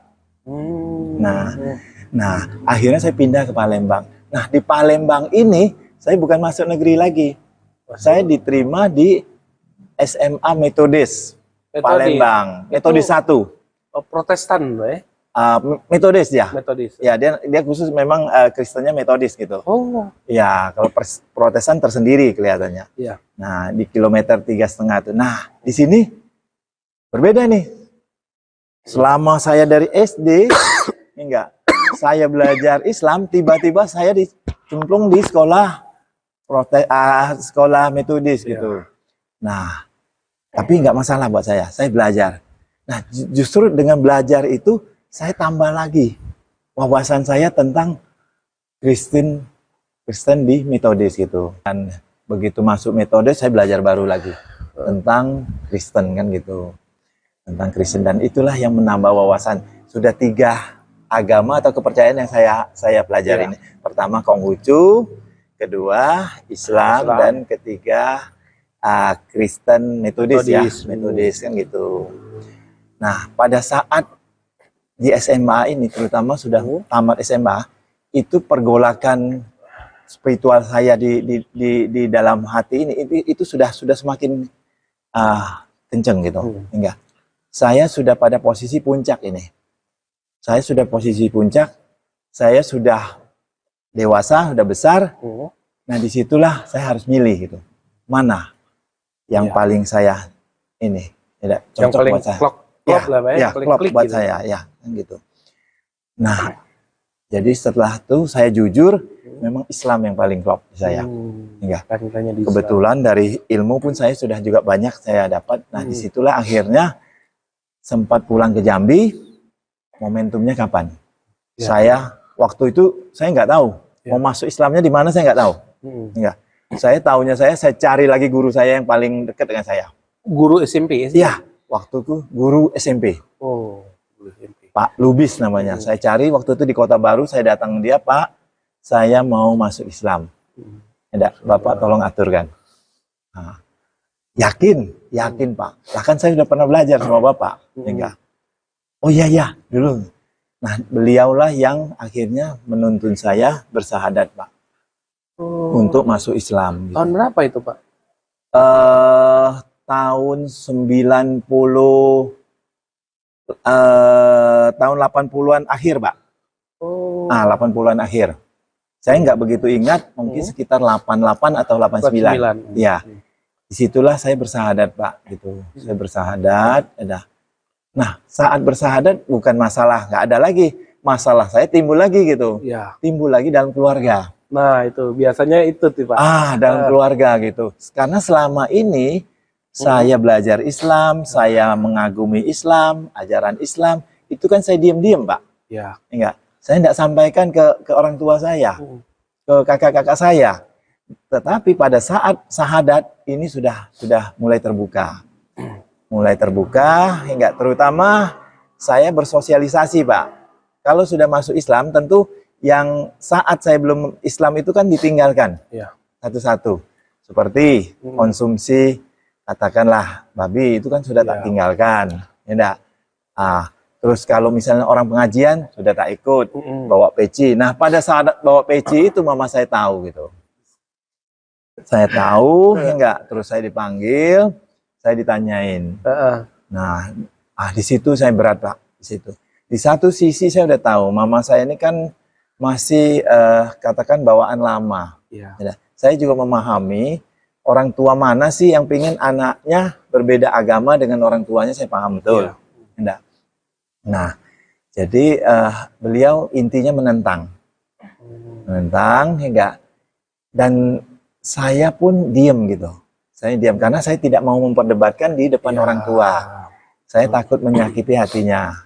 Saya terima, saya diam, apa yang dia ngomong ya saya diamkan aja. Paling saya bawa pergi Pak. Saya bawa pergi, enggak. Nah, saya cerita balik nih. Sebelum masuk Islam kan harus sunat Pak. Iya betul Pak. Ya, sunat. Itu pun saya lakukan diam-diam Pak. Karena kalau saya lakukan terbuka, heboh Pak nanti Pak. Iya betul betul Pak. Jadi saya lakukan diam-diam, saya cari dokter, saya buat janji, enggak. Sampai saya dihitan, saya masih kerja seperti biasa Pak. Dan di rumah saya rawat sendiri, makanan yang harus saya pantang sendiri, itu saya lakukan Pak. Gitu. Sehingga dari pihak keluarga nggak tahu Pak. Itu berapa lama Pak pihak keluarga sampai tahu dari bersahadat sampai tidak lama. Pada saat saya sudah mau masuk ke lingkungan Islam ini, tentu kan kalau ada yasinan kan saya ikut Pak gitu. Nah di saat itu saya udah mulai kelihatan. Dan orang tua memang tidak setuju gitu. Kenapa kok harus milih Islam? Ya. Kenapa tidak milih yang lain gitu? Karena yang Islam kan berbedanya frontal nih, terutama masalah makanan kan begitu. Makanan dan minuman ya. Iya.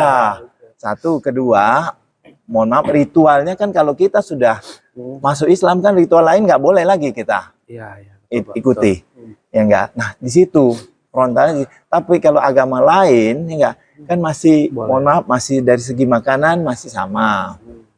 Betul. Enggak. Nah di situ mama sudah mulai tahu dan mama tidak setuju, dia udah nyampaikan ke saya dan kakak saya sih tidak terlalu ini ya karena masing-masing kan gitu. Saya cuma paling berat itu memang berhadapan dengan orang tua mama karena saya anak bungsu dari 15 bersaudara dan dia harapan di masa tuanya dia mau ngikut saya gitu. Nah begitu saya masuk Islam, betul-betul hancur hatinya Pak. Hancur hatinya Pak. Apalagi anak cowok ya Pak. Iya, yang paling dia sayang gitu. Diam-diam pindah agama gitu. Saya bisa ngerasakan. Nah, walaupun itu memang pilihan saya, hidup dan mati saya ini meyakini Islam gitu. Oke, selain Bapak dari 15 saudara ada yang ikut Pak mualaf? Ada. Itu yang nomor 8, kemudian yang nomor 7. Tapi duluan Bapak? Duluan mereka. Malah duluan mereka? Iya, duluan mereka. Cuma lantaran saya ini yang paling disayang, jadi paling dirasa Pak. Kalau mereka sudah besar, itu tidak terlalu dipikirin gitu. Saya kan ini paling bungsu Pak. Itu kendala yang paling besar. Iya, paling bungsu anak cowok. Kalau orang Tionghoa itu hanya cowok itu penerus marga ya Pak. Satu penerus marga, kedua tempat bergantungnya orang tua. Karena kalau di budaya Chinese, orang tua itu akan ikut yang anak laki-laki Pak. Dia tidak akan ikut ke anak yang perempuan. Enggak. Itu sudah betul-betul dijalankan Pak. Itu. Jadi begitu tahu saya masuk Islam di situ Pak, dia sampaikan katakanlah konfliknya luar biasa hingga. Nah, itu saya rasakan. Saya cuma perlinangan air mata juga ya. Ini masalah pilihan keyakinan dengan kenyataan kan begitu. Kenyataan kasih sayang dengan orang tua. Oke Pak, dengan perjalanan Bapak menemukan Islam yang begitu luar biasa, sekarang kan Bapak lumayan aktif nih dalam pengembangan Islam, khususnya di komunitas-komunitas mualaf dan komunitas Islam Tionghoa di Provinsi Jambi ini. Mungkin bisa cerita tentang perjalanan dakwah Bapak sampai bisa menjadi sampai sekarang ini. Jadi perjalanan saya di bidang agama, katakanlah agama Islam ini juga tanpa saya sadari, saya terbawa masuk rel gitu. Tahun 2005, saya diajak teman saya yang juga mu'alaf, itu ikut menghadiri satu rapat kecil. Ternyata setelah saya ikutin, itu rapat kecil itu komunitasnya apa? Mu'alaf. Oh, komunitas mu'alaf. Iya, komunitas mu'alaf dari saudara-saudara kita yang sudah duluan gitu. Ya, sudah lebih tua dari saya kan gitu. Nah, saya diajak ke sana, rupanya di dalam rapat itu mereka membincangkan masalah organisasi. Oh. Ya, jadi masalah kelanjutan atau kelangsungan dari organisasi. Dan ternyata organisasi itu adalah organisasi PT, Persatuan Islam Tionghoa Indonesia. Waktu itu bukan DPW namanya. Iya. Waktu itu Korwil. Oh, Korwil Jambi. Korwil Jambi. Iya. Nah, saya ikutin. Saya ikutin rapat itu, ternyata mereka dalam menjalankan organisasi ini ada semacam masalah yang timbul. Masalah yang timbul adalah ketua yang terpilih nih, definitif dari Jakarta pemilihannya ini, SK-nya ada nih, itu ternyata dalam pengajian tidak aktif ngikutin jamaahnya untuk pengajian. Maunya jamaahnya, ketuanya harus aktif terus. Nah, akhirnya antara jamaah dengan ketuanya tidak sama. Tidak sejalan ya, tidak Pak, sejalan gitu. Jadi sampai teman-teman akhirnya melemparkan satu wacana, udah kita bubarkan aja. Oke. PT. Waktu itu PT masih katakanlah awal sekali. Tahun berapa itu, Pak? Tahun 2005. Oh, tahun 2005. Ya, tahun 2005. Kalau saya nggak salah, PT waktu itu baru sekitar berjalan kurang lebih 5 bulan. Sangat-sangat mudah sekali. Nah, sementara masalah ini masalah pelik gitu. Iya. Ketuanya yakin dengan pendiriannya, nggak bisa ikut ke pengajian, sementara jamaahnya mengharuskan bahwa ketua harus aktif untuk ikut di pengajian. Akhirnya deadlock, Pak.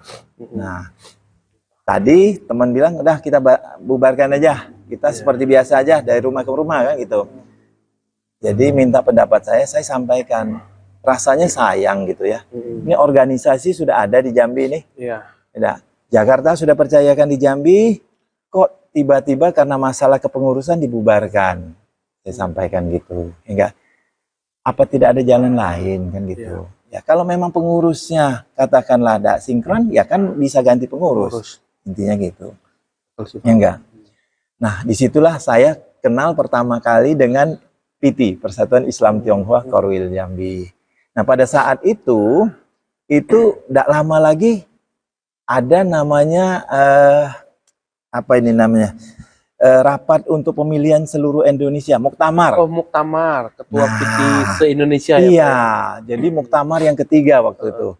Nah, dalam hal ini tentu yang mendapat undangan yang punya SK, ya enggak, ketua punya undangan.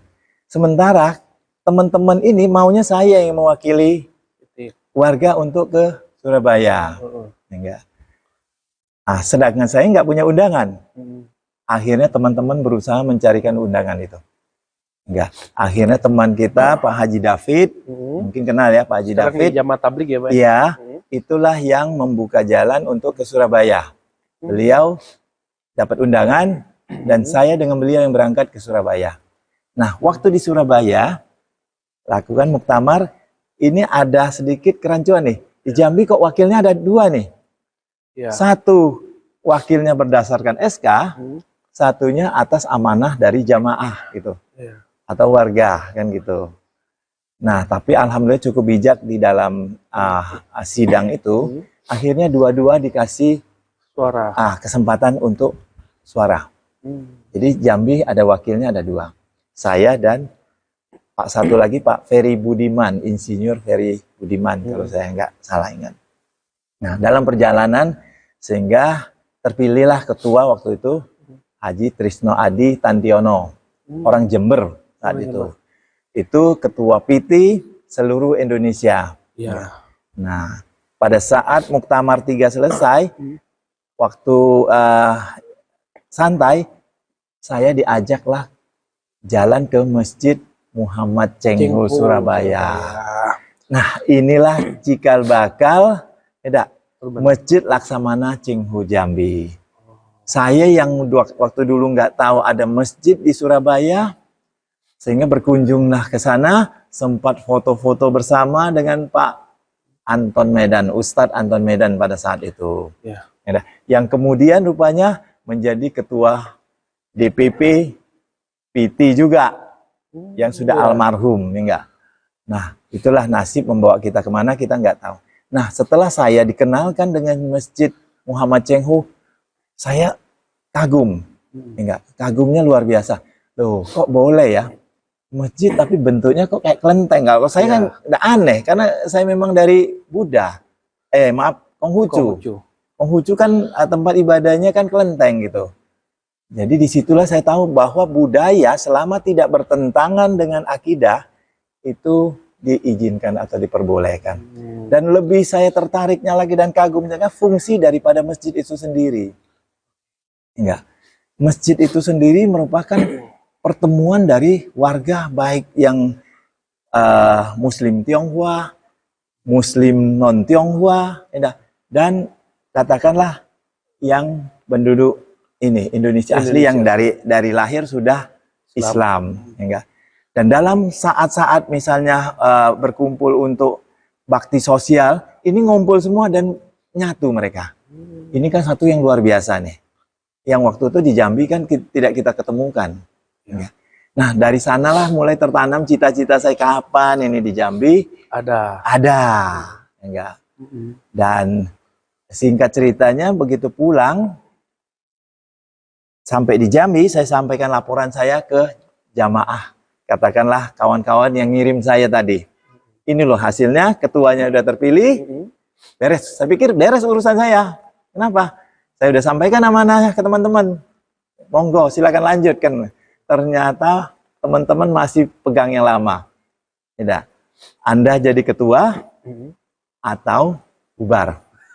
Waduh, saya bilang ini nodong iki. Tidak. Nodong ini. Teman-teman tetap tidak kasih saya peluang. Padahal saya sudah sampaikan, kapasitas saya tidak sampai situ. Waktu saya juga enggak. Saya junior waktu saat itu. Enggak. Tapi teman-teman enggak kasih ruang ke saya. Sehingga akhirnya saya berpikir, ya sudah. Ini mungkin sudah takdir dan ini kebaikan. Saya mulai luruskan niat saya. Coba belajar berorganisasi. Dan alhamdulillah begitu terbentuk kepengurusan dari Muktamar tadi, base-nya di Jakarta, yang salah satu menjadi catatan mereka di Jambi bahwa ada dualisme kepengurusan. Nah, mereka tindak lanjuti. Singkat cerita, saya yang terpilih untuk melanjutkan tongkat estafet daripada PT tadi. Enggak. 2006 2011. Ya. Berapa? 5 tahun satu periode ya, Pak ya? Jadi satu periode 5 tahun dan menurut ADART sebetulnya satu ketua itu hanya boleh 2 periode. 2 periode. Ya. Nah, begitu saya dapat tugas itu saya udah mulai fokus konsolidasi, Pak. Konsolidasi teman-teman untuk ngumpul. Karena sebelumnya kan memang mualaf itu sudah ada, tapi terpencar-pencar, Pak. Iya.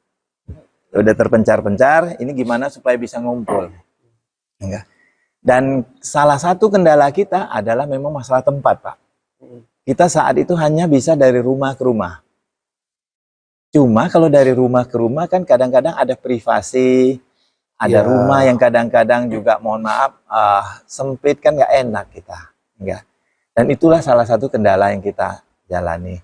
Nah, dalam perjalanan ini kembali lagi saya diingatkan dengan cita-cita tadi. Cita-cita tadi, enggak, tapi memang enggak gampang mewujudkannya.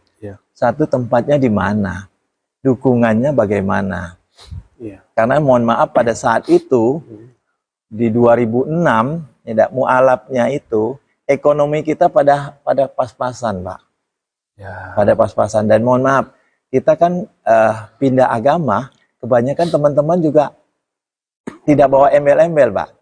Betul-betul karena sudah konsekuensi dari pindah agama, tentunya dia akan akan ini. Ya. Jalan tanpa bawa ini. Jadi usahanya pun kadang-kadang belum mapan waktu itu. Balik nol lagi ya Pak? Iya, balik nol lagi. Itu memang satu tantangan Pak. Karena circle daripada Chinese kan begitu kuat. Ya. Pada saat waktu itu kan belum sedemikian majunya. Kalau kita pilih satu agama yang memang tidak, katakanlah tidak disetujui keluarga, bisa saya terputus Pak. Rantai usaha kita bisa terputus gara-gara itu. Dan itu memang sudah kita sadarin Mbak gitu. Iya. Enggak. Dan ekonomi pas-pasan, ya saat itu saya hanya berpikir ya udah saya berdoa aja. Mungkin belum saatnya, tetapi namanya cita-cita nggak akan saya lupa. Jadi saya jalan konsolidasi, pengajian jalan, kita tetap jalan. Ya dah. Sampai periode saya berakhir 2006-2011. Nah, di 2011 ini kawan-kawan sudah mulai nyinggung nih. Ini gimana nih? Ya, cita-citanya gimana nih? Satu periode sudah lewat. Ya. Enggak. Wah, saya luar biasa berdoanya. Ya. Ini cuma hanya slogan aja kan gitu. Enggak. Jadi jangan dianggap ini cuma slogan untuk mau jadi ketua gitu. Jadi saya berdoa, ternyata di periode kedua saya masih dapat kepercayaan dari teman-teman untuk lanjutkan. Saya lanjutkan periode kedua 2011-2015. Nah, di periode inilah saya harus mantapkan, saya harus genjot. Nah, di periode ini alhamdulillah di awal periode 2012 itu 22 Juli 2012 kita memberanikan diri untuk peletakan batu pertama daripada pendirian Masjid Laksamana Cengho Jambi. Pada saat itu saya ingat betul itu di awal bulan puasa. Ini waktu jalan terus, tempat sudah kita tetapkan. Ini bagaimana nih? Saya waktu itu memberanikan diri untuk undang Pak Gubernur. Ya. Waktu itu Pak HBA. Ya. Wali kotanya Pak Bambang. Ya. Nah, untuk mengundang mereka untuk peletakan batu pertama. Tapi saya bingung. Waktu nanti pembawa acaranya siapa? Kita nggak siap waktu itu. Tapi saya teringat lah, saya kan kenal Ustadz Anton Medan. Saya telepon beliau, Tat, bisa bantu nggak? Oh, bisa. Kenapa? Nah, Ustadz kan sekarang sudah jadi ketua DPP. Bantu kami. Kami sedang sedang merintis Masjid Cengho. Kapan? Ya ini besok. Yang benar dia bilang.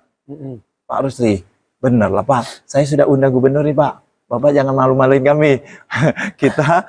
Strategi kita ngomong undang gubernur, kita baru bilang dengan Pak Ustadz. Ya. Waduh kamu katanya. Ya tapi hari kedua ya dia bilang ya, siap, hari kedua siap dia bilang gitu.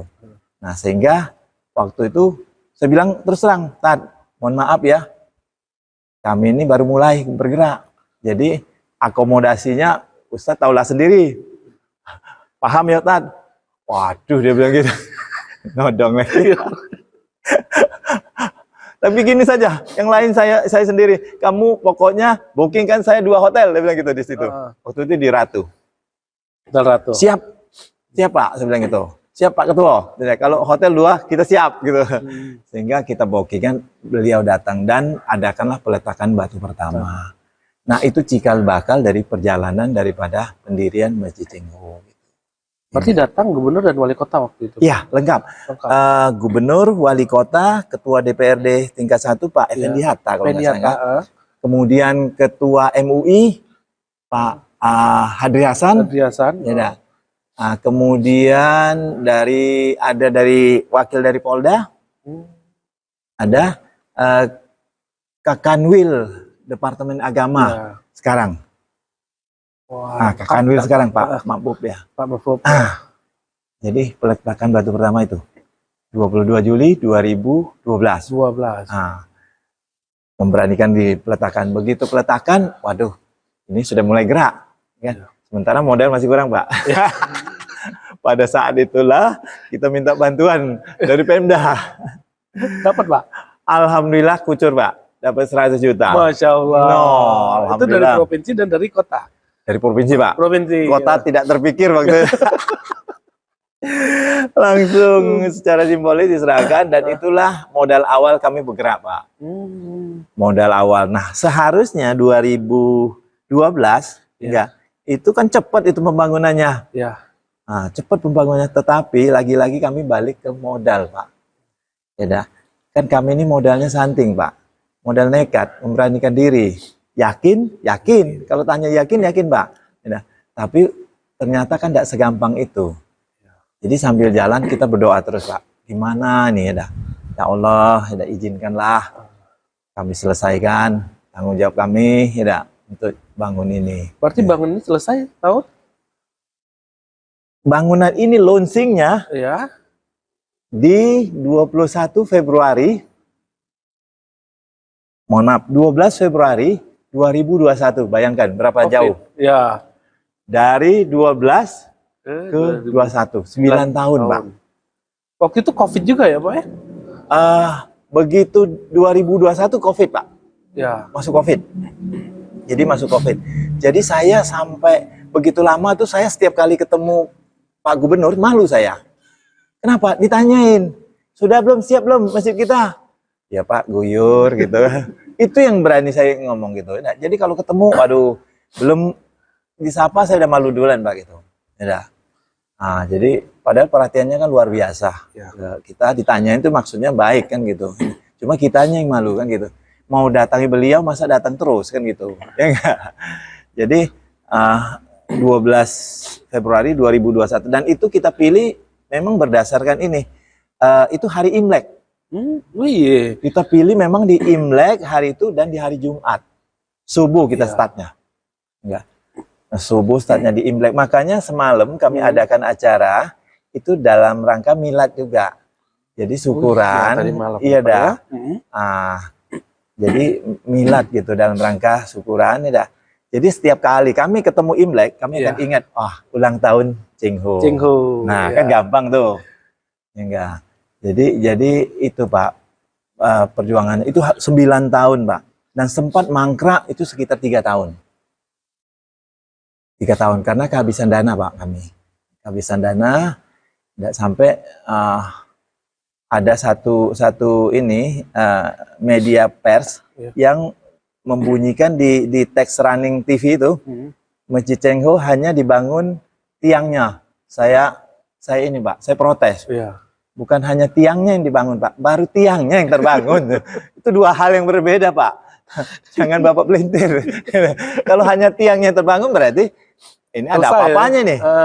Tapi baru tiangnya terbangun. Akhirnya dikoreksi Pak. Dikoreksi baru tiangnya yang terbangun. Nah itulah perjuangan. Nah pembangunan ini pun bukannya gampang. Karena arsitektur yang digunakan arsitektur dari Tionghoa Pak. Ini Pak? Iya. Iya enggak? Jadi saya cerita sedikit. Mohon maaf saya rubah ya. Duduknya biar lebih santai. Jadi konsep dasar kita masjid itu akan efektif kalau segi 4. Itu udah form, udah oke. Tapi ke atasnya ini arsitekturnya kita mau meniru arsitektur dari Tionghoa yang diangkat dari tadi itu tempat ibadah kami yang lama, Konghucu, Kelenteng. Nah, jadi mulai cari arsitek ya yang bisa coba tuangkan ide kami dengan di dalam ini kan gitu, kertas kan gitu. Dan pertama kali yang saya ketemu adalah arsitektur dari Jawa asalnya, Ibu Retno, suku Jawa. Ya. Saya berusaha menyampaikan dan dia akan tuangkan dalam bentuk kertas. Tuangkan, oke, hasilnya bagus. 2 tingkat waktu itu. Tapi pada saat mau aplikasi ada masalah gitu. Sehingga saya terpaksa cari lagi dulu. Datang lagi dari yang Batam, kita minta tolong. Begitu dibuat, dia lebih cenderung ke Buddha wihara bentuknya. Ini bukan kelenteng, ini wihara, tidak sesuai. Dan ketiga kita coba lagi, dia lebih condong ke rumah ibadah seperti biasa. Jadi tidak gampang, Pak. 3 arsitektur yang kita coba, hanya satu yang katakanlah bisa masuk dari segi bentuknya. Nah, waktu ke atas ini harus kreasi sendiri, Pak. Kreasi sendiri. Iya. Karena dia berundak-undak, Pak. Berundak-undak. Sementara bentangannya kan cukup luas nih, 20 kali 20. Waktu itu kalau kita mau cor, dengan kemiringan ininya nggak ketemu, Pak. Nggak ketemu. Kemiringan apanya corannya itu takut empat segini nggak ketemu. Enggak. Nah, kalau mau cari kayu sudah nggak ada lagi. Makanya akhirnya saya ditemukan dengan doa, yang saya ditemukan dengan satu teman yang pernah kerja di konstruksi berat di pembangunan jembatan. Enggak. Dia yakinkan saya, kita bikin dari I-beam, Pak Haji. Ini kan I-beam semua nih, besi. Konstruksi berat ini. Ya. Masjid yang di Jambi yang menggunakan konstruksi berat itu tidak terlalu banyak. Enggak, tidak terlalu banyak. Dan Cengho termasuk mempelopor itu, gitu. Jadi sudah pakai I-beam dah. Jadi ternyata besi I itu, kalau kita mau bikin lengkungan, kita bikin mal dan kita potong, Pak. Potong-potong dibentuk. Iya. Dibentuk, empat-empatnya dibentuk sama, nah baru kita naikkan. Ya. Dan mungkin berpikir ini kontraktornya gede, Pak. Padahal tidak. Kawan saya itu naikkan ini dengan tradisional sekali. Dan untuk menentukan tiap tingkat, kami gunakan manual, Pak. Naikkan dulu, saya ke gerbang dulu, saya lihat dulu. Ah, pas, bagus, Pak, naik gitu. Jadi lewat perjuangan, Pak. Lewat perjuangan gitu. Jadi otodidak kami, Pak. Makanya begitu jadi, begitu kami launching, yang datang duluan tuh yang Chinese, Pak. 60% Chinese. Waktu jadi itu ya? Iya, mereka bingung. Ini siapa yang gambar?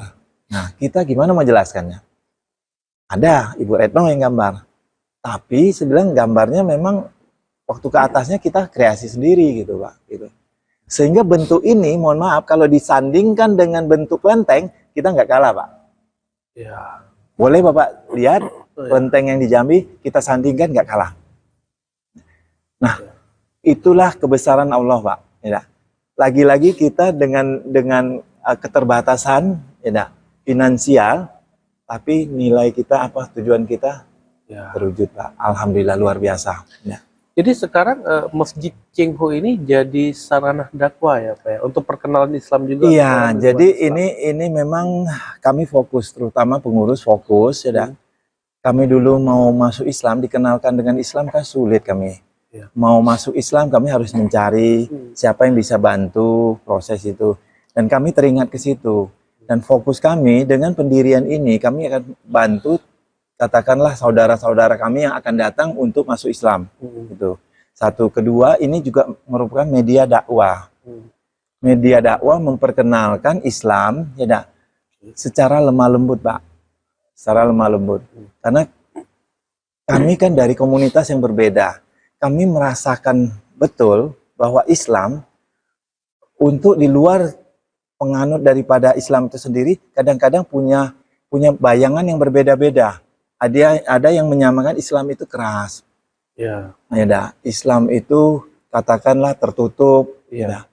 Jadi dogma-dogma negatif itu yang mau kami kikis, Pak. Itu mau kami kikis sehingga kami sudah merasakan, kami sudah masuk, kami rasakan Islam itu damai, Islam itu lemah lembut, toleransinya luar biasa. Dan itu yang kami buka keluar, Pak. Kami tularkan. Ya. Makanya ini merupakan satu media dakwah siar. Pada kesempatan juga kami dari masjid ini sering kedatangan anak-anak dari basis agama yang berbeda. Seperti dari Guangming. Ya, basisnya agama Buddha. 99% yang datang anak-anaknya Buddha. Basis dari Kristen, Kanaan datang ke sini. Ya. Dan kami memang menerima mereka dengan welcome, terbuka. Kita dialog di sini. Kita dialog, tanya jawab. Mereka akan menanyakan sejarah daripada masjid ini. Kita juga ceritakan pengalaman saya, pengalaman spiritual saya dikenalkan dengan Islam. Saya juga sampaikan bahwa Islam itu sesungguhnya lemah lembut, Pak. Tidak keras, lemah lembut. Dan itulah jadi media dialog yang luar biasa. Hampir tiap tahun kami terima, Pak, baru-baru ini. Kami terima mereka untuk berkunjung ke sini untuk dialog. Nah, jadi luar biasa, bisa kumpul dengan anak-anak, ya, bisa saling tanya jawab. Berarti kalau misalnya ada orang di luar Islam yang ingin bertanya dengan Islam, boleh, sangat boleh. Boleh. Akomodasi di sini, Iya, Pak ya. iya. Jadi terus terang saja, ini Masjid Cengho ini pada awalnya kami ada sedikit masalah dengan kebiasaan, Pak. Kebiasaan sebuah masjid itu kan kalau agama non-muslim mau masuk, itu kan memang masalah, Pak, gitu. Ya, tidak biasa, bukan masalah, tidak biasa kan gitu, tidak lazim.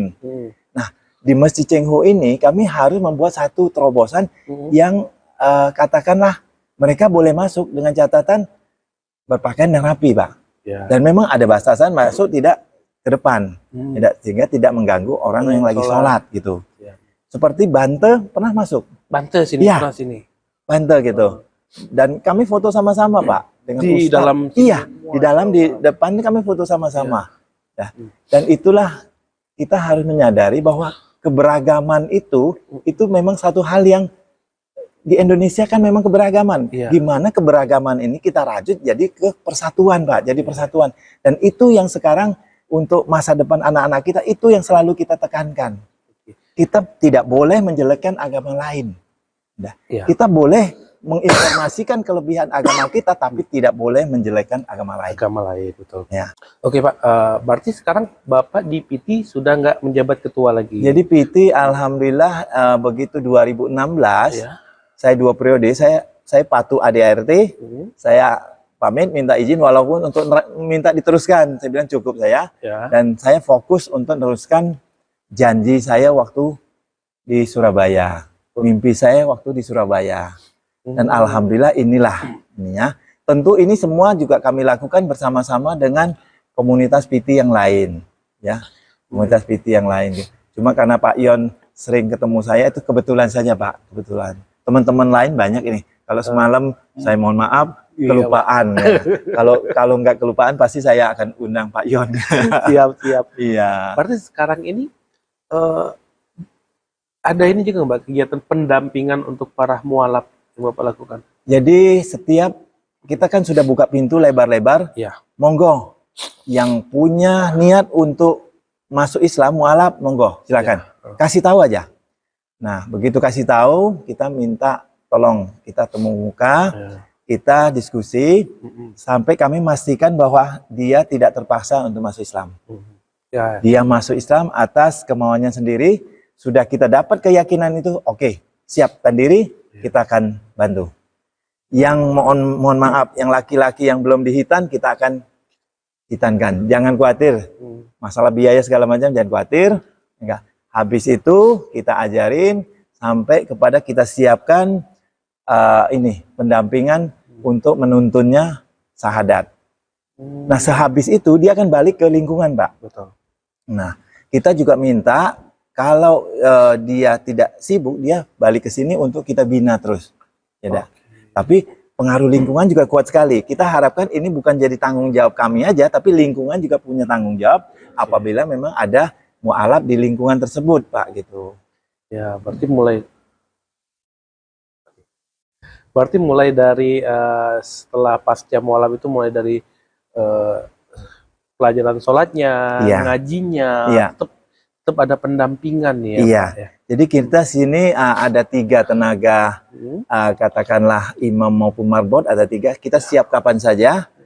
Begitu dibutuhkan silakan mampir, kita akan bina mereka. Ya. Berarti di sini ada juga kamar khusus. Kadang-kadang mualaf itu kan dia diusir dari keluarganya. Betul. Berarti di sini juga menyediakan.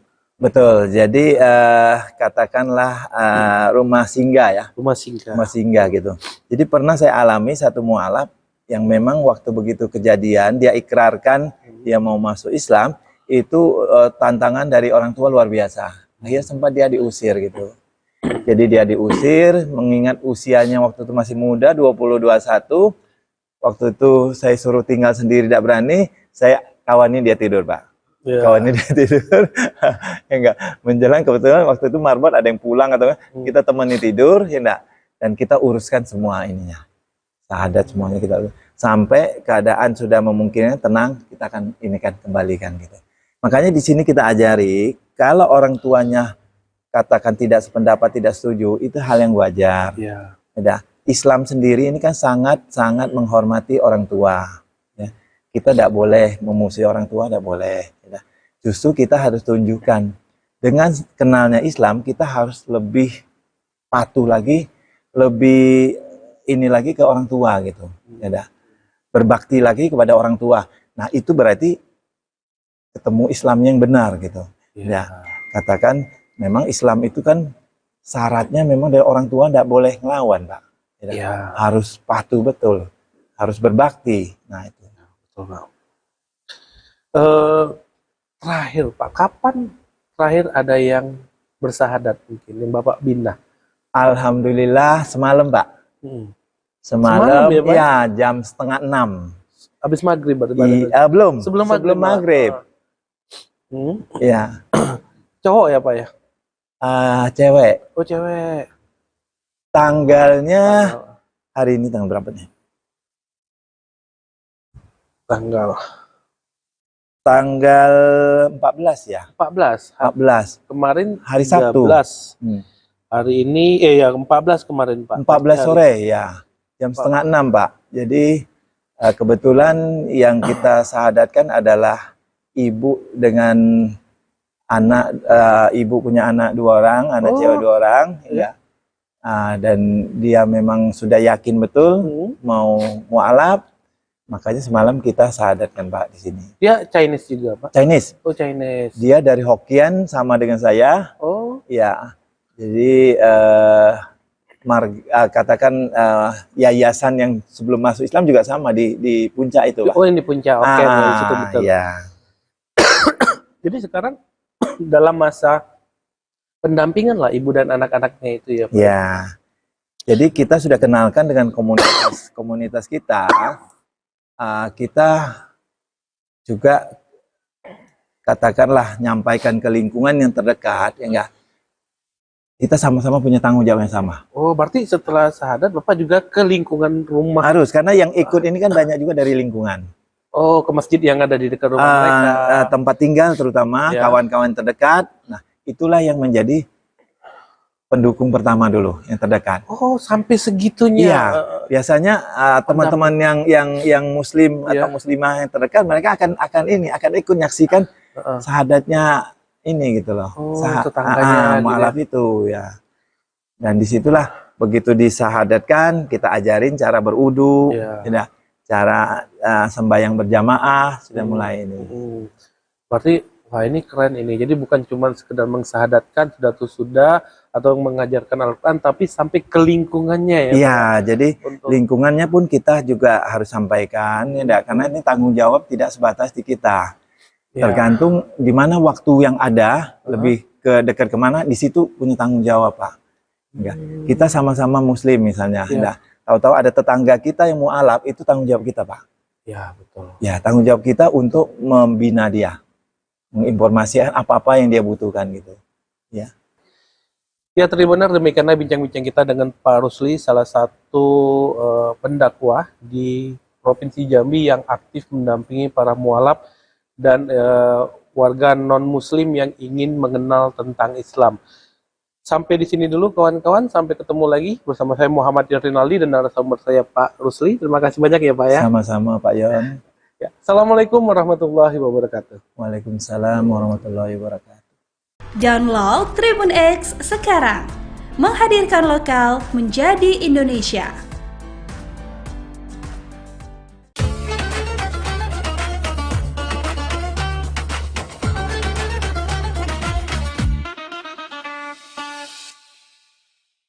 Assalamualaikum warahmatullahi wabarakatuh. Alhamdulillahilladzi an'amana bi ni'matil iman wal islam wa faddala bani adama bil ilmi wal amali ila jami'il alam. Allahumma salli wa sallim ala sayyidina Muhammadin khairil anam wa ala alihi wa ashabihi wa duriyatihi ya nabi'al ulumi wal hikam. Subhanaka la ilma lana illa ma 'allamtana innaka antal alimul hakim. Sadaqallahul azim wa sadaqa rasulul karim wa nahnu ala dzalika minas syahidin. Kaum muslimin muslimat yang dirahmati Allah Subhanahu wa taala, puji syukur kehadirat Allah atas nikmat yang dicucurkan ke hadapan kita semua. Salawat beriring salam semoga senantiasa tercurah limpahkan keharibaan pembawa pelita Islam, junjungan agung baginda Rasulullah Muhammad sallallahu alaihi wasallam, para keluarga, para sahabat serta para pengikutnya hingga di akhir zaman. Kaum muslimin muslimat yang dirahmati Allah Subhanahu wa taala, salah satu di antara tujuan Allah Subhanahu wa taala mensyariatkan ibadah di bulan suci Ramadan ini tidak ada lain adalah untuk membentuk pribadi-pribadi yang bertakwa kepada Allah Subhanahu wa taala. Sebagaimana Allah tegaskan dalam Al-Qur'an, ya ayyuhalladzina amanu kutiba alaikumusiyam kama kutiba alal ladzina min qablikum la'allakum tattaqun. Wahai orang-orang yang beriman, diwajibkan atas kalian untuk berpuasa sebagaimana diwajibkan atas umat sebelum kalian, agar kalian menjadi orang-orang yang bertakwa. Kenapa Allah Subhanahu wa taala sangat berharap dengan ibadah puasa yang dilaksanakan di bulan suci Ramadan ini agar kita menjadi orang-orang yang bertakwa? Hal itu tidak ada lain di balik ibadah puasa Ramadan yang kita laksanakan ini. Ternyata di dalamnya terkandung nilai-nilai karakter yang itu merupakan bagian dari parameter orang-orang yang bertakwa. Apa saja nilai-nilai karakter yang diajarkan oleh puasa di bulan suci Ramadan? Yang pertama, Ramadan mendidik kita agar kita memiliki karakter yang ikhlas. Oleh karena itu, apabila kita renungkan bersama, di saat kita puasa di bulan suci Ramadan, tidak ada yang tahu diri kita sedang puasa atau tidak, kecuali hanya kita dengan Allah Subhanahu wa ta'ala. Karena ibadah puasa ibadah yang penuh kerahasiaan antara kita dengan Allah Subhanahu wa ta'ala. Beda dengan ibadah yang lain. Kalau kita sholat, mungkin orang lain bisa melihat. Kalau kita membaca Al-Quran, orang lain bisa mendengarkan. Kalau kita infak sedekah, orang lain mungkin bisa tahu. Kalau kita pergi haji umroh, mungkin orang sekampung tahu semua. Karena sebelum berangkat kita berpamitan. Tapi yang tahu diri kita sedang puasa atau tidak, hanyalah diri kita dengan Allah Subhanahu wa ta'ala. Oleh karena itu, ibadah puasa adalah ibadah yang mendorong diri kita menjadi orang yang benar-benar ikhlas. Karena dalam pelaksanaannya, yang tahu kita sedang puasa hanya diri kita dengan Allah Subhanahu wa ta'ala. Oleh karena itu ibadah puasa, ibadah yang agak sulit dimasuki sifat riya, sum'ah, ujub, pamer, dan lain sebagainya. Karena penuh kerahasiaan antara diri kita dengan Allah Subhanahu wa ta'ala. Dan disinilah rahasianya. Kenapa ibadah puasa pahalanya dirahasiakan oleh Allah Ta'ala? Hal itu disebabkan karena ibadah ini penuh kerahasiaan antara diri kita dengan Allah. Sebagaimana sabda Rasulullah Muhammad sallallahu alaihi wasallam, di mana beliau mengutip hadis qudsi. Allah Subhanahu wa taala berfirman, "Kullu amali ibni Adam lahu illa shaum fa innahu li wa ana ajzi bih." Setiap amal yang dilakukan oleh anak cucu Adam itu untuknya, kecuali puasa, karena puasa itu benar-benar untukku dan akulah yang akan menetapkan kadar pahalanya. Oleh karena itu, ibadah puasa Ramadan menjadi landasan kita untuk menjadi orang yang bertakwa. Karena ia mengajarkan kepada kita untuk menjadi orang yang ikhlas dalam beramal ibadah, ikhlas dalam bekerja, ikhlas dalam membangun kehidupan berumah tangga, ikhlas dalam membangun kehidupan bermasyarakat, berbangsa, dan bernegara. Kemudian yang kedua, ibadah puasa di bulan suci Ramadan ini mendidik kita agar kita memiliki karakter orang yang berjiwa sabar. Menahan diri tidak makan, tidak minum, tidak merokok, tidak berhubungan suami istri. Dalam durasi lebih dari 12 jam. Bukanlah soal mudah apabila kita tidak sedang melaksanakan ibadah puasa. Akan tetapi, ajaibnya, apabila kita sudah berniat di malam hari, nawaitu shauma ghadin an adai fardhi syahri Ramadan, hadis sanati lillahi ta'ala. Lebih 12 jam kita tidak makan, tidak minum, tidak merokok, tidak berhubungan suami istri. Sanggup kita jalani. Kenapa? Karena ibadah puasa mendorong kita untuk menjadi orang yang berjiwa sabar. Dan kita bersyukur hidup di Indonesia, di mana durasi siang dan malam kita sangatlah seimbang. Kita hari ini rata-rata subuh mungkin di sekitar jam 5, mungkin maghrib sekitar jam 6. Akan tetapi saudara muslim kita yang tinggal di Jazirah Arab, di negeri-negeri Eropa, mereka ada yang berpuasa hingga 14 jam, hingga 16 jam, bahkan ada yang sampai 18 jam. Tapi pertanyaannya, adakah mereka kemudian yang meninggal disebabkan karena puasa? Hampir tidak kita temukan studi kasusnya. Kenapa? Hal itu salah satu di antara rahasianya, kedahsyatan puasa mendidik kita untuk menjadi orang yang memiliki karakter berjiwa sabar. Maka kalau kita ingin menjadi orang-orang yang takwa setelah Ramadan ini, maka jadilah menjadi orang yang sabar dalam beramal ibadah, sabar dalam bekerja, sabar dalam menjalankan tugas, sabar dalam membangun kehidupan bermasyarakat, berbangsa, dan bernegara. Kemudian yang ketiga, di balik ibadah puasa Ramadan ini mendidik kita agar kita memiliki karakter untuk berjiwa jujur dan disiplin. Karena hanya orang yang jujur dan disiplin yang ibadah puasanya dapat kita pastikan benar adanya. Salah satu contoh misalkan, di saat kita berada di siang hari, misalkan pada saat di tengah hari setelah masuk waktu zuhur, kondisi yang mungkin amat lemah tubuh kita. Tapi ketika zuhur, kita disyariatkan untuk sholat zuhur. Sebelum sholat zuhur, kita wudhu. Ketika wudhu disunahkan untuk kumur-kumur. Seandainya tidak ada kejujuran dan kedisiplinan pada orang yang berpuasa, kan sesungguhnya bisa saja saat kumur-kumur orang itu menelan air di siang Ramadan. Tapi pernahkah itu kita lakukan? Tidak pernah kita lakukan. Kenapa? Karena ada kejujuran dan kedisiplinan saat kita sedang berpuasa. Begitu juga ketika di sore hari.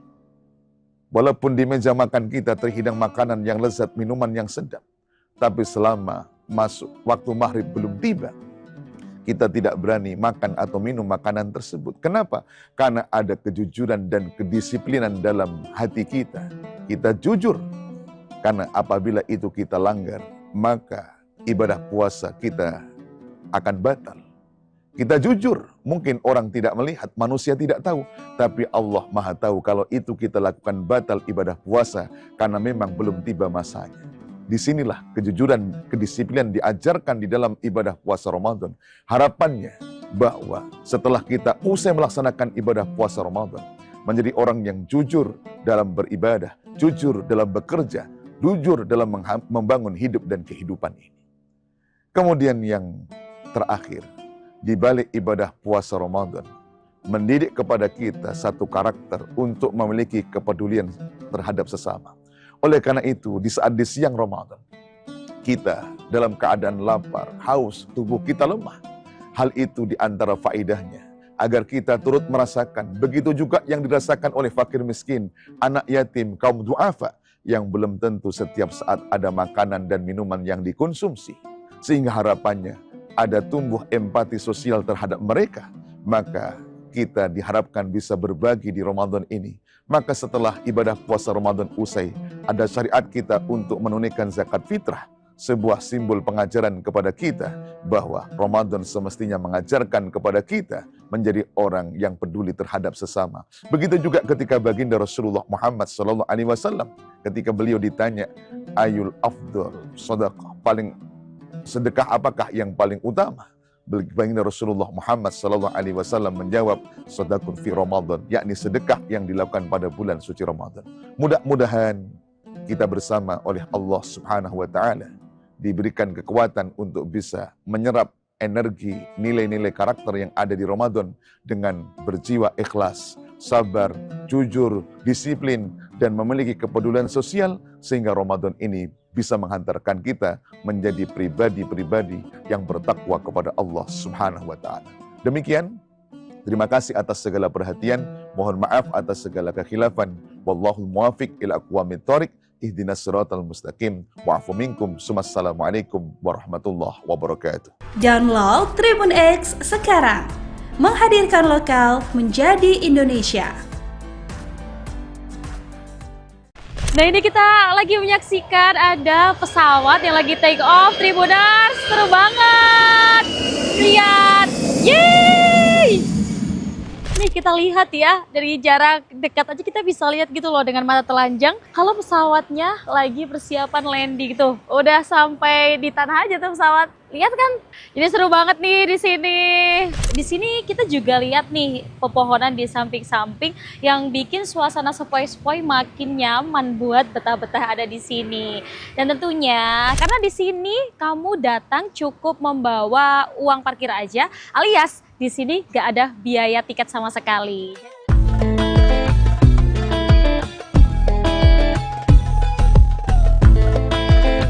Sore-sore gini pas puasa enaknya ngabuburit gak sih Tribuners? Dan Nurma kali ini bakal ke area Solo Raya dan gak cuman di pusat kota sih ya sebenarnya kita kalau mau cari takjil atau sekadar jalan-jalan ngabuburit.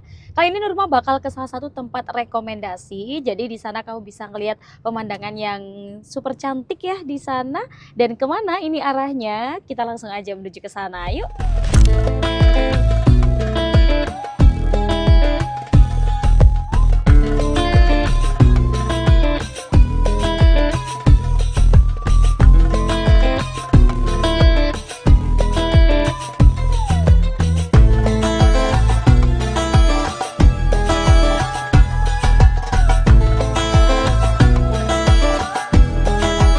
Jadi ini Tribuners tempat yang Nurma maksud di awal, di Taman Dirgantara, dan teman ini masih di kawasan Bandara Adi Sumarmo.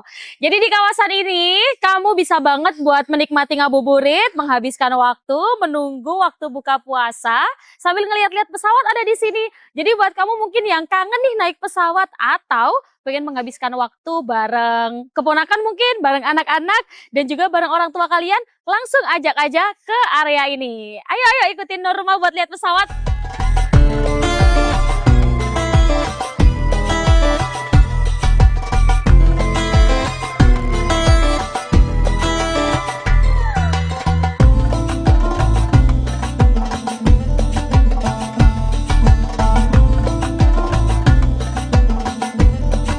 Tribuners, kita di sini lagi nunggu ada satu pesawat yang lagi mau take off. Jadi ini masih muter ya di arah sana. Dan nanti pesawat ini bakalan persiapan juga tuh melintasi di sekitar sini. Ayo kita tunggu nanti, kita lihat dari deket ya. Nah ini kita lagi menyaksikan ada pesawat yang lagi take off. Tribuners, seru banget. Lihat, yeay! Jadi seru banget kan kalau kalian ngabuburit di Taman Dirgantara, bisa lihat pesawat take off atau juga kita tunggu ya nanti ada pesawat landing juga.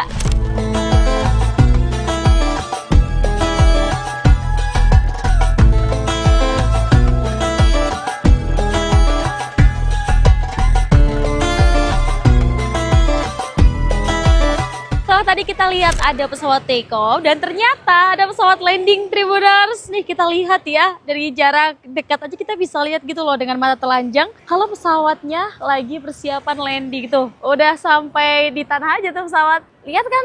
Jadi seru banget nih di sini. Selain kita lihat pesawat siap-siap buat take off, kita juga lihat nih pesawat landing juga.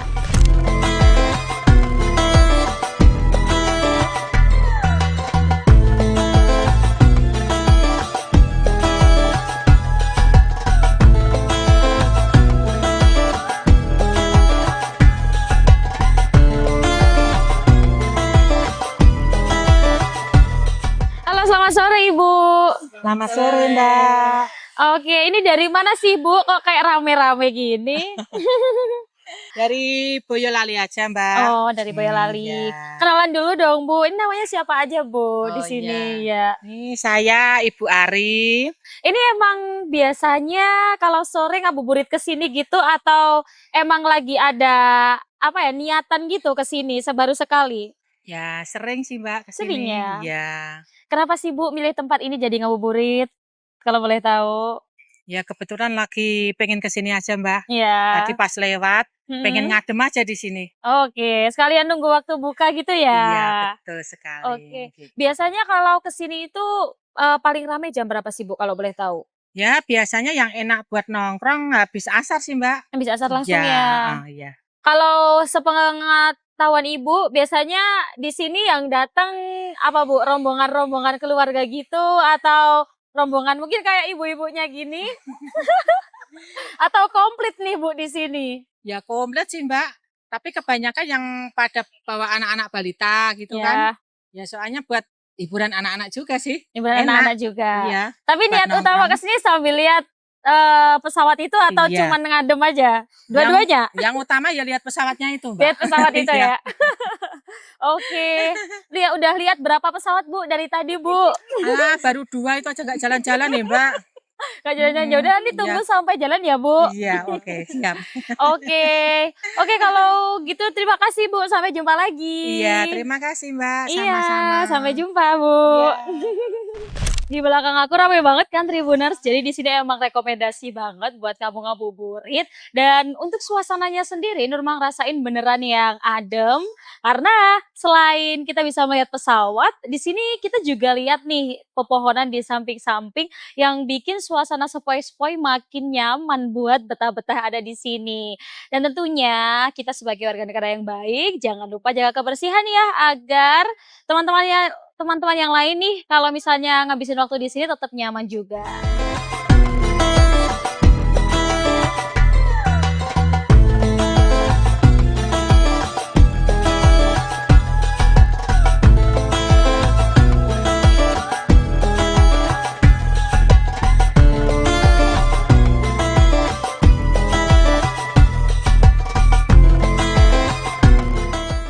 Sebenarnya kalau kalian datang ke sini, ke Taman Dirgantara nggak perlu bingung karena tersedia luas banget tuh parkiran, baik parkiran motor dan juga mobil. Dan selain itu, mobil kita nggak bakalan kena panas karena atasnya ada pohon-pohon besar ya, yang juga buat suasana makin nyaman. Kalau mau cari-cari menu buat buka puasa, itu jangan khawatir Tribuners karena di sini tersedia banyak banget tuh menu buka puasa dan juga takjil-takjil yang bisa dibeli di dekat Taman Dirgantara bahkan di depan parkiran langsung. Kalian tinggal nyebrang aja tuh, udah bisa milih mau yang apa aja, mau gorengan, mau makanan, mau lauk pauk, hingga minuman tersedia banyak banget pilihannya. Jadi kalian nggak perlu jauh-jauh lagi buat cari bahan buka puasa.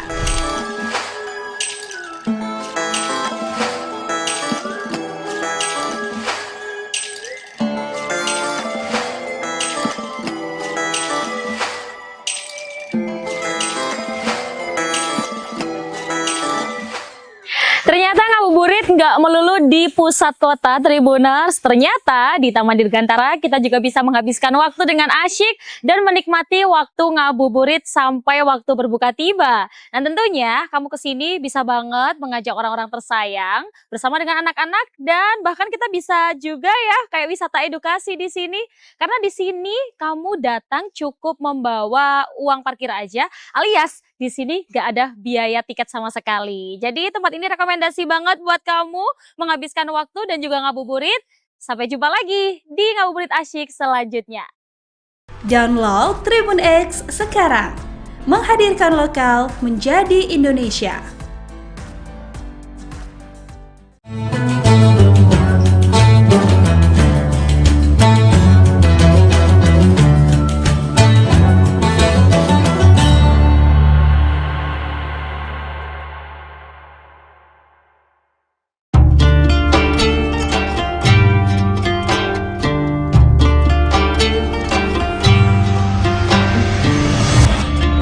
Syukur Alhamdulillah, tahun ini kita masih dipertemukan dengan bulan suci Ramadan. Ramadan bukan sekedar menahan lapar dan dahaga, tetapi waktu untuk memperbaiki kualitas diri, baik ibadah maupun menata akhlak. Jadikan Ramadan ini sebagai titik balik untuk menjadi pribadi yang jujur dalam perbuatan, sabar dalam ujian, dan disiplin dalam ketaatan. Dewan Komisaris, Direksi dan seluruh karyawan PT Semen Tonasa mengucapkan Selamat menunaikan ibadah puasa.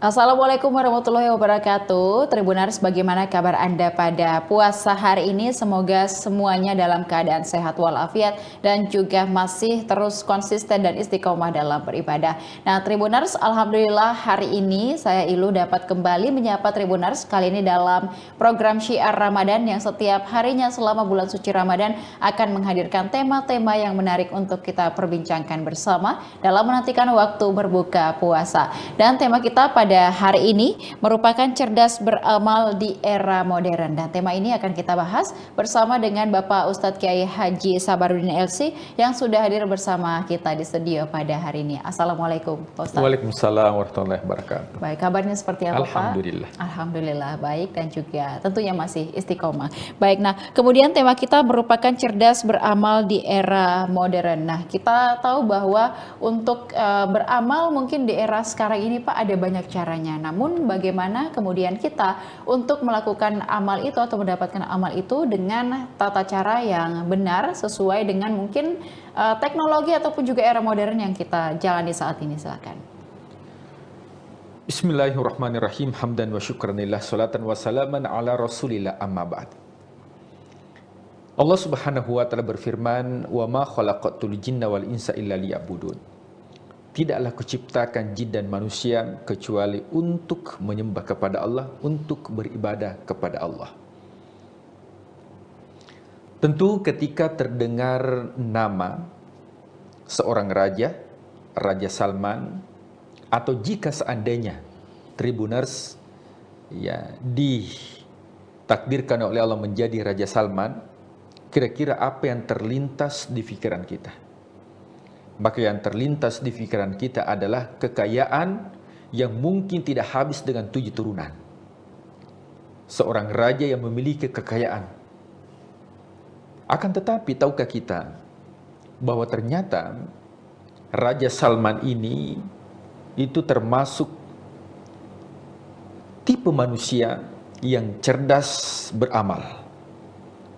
Dengan fasilitas yang begitu megah, menjadi pelayan tamu Allah atau yang dikenal dengan istilah Al-Khadimul Haramain, pelayan tamu Allah di 2 tanah suci, yaitu tanah suci Mekah dengan adanya Baitullah dengan Madinah Al-Munawwarah, yang mana kita lihat jutaan manusia yang melakukan tawaf, yang melakukan umroh, yang melakukan sa'i dan sebagainya.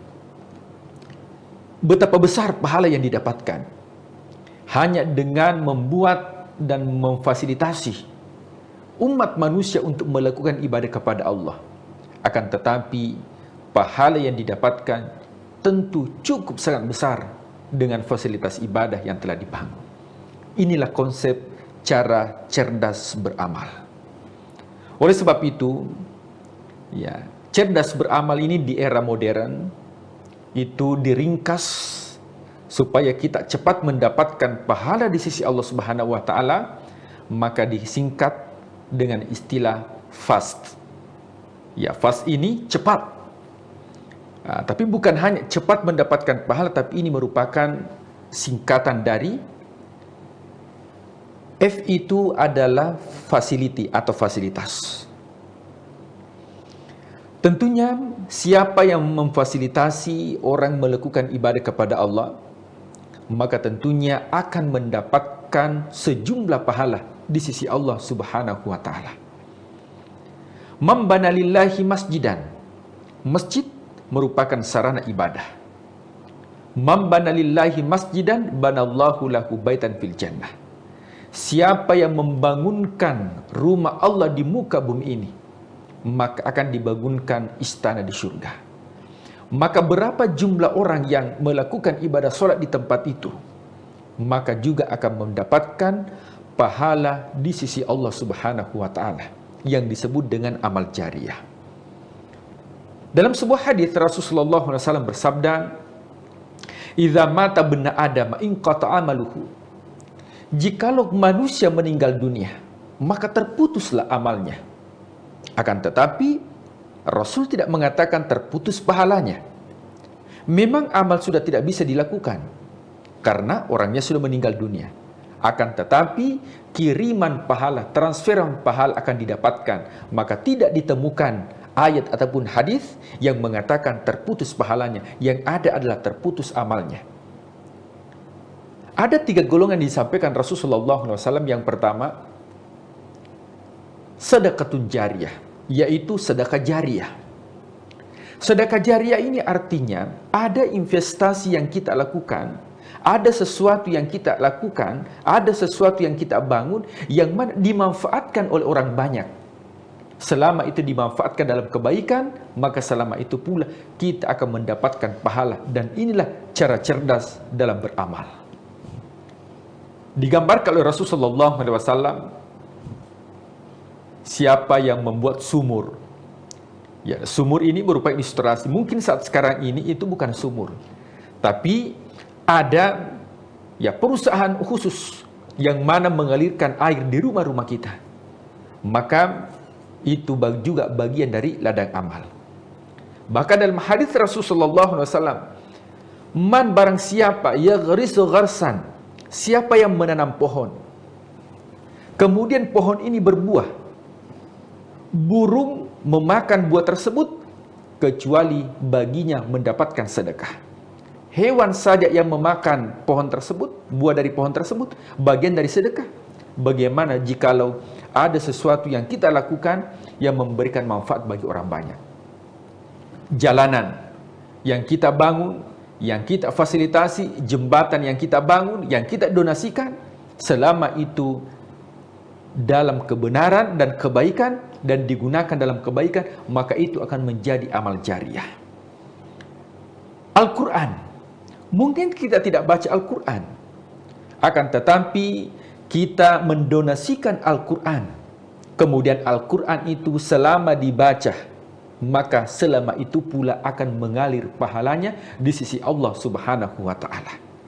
Maka yang pertama adalah F adalah facility.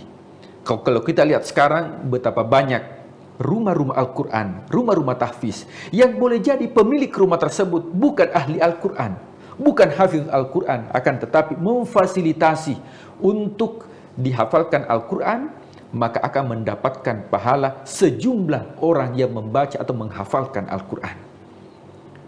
Yang kedua adalah A, fast, F, facility, A, ajarkan atau ajak. Maka ilmu yang kita ajarkan dalam disiplin ilmu apapun, selama kita ajarkan ilmu yang kita miliki, maka selama ilmu itu diamalkan dan difungsikan dalam kebaikan, maka insya Allah maka ilmu itu akan menjadi amal jariyah. Di hadis Rasulullah SAW mengatakan, au ilmun yuntafa'u bihi, atau ilmu yang bermanfaat dalam disiplin ilmu dan bidang apapun. Mungkin yang konten kreator mengajarkan ilmu, kemudian ilmu itu bisa diterapkan dalam kebaikan, maka selama diterapkan dalam kebaikan, maka itu akan menjadi amal jariyah. Kemudian yang ketiga, fas, S, itu adalah bagaimana menjadikan sarana ini dalam koridor kebaikan. Jadi termasuk juga menyiapkan kadar. Jadi S itu siapkan kadar. Makanya pada zaman Rasulullah SAW, sebelum meninggal Rasulullah itu sudah disiapkan yang dinamakan dengan khalifah. Setelah selesai khalifah itu disiapkan ulama. Jadi setiap orang ada masanya dan setiap masa ada orangnya. Oleh sebab itu, ketika kita tidak menyiapkan kadar terbaik untuk melanjutkan, maka sesungguhnya bisa terputus amal kebaikan. Makanya jangan takut. Terkadang ada orang takut, wah nanti jabatan saya diduduki oleh orang lain. Orang yang seperti ini adalah orang yang tidak menyiapkan baginya amal jariyah. Justru dalam jabatan pasti setiap posisi akan ada masanya. Kalau bukan kita yang tinggalkan, kita yang ditinggalkan. Nah, kalau kita meninggalkan dan kita sudah menyiapkan yang namanya kadar, kita mempersiapkan dan melanjutkan kebaikan-kebaikan yang sudah kita tanam, maka sesungguhnya meskipun kita di usia pensiun, sudah meninggalkan tempat kerja, akan tetapi kebaikan-kebaikan yang kita tanam itu dilanjutkan, maka itu bagian daripada amal jariah dan itu cerdas beramal di orang modern. Yang terakhir yang disebut dengan teknologi. Manfaatkan teknologi. Sama sekarang ini secara konvensional itu dibatasi oleh ruang dan waktu. Akan tetapi dengan dunia digital, mungkin ketika Pak Ustaz ceramah langsung di jamaah, mungkin yang mendengarkan hanya 10, 20, sampai 50 jamaah. Tapi ketika itu dikontenkan di dunia digital, barangkali satu kali ceramah itu bisa disaksikan ribuan bahkan jutaan. Itulah cara cerdas beramal di era digital. Pemirsa Tribuners yang dimuliakan Allah Subhanahu wa Ta'ala. Amal kebaikan yang kita lakukan seyogyanya bukan hanya manfaatnya di dunia, akan tetapi juga manfaat di akhirat dan bisa dikenang sebagai kebaikan di dunia maupun kebaikan di akhirat. Bukankah ketika kita berdoa, kita minta kepada Allah, Rabbana atina fid dunya hasanah, minta bahagia dunia, wa fil akhirati hasanah wa qina adzabannar, dan minta bahagia akhirat dan terbebas dari api neraka. Coba kita lihat waktu yang diberikan oleh Allah 24 jam. 24 jam bagi 3 itu 8 jam. Berarti jam kerja 8 jam. Kalau ada yang melewati 8 jam biasanya lembur. Ketika kita bekerja 8 jam, insya Allah yang kita minta di dunia, bahagia dunia, insya Allah kita akan dapatkan. Tapi yang menjadi permasalahan adalah bagaimana untuk mendapatkan 2/3 di akhirat. Sementara sholat yang dilakukan, ibadah yang dilakukan dari 24 jam, kemungkinan besar itu hanya 1 jam. Artinya hanya 10% yang kita investasikan untuk 2/3 di akhirat. Maka bagaimana caranya supaya 10% ini kita tingkatkan menjadi 64% atau 2/3 di akhirat, yang kita minta bahagia akhirat dan terbebas dari api neraka? Maka konsepnya adalah bagaimana kerja ibadah. Makanya inti daripada ibadah itu hanya 2. Yang pertama, niat yang tulus kepada Allah Subhanahu wa Ta'ala, dan yang kedua, caranya yang tepat. Karena meskipun kita tulus, akan tetapi kalau caranya tidak tepat, maka belum termasuk kategori amal cerdas atau amal yang baik. Ini ada sebuah cerita. Ada seorang pemuda, yang mana pemuda ini bertemu dengan seorang nenek. Ketika bertemu dengan seorang nenek, terus dia tarik tangannya, karena dia lihat sepertinya nenek ini mau menyeberang di seberang jalan. Dia tarik tangannya dengan kencang, tapi ketika sampai di seberang jalan, justru pemuda ini ditegur dan dipukul sama si nenek tersebut. Pemuda mengatakan, wahai sang nenek, kenapa tidak berterima kasih? Justru harus berterima kasih. Saya berusaha untuk menyeberang di seberang jalan. Justru nenek itu mengatakan, sesungguhnya engkau salah anak muda. Dari tadi itu sebenarnya saya sudah menyeberang. Kenapa engkau kasih seberang saya lagi? Artinya niatnya tulus, tapi caranya yang tidak tepat. Oleh sebab itu, mari di era modern ini kita maksimalkan beramal. Karena fisik kita terbatas, akan tetapi jangan sampai amal kita terbatas.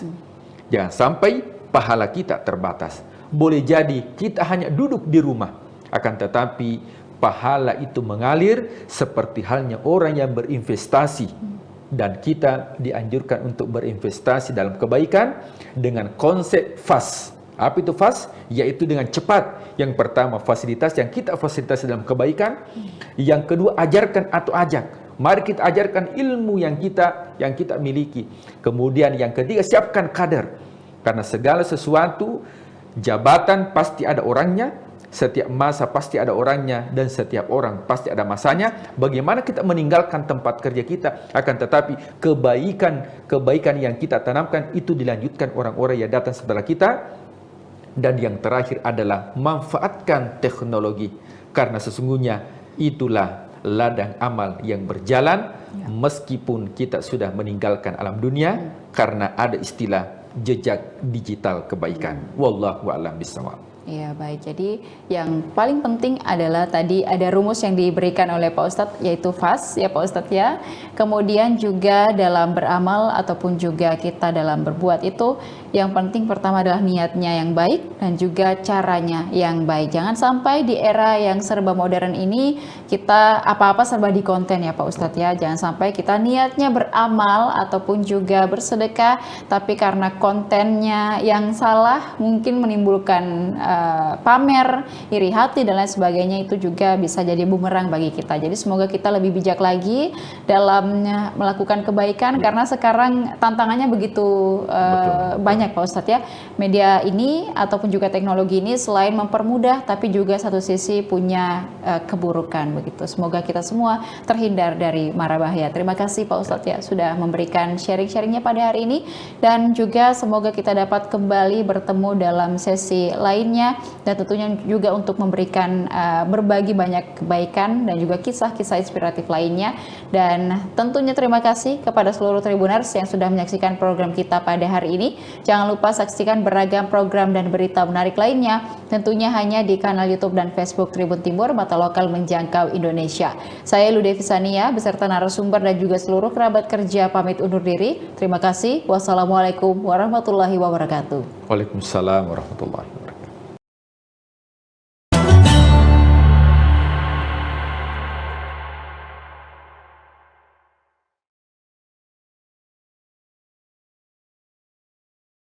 Komitmen kita untuk berdakwah ini, niat kita itu diawali untuk menolong agama Allah. Surat Muhammad ayat 7 itu menyatakan, ya kan, intan surullah yang surukum wa yusabbit aqdamakum. Tolonglah, belalah agama Allah ini, Allah akan membela kamu dan akan mengokohkan kedudukanku. Saya merasakan itu. Pertolongan Allah terhadap kesulitan-kesulitan yang saya hadapi itu terjadi ketika saya kuliah. Rasa-rasanya tidak mungkin saya bisa kuliah di Yogyakarta, tapi Allah menolong saya. Saya dapat beasiswa. Beasiswa di Jogja, 5,5 tahun saya tidak bayar uang kuliah, bahkan saya tinggal di tempat sekjen, ya, di Mas Sekjen. Ya, itu pertolongan Allah. Yakinlah kalau Allah sudah menolong kita, segala hambatan, tantangan, rintangan, kesulitan yang kita hadapi itu akan dapat kita atasi.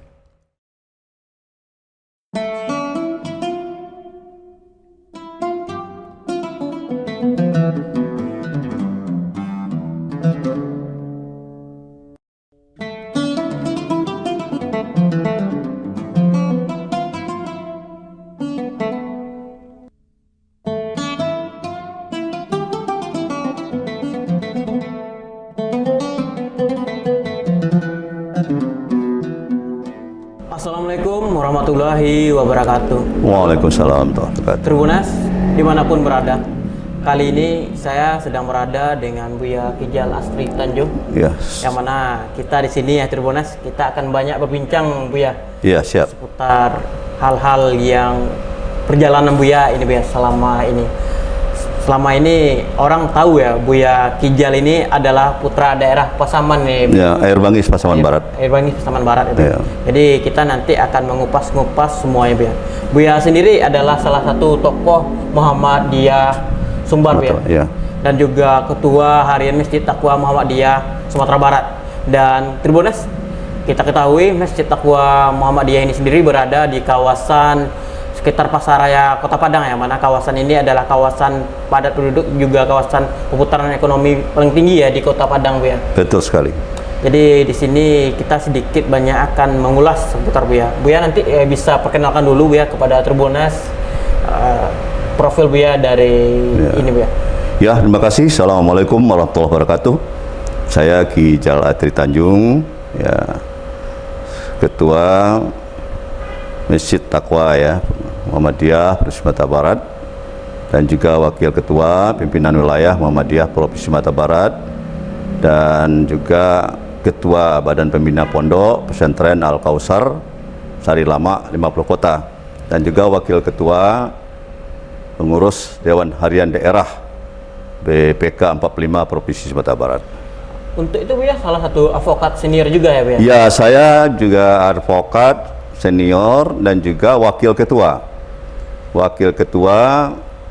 Perkumpulan Advokat Indonesia Peradin Provinsi Sumatera Barat. Provinsi Sumatera Barat ya. Ya. Dan juga itu Buya mantan akademisi. Iya, dosen, saya mantan dosen, mantan guru juga. Itu kampus mana aja Buya mengajar Buya? Saya lebih banyak di Taman Siswa, ya, di Taman Siswa, dan juga pernah di SMK Muhammadiyah, dan juga mengajar di SMK Pertanian di Luar Menturun. Luar Menturun ya. Ya, negeri ya. Ya. Tribunas, tadi kita sudah banyak sekali ya mengenal sosok Buya Kijal Astri Tanjung ini sendiri. Jadi kita akan bertanya-tanya kepada Buya, awal mula Buya berdakwah Buya, sampai Buya sebagai ketua harian di Masjid Taqwa Muhammadiyah ini Buya. Itu boleh diceritakan Buya? Ya, saya sebenarnya berdakwah ini mulai dilatih ya. Itu sebenarnya sejak mulai SD di sekolah, dan saya sudah ikut lomba pidato ya, tingkat SD dan juga tingkat SMP.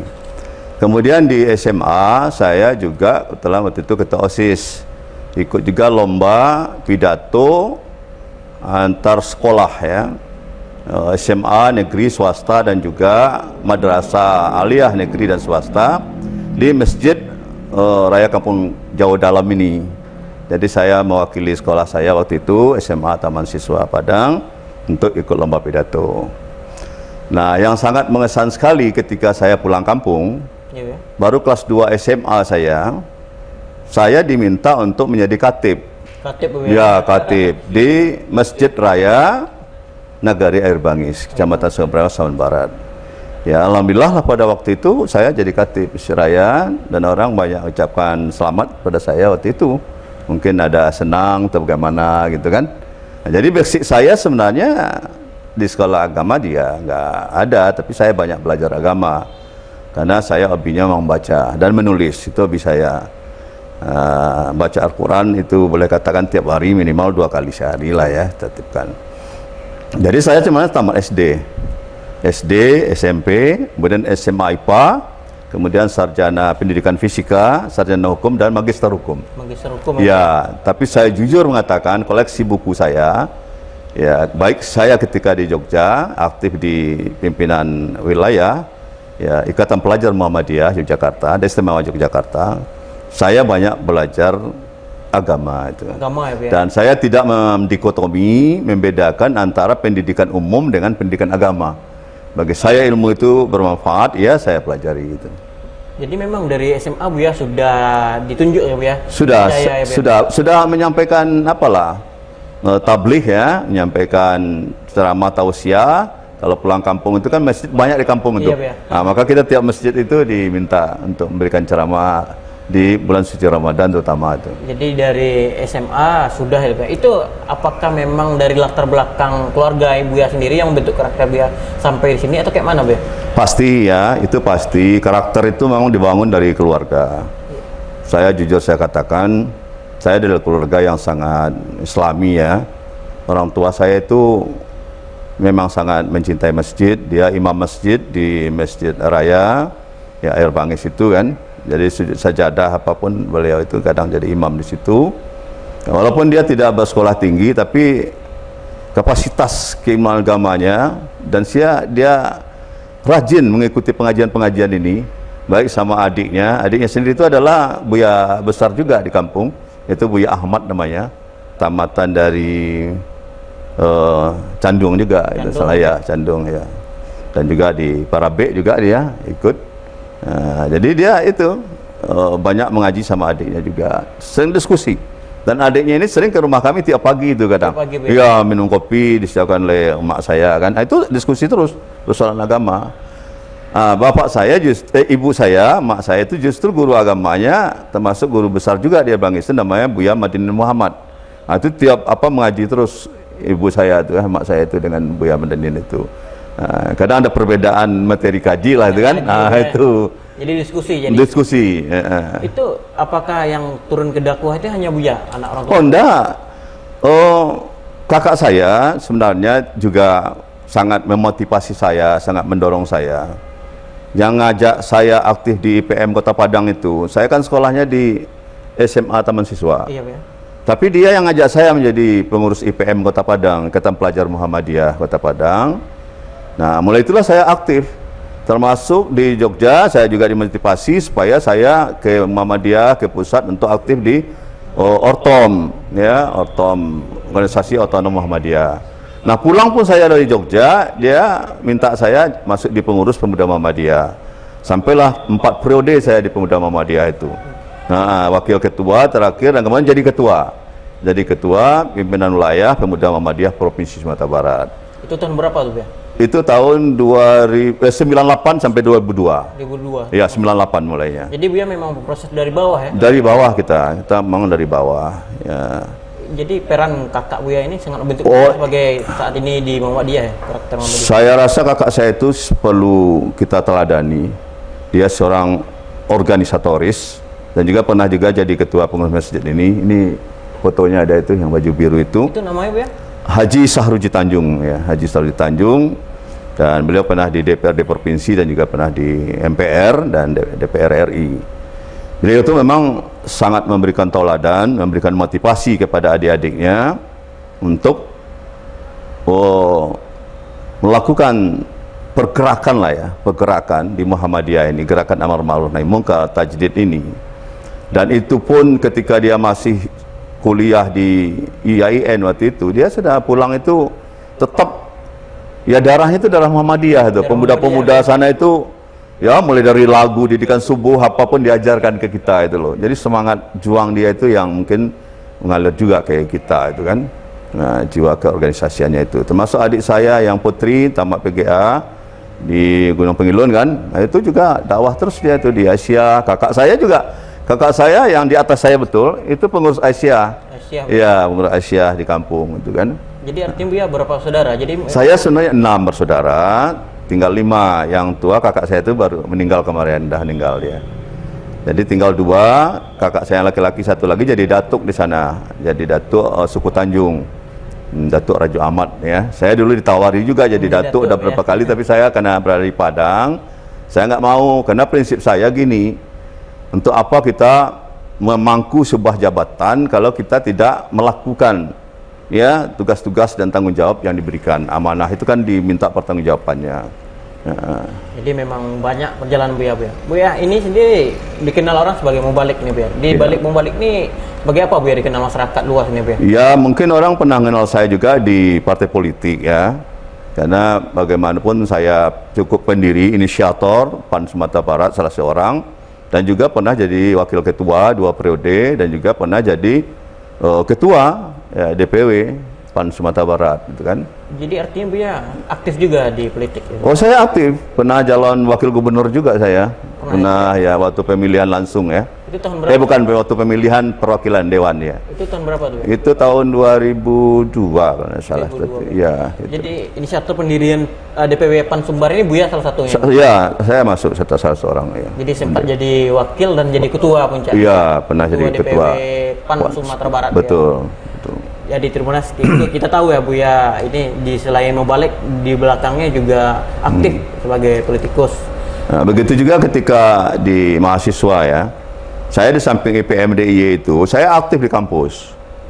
Saya ketua Badan Perwakilan Mahasiswa Fakultas Keguruan Ilmu Pendidikan. Dan mahasiswa kita pada waktu itu sana sangat banyak sekali ya. Jumlahnya puluhan ribu kan.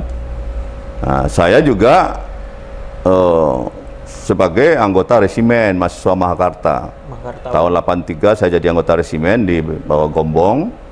Juga jalan kaki saya dari Gombong ke Jogja 126 kilo pakai ransel, pakai senjata jeren lah kan. Karir saya di resimen itu mulai dari staf 7 ya Libang, kemudian staf 4 Umas, dan kemudian staf 2 operasional, dan kemudian wakil komandan batalion, dan juga terakhir saya jadi komandan batalion.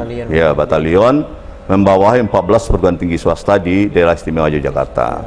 Sempat latihan tembak mahir saya di Bandung tahun 83 dan juga latihan tembak mahir di Magelang. Jadi prepare tembak mahir saya itu ada senjata genggam, ada senjata laras panjang itu loh. Itu. Ya, ini tadi Buya sudah menyampaikan juga latar belakang keluarga Buya ya, yang bentuk Buya. Untuk yang memutuskan Buya berdakwah ini sendiri, apakah arahan dari orang tua atau niat hati Buya sendiri, Buya? Sebenarnya janji saya sih sama orang tua saya jujur saya katakan. Kalau ditanya soal ini saya agak apa ya? Iya, sebenarnya orang tua saya itu dia menginginkan saya untuk masuk sekolah agama sih. Agama, ya. Karena semua anak-anaknya sekolah agama. Tapi saya waktu itu memilih untuk masuk SMP. Dan orang tua saya mengatakan, nggak usah aja lah sekolah daripada masuk SMP. Begitu katanya. Karena waktu itu kan kita celana pendek kan, iya, SMP celana pendek. Untunglah kakak saya ini meyakinkan orang tua saya. Sebenarnya apa yang terselip di dalam orang tua kita tuh menyuruh kita sekolah agama? Dia sampaikan ke kakak saya ingin Jal Atri itu nanti sama dengan kakaknya, bisa berdakwah, menyampaikan ya salah agama Islam ya. Nah, kalau di SMP apa pelajarannya dengan? Nah, waktu itulah saya dipanggil oleh kakak saya. Sebenarnya diinginkan bapak, kamu ini seperti ini. Ya kalau gitu nggak apa-apa, saya berjanji. Saat beri kesempatan saya sekolah SMP, saya akan belajar agama. Iya, insya Allah nanti di SMA saya sudah bisa melaksanakan itu. Itu janji saya. Janji, ya. Maka ketika pulang kampung, saya diberi kesempatan khutbah Masjid Raya itu, orang tua saya sangat senang sekali itu. Senang, ya. Oh, senangnya luar biasa. Jadi, terobat itu kan. Nah. Sejak remaja Buya sudah itu, Buya? Iya, sudah. Kita sangat aktif. Waktu tinggal di Bero, saya juga pengurus wirid remaja. Wirid remaja. Ya, di Masjid Bero ya. Ya, Syariatul Ihsan Bero. Ya, saya pengurus di situ karena tinggal dekat situ saya. Atau sekolah SMA itu. Jadi Buya memang tidak ada latar belakang pesantren? Saya tidak ada latar belakang pesantren, tapi saya jujur, saya hampir tiap hari itu belajar agama. Dari buku-buku? Dari buku-buku, dari Al-Quran. Saya tiap hari tidak pernah tidak baca Al-Quran itu. Insya Allah. Buya, tadi Buya sempat menyinggung peran kakak ya, dan orang tua dan keluarga ya. Iya. Yang bentuk pribadi spiritual Buya memang keluarga itu, Buya? Iya, keluarga. Jadi peran keluarga itu dari pendidikan agama itu memang peran utama. Makanya pendidikan keluarga itu yang pertama itu adalah pendidikan keluarga, yaitu menanamkan nilai-nilai agama, adat istiadat itu memang di rumah tangga. Itu makanya ada ayat ku anfusakum wa ahlikum naro, jagalah dirimu dan keluargamu dari siksa api neraka. Ya. Nah, kalau bicara tentang api neraka tentu bicara tentang agama. Agama ya, ya. Nah, itu. Jadi tidak ada pada mata pelajaran umum itu bicara soal neraka itu kan. Nah, tidak ada di fisika, tidak ada juga di kimia, tidak ada juga apa kan. Nah, makanya agama. Jadi basic keluarga itu sangat penting, menanamkan nilai agama. Kalau nanti orang tua hanya menyerahkan pendidikan agama anaknya pada sekolah saja, saya rasa rugilah orang tua itu kan. Nanti tidak memadai ilmu agama anaknya itu. Jadi sangat panjang juga perjalanan Buya ya. Dalam hal itu Buya, selain itu dalam hal berdakwah ini sendiri, hal yang sangat sulit bagi Buya di awal berdakwah seperti apa, Buya? Sebenarnya saya kesulitan di dakwah itu ada sedikit saja, makanya saya banyak mempelajari bahasa Al-Quran itu. Kalau untuk wawasan keilmuan, insya Allah saya bisa ya, karena basic saya di samping eksak ya, dan juga sosial, hukum kan, pendidikan juga saya kan. Nah, jadi inilah saya akan lebih mendalami pendidikan agama ini dari segi bahasanya. Nah, karena di Sumatera Barat ini kan bahasa syar'i itu kan bahasa Arab. Dan kalau kita bicara nanti persoalan nilai-nilai ke Minangkabauan, tentu bahasa Minang ada istiadat. Nah, kita kan sudah ditakdirkan ini menjadi bangsa ya, suku bangsa Minangkabau.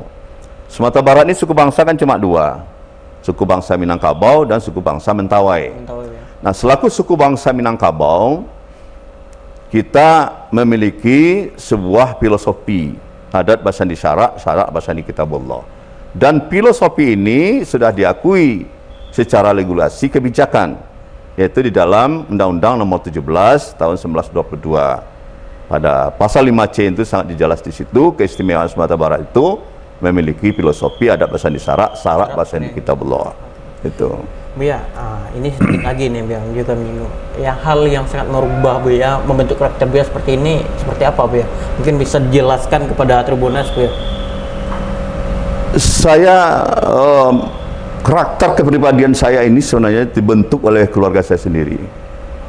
Orang tua saya itu orang yang sangat sangat jujur, sangat disiplin, kerja keras.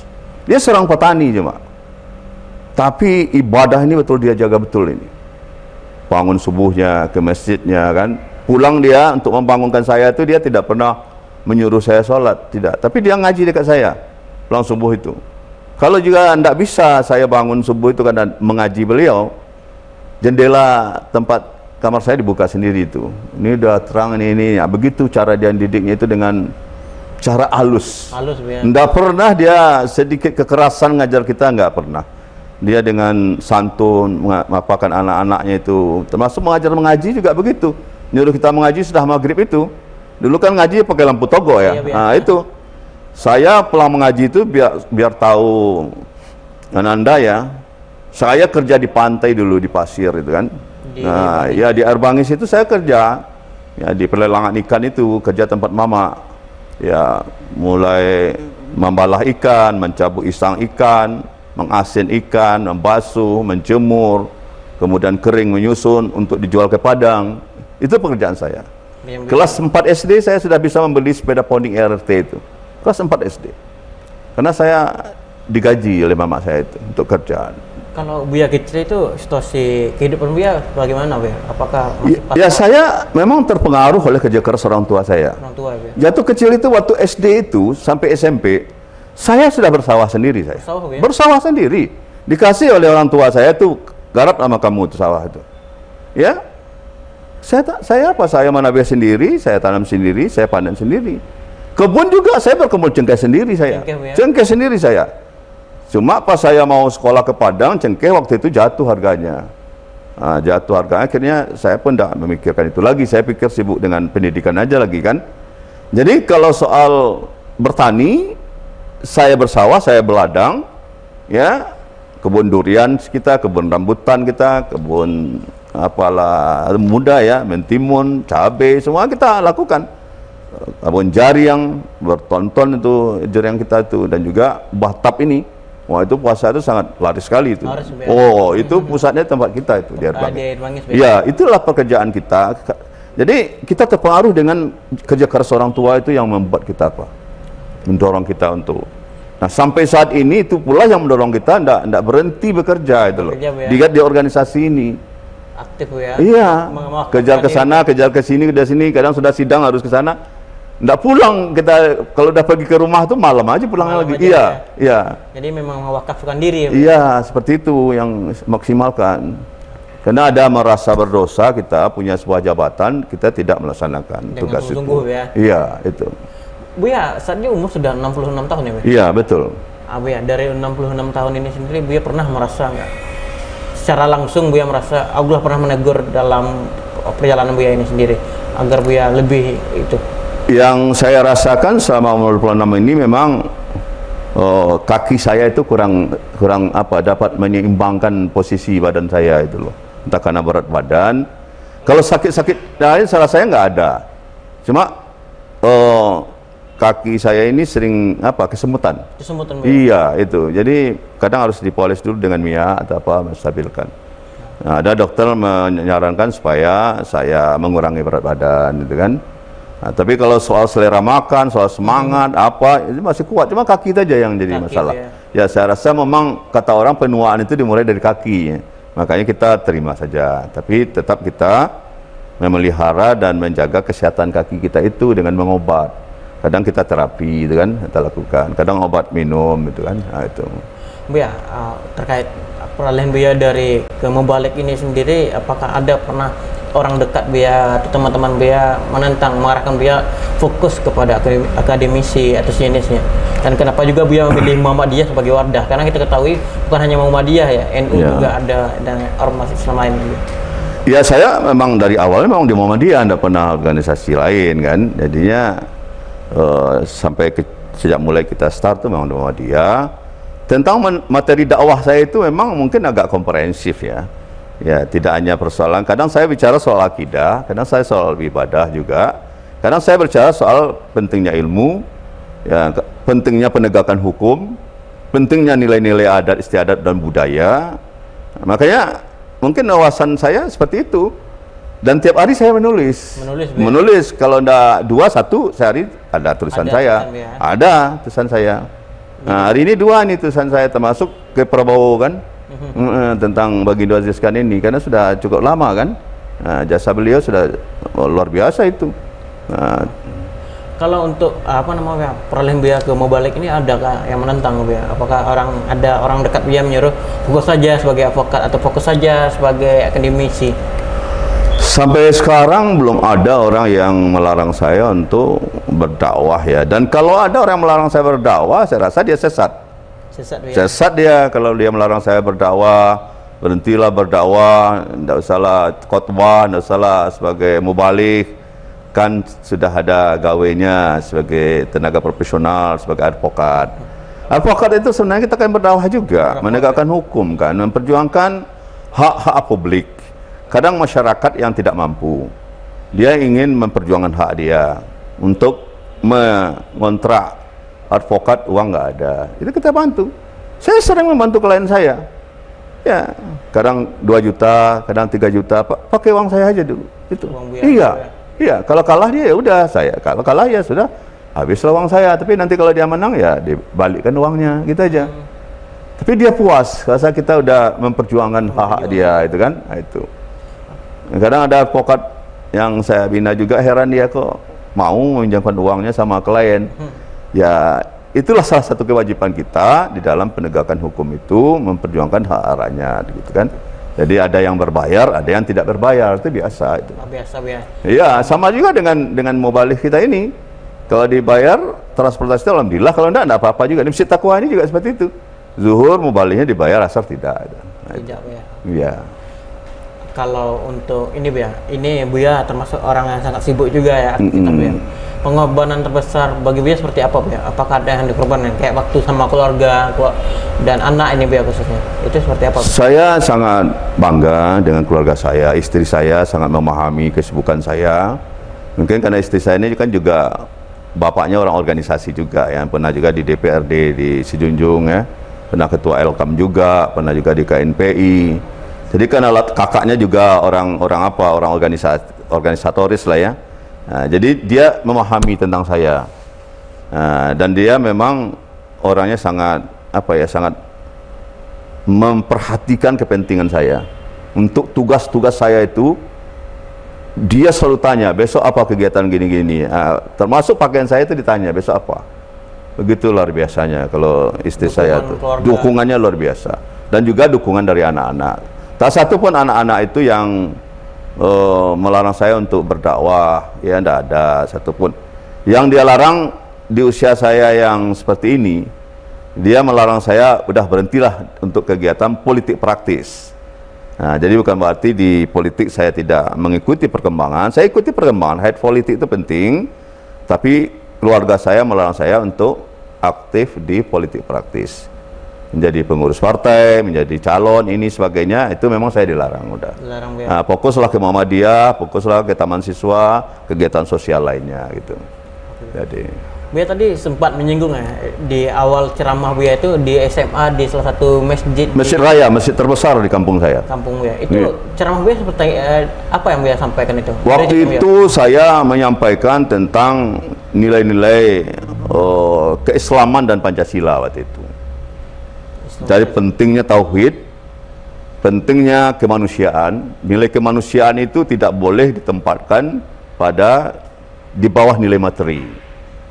Jadi mari kita menghargai kemanusiaan itu di atas nilai materi.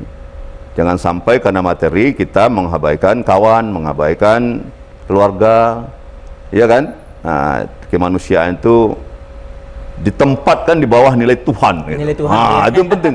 Makanya ketuhanan yang Maha Esa, kemanusiaan yang adil dan beradab. Makanya sifat manusia, ya, kemanusiaan itu kan melekat sifat-sifat manusia di situ. Ya, jadi esensi manusia itu sebagai ciptaan Allah, makhluk Allah, itu harus ditempatkan dengan posisi yang terhormat, ya, jangan ditaruh di bawah nilai materi itu. Buya, ini awal-awal ceramahnya juga di SMA. Apakah ini pernah diremehkan, Buya? Mungkin ada orang di belakang saya dia ngomong mungkin kajinya kurang dalam dan sebagainya. Itu biasa itu kan, ada yang apa, tapi itu tantangan bagi kita. Kalau ada orang mengatakan kaji kita tuh kurang dalam, ya, itu biasa. Kita pun juga tidak butuh sanjungan orang dalam berdakwah itu kan. Tapi bila orang memerlukan kita, jangan sampai kita tidak memenuhi gitu loh.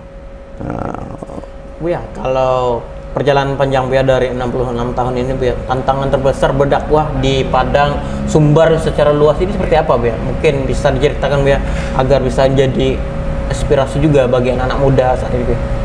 Tantangan dalam berdakwah itu, kalau untuk sekarang kan kita harus menguasai media, ya, menguasai media, teknologi, termasuk digital, gitu kan. Nah, bagaimana materi-materi kita itu tidak hanya sekedar disampaikan di masjid saja, sehingga jamaah yang hadir saja yang menikmati. Nah, makanya masjid digital itulah yang kita galakkan sekarang. Masjid Taqwa ini salah satu masjid digitalisasi, ya, digitalisasi masjid yang kita lakukan. Maka semua materi-materi ceramah kita ini selalu direkam ini, ya, kemudian disebarluaskan pada media sosial yang ada. Ini salah satu tantangan. Dan kemudian sebagai mubaligh, kita harus banyak membaca yang tersirat dan tersurat, kan? Tersirat juga harus kita baca, tersurat, bahkan yang tersuruh pun harus kita baca. Nah, sehingga materi kita itu menjadi materi yang mengena di hati jamaah kita. Ya, dan ceramah itu tidak perlu lama-lama sebenarnya, paling lama 20 menit cukup, tapi penting inti sari dari materi yang kita dapatkan sampai, pesan yang kita sampaikan itu nyampe. Karena bagaimanapun dakwah itu antara komunikator kita, pendakwah, dengan komunikan. Komunikan adalah jamaah yang mendengar, dan kemudian informasi. Nah, ini penting.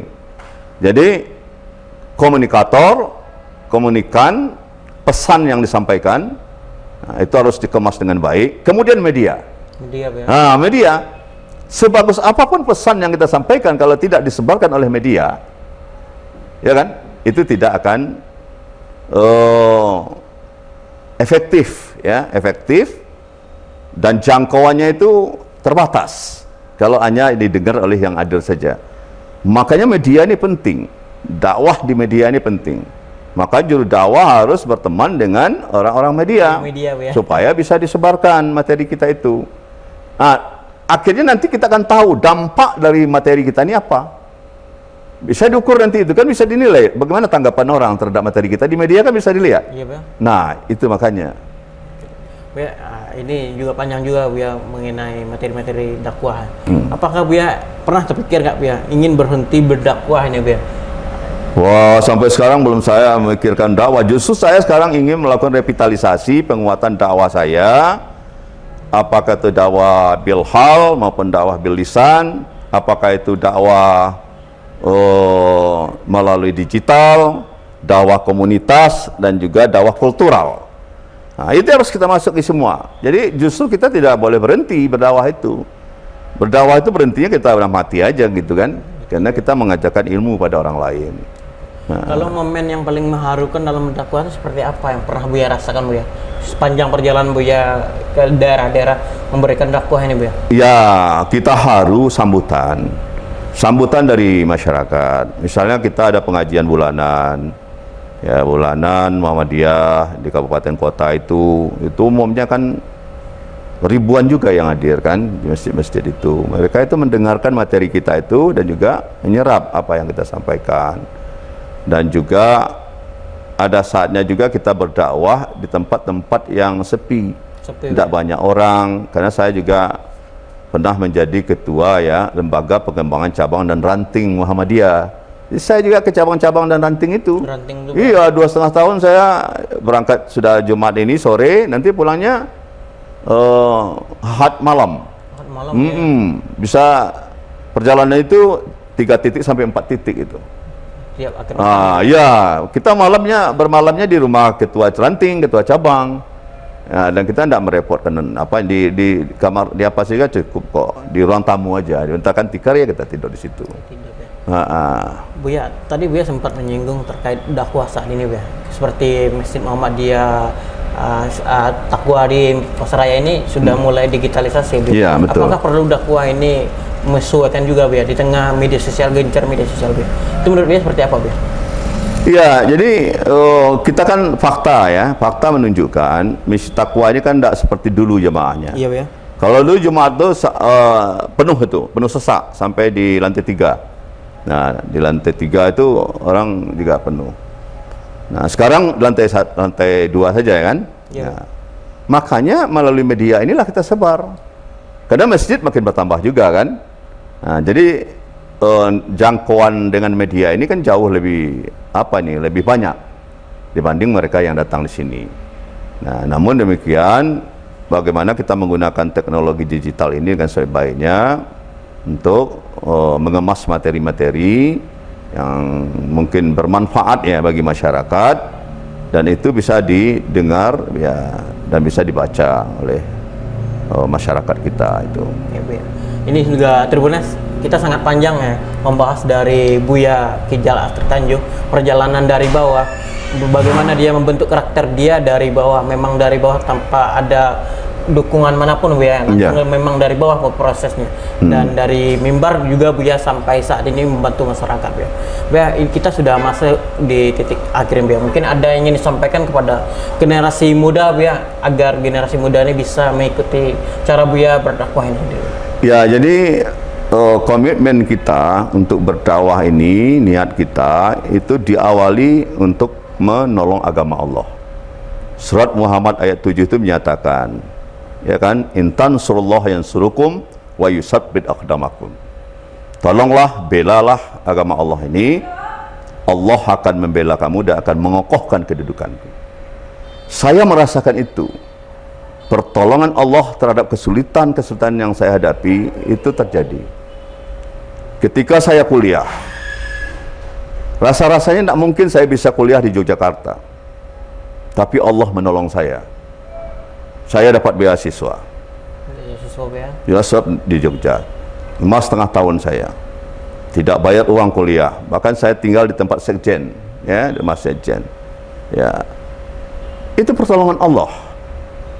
Yang kedua juga begitu, saya kuliah juga sarjana hukum tidak bayar uang kuliah. Kuliah di UNAN S2 saya juga tidak bayar kuliah, beasiswa saya. Iya, jadi memang pertolongan Allah itu sangat banyak pada saya. Orang tidak akan mungkin berpikir, saya tidak pegawai negeri, ya kan, hanya guru yayasan, ya kan, dosen yayasan, ya kan. Tapi bisa bekerja, berdakwah seperti orang yang memiliki yang lain itu, yang sama itu kan. Jadi pertolongan Allah itu memang selalu kita minta di dalam kita bekerja. Yakinlah kalau Allah sudah menolong kita, segala hambatan, tantangan, rintangan, kesulitan yang kita hadapi itu akan dapat kita atasi. Ini sangat banyak pelajaran yang kita dapat, Tribuners. Saya Muhammad Afdallah Prianto dan bersama Buya Kijal Astri Tanjung, kita undur diri ya. Download Tribun X sekarang, menghadirkan lokal menjadi Indonesia. Nah, saya ini kebetulan waktu dulu itu Konghucu. Konghucu pun belum agama tapi masih kepercayaan. Nah, saya ini tidak terwakilkan, Pak Yon, gitu. Nah, yang namanya manusia walaupun kecil berpikir, mana ya? Tak datangi guru. Bu, ya, Nak Rusli, kenapa? Boleh nggak saya minta izin? Minta izin apa? Dia bilang gitu. Saya minta izin untuk ikut kelas Ibu.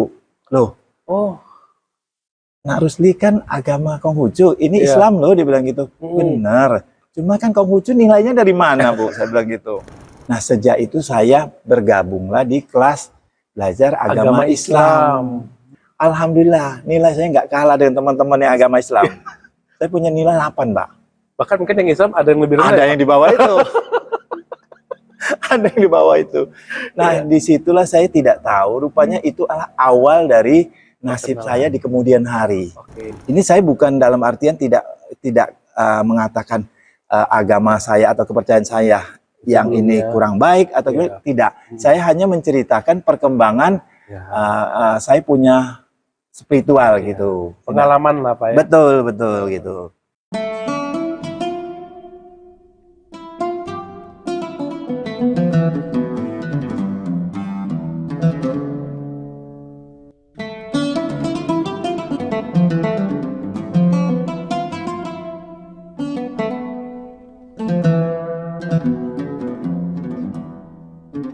Ya, Assalamualaikum warahmatullahi wabarakatuh. Tribenar, apa kabarnya dimanapun kalian berada? Masih dalam program bincang-bincang tentang perjalanan para dai di Indonesia. Kali ini dari Jambi kita akan berbincang dengan salah satu dai di kota Jambi, yaitu Pak Rusli. Pak Rusli, apa kabar? Alhamdulillah sehat. Di Ramadan kali ini gimana Pak? Insya Allah lebih steady ya, insya Allah. Steady gitu. ya. Iya. Ada aktivitas yang mungkin sedang Bapak lakukan? Aktivitas biasa saya, karena profesi saya kan petani Pak. Petani ya, profesi ininya ya Pak? Ya, profesi petani. Jadi banyak juga waktu senggang kalau petani. Petani itu kalau di lahan. Di lahan, gitu. ya. Tapi kalau pulang ke kota ya begini. Ya, siap. Pak, mungkin untuk awal kita bisa cerita dulu nih Pak, bagaimana perjalanan Bapak sampai detik ini menemukan iman, menemukan Islam, hingga sekarang fokus berdakwah di Provinsi Jambi ini Pak. Jadi alhamdulillah Pak Yon, awal-awal saya diketemukan dengan Islam itu berawal dari saya masih kecil ya. Waktu itu saya SD di sekolah dasar. Jadi di sekolah dasar itu kan saya di SD Impres dulu. SD Impres, SD Negeri nomor 53 yang ada di kampung saya di daerah Sukakarya sini. Sukakarya, Kota Jambi ya Pak ya. Sukakarya, Kota Jambi. Di mana saya dilahirkan di 50 tahun yang lalu. Nah, saya waktu itu sekolah di SD, waktu itu di SD itu pelajaran agama. Itu kalau misalnya agama Islam, belajarnya di kelas. Di kelas. Jadi ada guru agamanya, belajarnya di kelas. Sedangkan untuk agama lain, waktu itu seperti ada agama Hindu, ada agama Buddha, ada agama Kristen. Mereka bebas untuk katakanlah belajarnya sesuai dengan keyakinan mereka. Kalau Buddha di wihara, ada kalau Kristennya di gereja, dan Hindu di pura ya. Pura. Nah, saya ini kebetulan waktu dulu itu Konghucu. Waktu itu belum ada jadi agama ya Pak? Pun belum agama, tapi masih kepercayaan. Nah, saya ini tidak terwakilkan Pak Yon gitu. Jadi si kecil ini, saya ini waktu itu bingung, waduh, gimana ya saya mau dapatkan nilai agama itu? Nah, yang namanya manusia walaupun kecil berpikir, mana ya? Ya, tak datangi guru. Bu, ya, Nak Rusli, kenapa? Boleh nggak saya minta izin? Minta izin apa? Dia bilang gitu. Saya minta izin untuk ikut kelas ibu. Loh, Nak Rusli kan agama Konghucu, ini Islam loh, dia bilang gitu. Benar. Cuma kan Konghucu nilainya dari mana, Bu? Saya bilang gitu. Enggak. Ya, sebetulnya betul, Konghucu itu di kelenteng. Enggak di kelenteng ibadahnya, dan itu kan di kelenteng tidak ada semacam pendidikan yang reguler begitu. Betul. Hanya di kelenteng itu pada saat sembahyang ya sembahyang, tapi nggak ada tempat ngambil nilai atau mana gitu. Di situ saya sampaikan. Dan alhamdulillah ibu gurunya sangat mengerti dan welcome sekali. Benar kamu mau? Benar, saya bilang gitu. Itu kelas berapa dulu Pak? Kelas 1 Pak. Kelas 1 Pak? Kelas 1 Pak. Kelas 1. Jadi awal betul saya. Nah, jadi saya diyakinkan sama benar Bu. Saya bilang gitu. Oke, boleh, dia bilang gitu. Nah, sejak itu saya bergabunglah di kelas belajar agama Islam. Nah, di sana saya belajar sebagaimana anak-anak yang beragama Islam. Cuma ibunya luar biasa toleransinya. Khusus baca Al-Quran sama sholat, baca doa, itu saya kena dispensasi, dapat dispensasi. Tapi dapat nilai tetap, Pak? Dapat. Oh. Itu tidak masuk dalam pengurangan Ujian. nilai. Iya. Jadi dispensasi. Tetapi justru itu yang saya sesalkan setelah di kemudian hari. Kenapa nggak ikut belajar ya, Pak? Iya, saya terlambat. Cara baca Qur'annya terlambat, berdoanya juga ini gitu. Jadi saya belajar sejarahnya. Ada sejarah Nabi dan Rasul, sejarah daripada turunnya Al-Quran, perang-perang dalam Islam, terus cara-cara syariat. Itu saya belajar semua. Ambil air wudhu gimana, terus niat misalnya orang-orang katakanlah mandi wajib atau mandi junub itu gimana, saya pelajarin semua. Nah, jadi dari saya pelajarin itu, kalau misalnya ada ujian, saya dikasih yang ujian khusus gitu. Tentang sejarah-sejarah itu. Alhamdulillah, nilai saya nggak kalah dengan teman-teman yang agama Islam. Saya punya nilai 8, Pak. Bahkan mungkin yang Islam ada yang lebih rendah. Ada yang di bawah itu. Ada yang di bawah itu. Nah, disitulah saya tidak tahu. Rupanya itu adalah awal dari nasib saya di kemudian hari. Enggak. Saya ikutin, kok sepertinya lempeng aja. Lempeng aja gitu. Enggak. Nah, cuma tanpa saya sadari, itu tertanam pelan-pelan. Tertanam pelan-pelan gitu. Ada perbedaan yang katakan 180 derajat dengan di Konghucu. Enggak. Salah satu contohnya misalnya perlakuan terhadap katakanlah jenazah.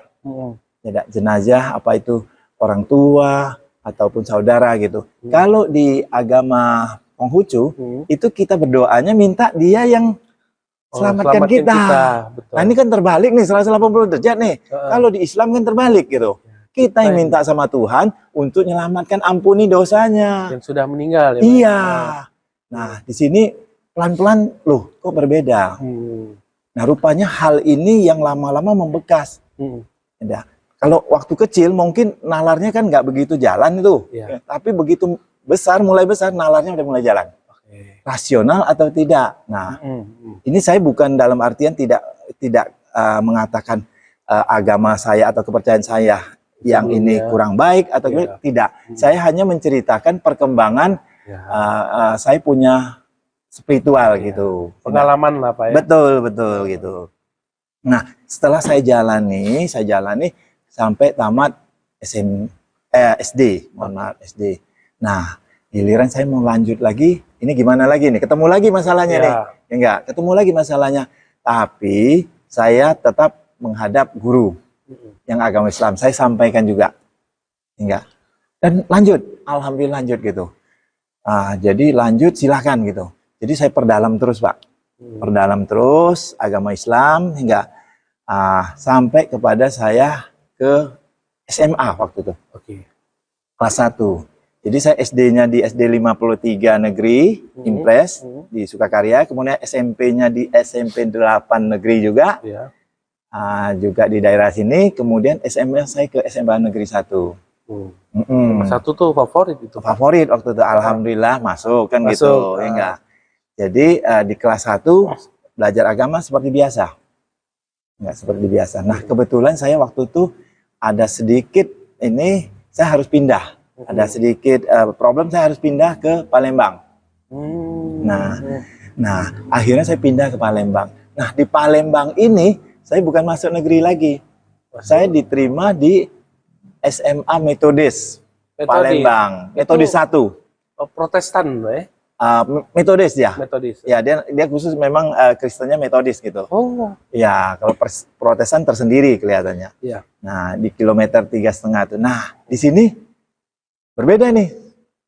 Selama saya dari SD, saya belajar Islam, tiba-tiba saya dicemplung di sekolah Metodis gitu. Nah, tapi nggak masalah buat saya belajar. Nah, justru dengan belajar itu saya tambah lagi wawasan saya tentang Kristen di Metodis gitu. Dan begitu masuk Metodis saya belajar baru lagi tentang Kristen kan gitu. Tentang Kristen, dan itulah yang menambah wawasan. Sudah 3 agama atau kepercayaan yang saya pelajari ini. Pertama Konghucu, kedua Islam, dan ketiga Kristen Metodis ya, Metodis kan gitu. Nah, pada saat di SMA ini, terutama sudah tamat SMA, itu pergolakan spiritual saya di dalam hati ini itu sudah semakin kenceng gitu. Hingga saya sudah pada posisi puncak ini. Saya sudah posisi puncak, saya sudah dewasa, sudah besar. Nah, disitulah saya harus milih gitu. Mana yang paling saya ini tidak cocok yang paling buat saya. klop lah, Pak, ya, paling klop klik buat gitu. saya, ya, kan gitu. Nah, jadi setelah itu saya jujur, memang Islam yang paling klop di saya. Hingga kebetulan dari ilmu pun saya sudah juga banyak saya dapat. Nah, disitulah akhirnya sempat pulang ke Jambi. Momentumnya kapan? Saya waktu itu saya nggak tahu mau masuk Islamnya di mana, saya nggak tahu. Enggak. Saya tahunya saya cari lagi guru saya yang paling dekat dengan saya. Guru SMP? Iya, waktu itu guru SMP. Oh, guru SMP. Pak Lubis namanya. Saya cari waktu itu di Kota Baru, saya datang dia, Pak, saya mau masuk Islam. Tidak, Bapak tolong aturkan. Nah, yakin Pak. Lah kan saya sudah pernah belajar sama Bapak. Enggak. Oh iya dulu. Nah, beliaulah yang akhirnya menuntun saya bersahadat, Pak. Untuk masuk Islam. Gitu. Tahun berapa itu, Pak? Tahun 90, tahun 80-an akhir, Pak. Nah, 80-an akhir. Saya nggak begitu ingat, mungkin sekitar 88 atau 89. Ya, disitulah saya bersahadat, Pak. Gitu. Saya bersahadat, Nah, saat bersahadat bukan masalah, nggak ada lagi. Masalah saya timbul lagi gitu. Ya. Timbul lagi dalam keluarga. Nah, itu biasanya itu tuh, Pak. Dalam keluarga gitu. Karena selama ini saya belajar Islam, saya mengagumi Islam, ajaran Islam, itu kan saya diam-diam, Pak. Ya. Enggak. Saya tidak sampaikan ke orang tua saya, ke kakak-kakak saya. Tetapi pada saat sahadat ini sudah mulai terbuka. Mulai terbuka, hingga terutama saya bersosialisasi, Pak. Kalau sudah masuk Islam, tentu yang saat saya belum Islam itu kan ditinggalkan satu-satu. Seperti konsumsi, katakanlah babi itu kan sudah tak tinggalkan, ya. Terus kalau misalnya orang pengajian sudah tak ikut, bawa peci. Nah, pada saat bawa peci itu mama saya tahu gitu. Saya tahu, enggak. Terus saya dipanggil, saya ditanyain. Nah, di situ saya berat, Pak. Di situ. Di satu sisi saya udah tahu, mama saya ini kan masih katakan bawaan lama. Ya. Saya juga memahami orang tua mana sih yang pingin anaknya berbeda agama dengan orang tuanya, saya paham betul. Ya. Nah, jadi beliau intinya menentang hingga, dan saya pun diam gitu. Saya diam karena saya tidak mau memperdebatkan di depan orang tua.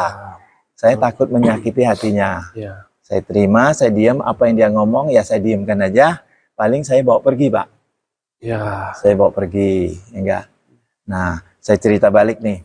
Sebelum masuk Islam kan harus sunat, Pak. Iya, betul, Pak. Ya, sunat. Itu pun saya lakukan diam-diam, Pak.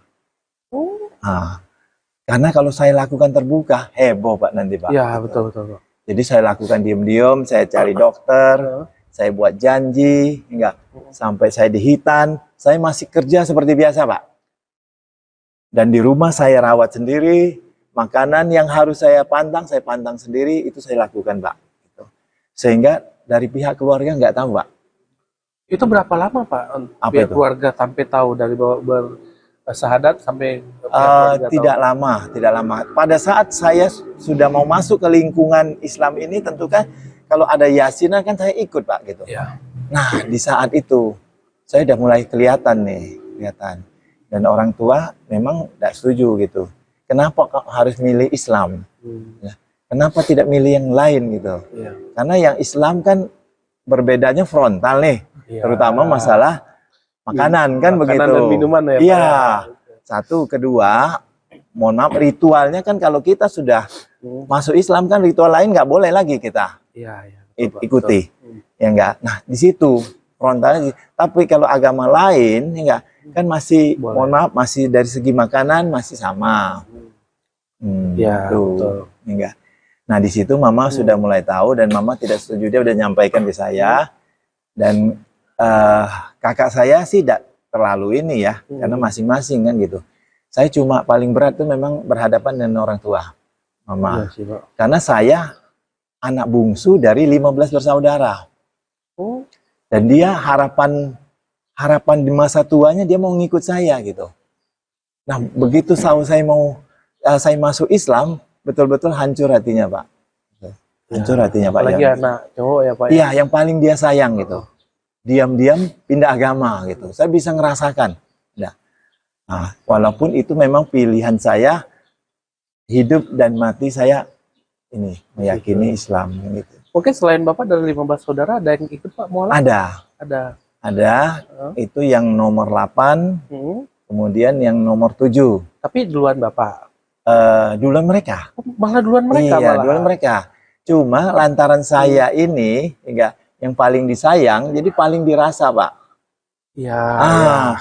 Kalau mereka sudah besar, itu tidak terlalu dipikirin gitu. Saya kan ini paling bungsu, Pak. Itu kendala yang paling besar. Ya, paling bungsu anak cowok. Kalau orang Tionghoa itu ya, hanya cowok itu penerus marga ya, Pak. Satu, penerus marga. Ya. Kedua, tempat bergantungnya orang tua. Ya. Karena kalau di budaya Chinese, orang tua itu akan ikut yang anak laki-laki, Pak. Dia tidak akan ikut ke anak yang perempuan. Enggak. Itu sudah betul-betul dijalankan, Pak. Itu. Ya. Jadi begitu tahu saya masuk Islam di situ, Pak, dia sampaikan, katakanlah konfliknya luar biasa hingga. Nah, itu saya rasakan. Saya cuma perlinangan air mata juga ya. Ini masalah pilihan keyakinan dengan kenyataan kan begitu. Kenyataan kasih sayang dengan orang tua.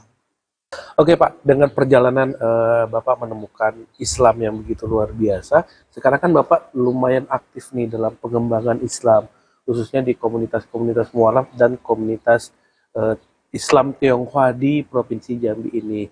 Mungkin bisa cerita tentang perjalanan dakwah Bapak sampai bisa menjadi sampai sekarang ini. Jadi perjalanan saya di bidang agama, katakan agama Islam ini juga tanpa saya sadari, saya terbawa masuk rel gitu. Tahun 2005, saya diajak teman saya yang juga mualaf, itu ikut menghadiri satu rapat kecil. Ternyata setelah saya ikutin, itu rapat kecil itu komunitasnya apa? Mualaf. Komunitas mualaf. Iya, komunitas mualaf dari saudara-saudara kita yang sudah duluan gitu. Ya, sudah lebih tua dari saya kan gitu. Nah, saya diajak ke sana, rupanya di dalam rapat itu mereka membincangkan masalah organisasi. Ya, jadi masalah kelanjutan atau kelangsungan dari organisasi. Dan ternyata organisasi itu adalah organisasi PT, Persatuan Islam Tionghoa Indonesia. Waktu itu bukan DPW namanya. Iya. Waktu itu Korwil. Korwil Jambi. Korwil Jambi. Iya. Nah, saya ikutin. Saya ikutin rapat itu, ternyata mereka dalam menjalankan organisasi ini ada semacam masalah yang timbul. Masalah yang timbul adalah ketua yang terpilih nih, definitif dari Jakarta pemilihannya nih, SK-nya ada nih. Itu ternyata dalam pengajian tidak aktif ngikutin jamaahnya untuk pengajian. Maunya jamaahnya, ketuanya harus aktif terus. Nah, akhirnya antara jamaah dengan ketuanya tidak sama. Tidak sejalan ya, tidak Pak, sejalan gitu. Jadi sampai teman-teman akhirnya melemparkan satu wacana, udah kita bubarkan aja. PT. Waktu itu PT masih katakanlah awal sekali. Tahun berapa itu, Pak? Tahun 2005. Oh, tahun 2005. Ya. Tahun 2005. Kalau saya nggak salah, PT waktu itu baru sekitar berjalan kurang lebih 5 bulan. Sangat-sangat mudah sekali. Nah, sementara masalah ini masalah pelik gitu. Ketuanya yakin dengan pendiriannya, nggak bisa ikut ke pengajian, sementara jamaahnya mengharuskan bahwa ketua harus aktif untuk ikut di pengajian. Akhirnya deadlock, Pak. Nah, tadi teman bilang, udah kita bubarkan aja. Kita seperti biasa aja, dari rumah ke rumah kan gitu. Jadi minta pendapat saya sampaikan. Rasanya sayang gitu ya. Ini organisasi sudah ada di Jambi nih. Jakarta sudah percayakan di Jambi, kok tiba-tiba karena masalah kepengurusan dibubarkan. Saya sampaikan gitu. Enggak, apa tidak ada jalan lain kan gitu. Ya kalau memang pengurusnya katakanlah tidak sinkron, ya kan bisa ganti pengurus. Intinya gitu. Ya enggak. Nah, disitulah saya kenal pertama kali dengan PT, Persatuan Islam Tionghoa Korwil Jambi. Nah, pada saat itu tidak lama lagi ada namanya apa ini namanya? Rapat untuk pemilihan seluruh Indonesia, Muktamar. Oh, Muktamar, Ketua PT se-Indonesia ya. Iya, jadi Muktamar yang ketiga waktu itu. Nah, dalam hal ini tentu yang mendapat undangan yang punya SK, ya enggak? Ketua punya undangan. Sementara teman-teman ini maunya saya yang mewakili warga untuk ke Surabaya, enggak?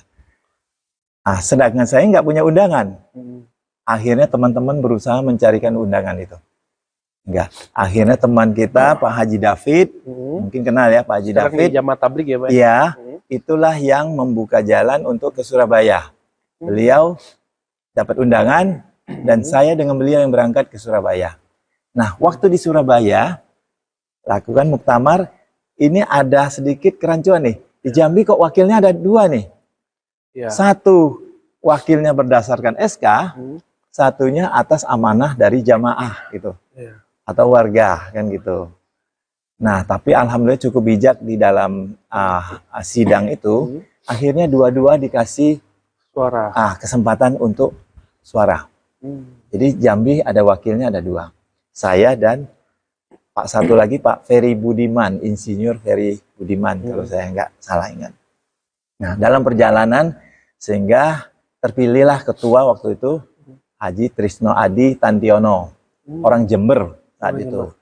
Itu ketua PT seluruh Indonesia. Ya. Nah, pada saat Muktamar 3 selesai, waktu santai, saya diajaklah jalan ke Masjid Muhammad Cengho Surabaya.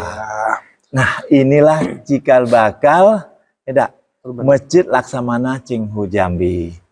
Saya yang waktu dulu nggak tahu ada masjid di Surabaya, sehingga berkunjunglah ke sana, sempat foto-foto bersama dengan Pak Anton Medan, Ustadz Anton Medan pada saat itu. Ya.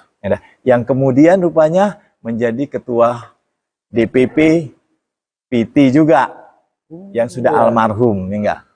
Nah, itulah nasib membawa kita kemana kita nggak tahu. Nah, setelah saya dikenalkan dengan Masjid Muhammad Cengho, saya kagum, enggak, kagumnya luar biasa.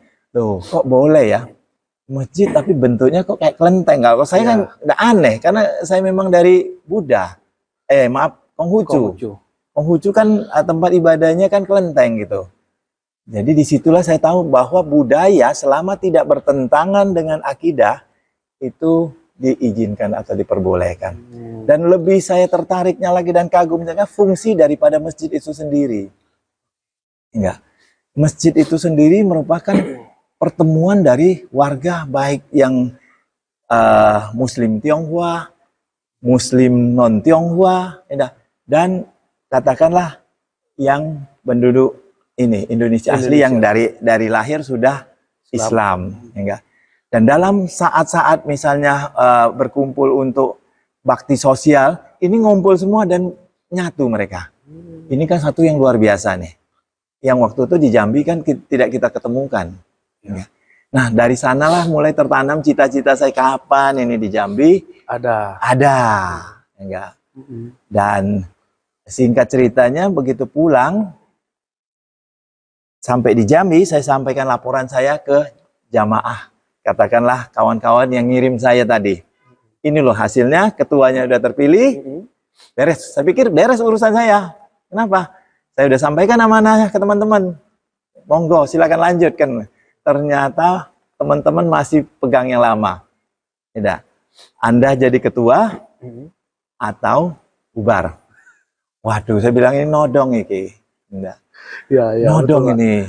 Teman-teman tetap tidak kasih saya peluang. Padahal saya sudah sampaikan, kapasitas saya tidak sampai situ. Waktu saya juga enggak. Saya junior waktu saat itu. Enggak. Tapi teman-teman nggak kasih ruang ke saya, sehingga akhirnya saya berpikir ya sudah, ini mungkin sudah takdir dan ini kebaikan.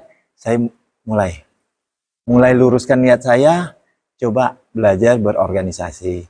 Dan alhamdulillah begitu terbentuk kepengurusan dari muktamar tadi, base-nya di Jakarta, yang salah satu menjadi catatan mereka di Jambi bahwa ada dualisme kepengurusan.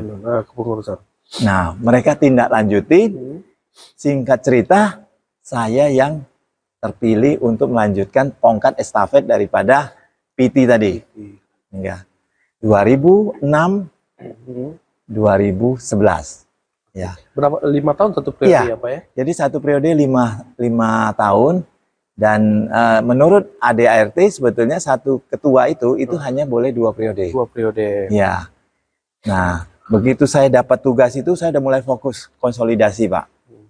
Konsolidasi teman-teman untuk ngumpul. Karena sebelumnya kan memang mualaf itu sudah ada, tapi terpencar-pencar, Pak. Iya. Udah terpencar-pencar, ini gimana supaya bisa ngumpul. Enggak. Dan salah satu kendala kita adalah memang masalah tempat, Pak. Kita saat itu hanya bisa dari rumah ke rumah. Cuma kalau dari rumah ke rumah kan kadang-kadang ada privasi, ada rumah yang kadang-kadang juga mohon maaf sempit, kan nggak enak kita. Enggak. Dan itulah salah satu kendala yang kita jalani. Nah, dalam perjalanan ini kembali lagi saya diingatkan dengan cita-cita tadi. Cita-cita tadi enggak, tapi memang nggak gampang mewujudkannya. Satu, tempatnya di mana? Dukungannya bagaimana? Karena mohon maaf pada saat itu di 2006 ya, mualafnya itu ekonomi kita pada pas-pasan, Pak. Pada pas-pasan. Dan mohon maaf, kita kan pindah agama, kebanyakan teman-teman juga tidak bawa embel-embel, Pak. Betul-betul karena sudah konsekuensi dari pindah agama, tentunya dia akan ini.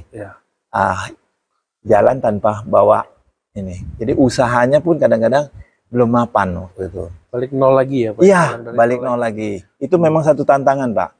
Karena circle daripada Chinese kan begitu kuat. Pada saat waktu itu kan belum sedemikian majunya.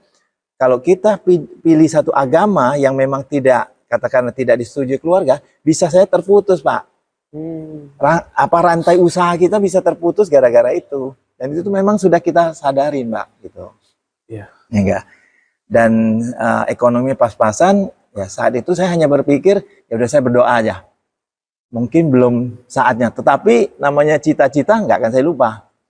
Jadi saya jalan, konsolidasi, pengajian, jalan, kita tetap jalan. Ya, sampai periode saya berakhir. 2006-2011. Nah, di 2011 ini kawan-kawan sudah mulai nyinggung nih. Ini gimana nih? Cita-citanya gimana nih? Satu periode sudah lewat. Enggak. Wah, saya luar biasa berdoanya. Ini cuma hanya slogan aja kan gitu. Enggak. Jadi jangan dianggap ini cuma slogan untuk mau jadi ketua itu. Jadi saya berdoa, ternyata di periode kedua saya masih dapat kepercayaan dari teman-teman untuk lanjutkan. Saya lanjutkan periode kedua 2011-2015. Nah, di periode inilah saya harus mantapkan, saya harus genjot. Nah, di periode ini alhamdulillah di awal periode 2012 itu 22 Juli 2012 kita memberanikan diri untuk peletakan batu pertama daripada pendirian Masjid Laksamana Cengho Jambi. Pada saat itu saya ingat betul, itu di awal bulan puasa. Ini waktu jalan terus, tempat sudah kita tetapkan, ini bagaimana nih? Saya waktu itu memberanikan diri untuk undang Pak Gubernur. Waktu itu Pak HBA. Wali kotanya Pak Bambang.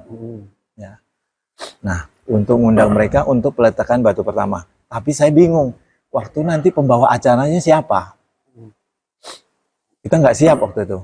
Tapi saya teringat lah, saya kan kenal Ustadz Anton Medan. Saya telepon beliau, Tat, bisa bantu nggak? Bisa. Kenapa? Nah, Ustadz kan sekarang sudah jadi ketua DPP. Bantu kami. Kami sedang sedang merintis Masjid Cengho. Kapan? Ya ini besok. Yang benar dia bilang. Pak Rusli, benar lah Pak. Saya sudah undang gubernur nih Pak. Bapak jangan malu-maluin kami. Strategi kita ngomong undang gubernur, kita baru bilang dengan Pak Ustadz. Waduh kamu katanya. Ya tapi hari kedua ya dia bilang ya. Siap, hari kedua siap dia bilang gitu.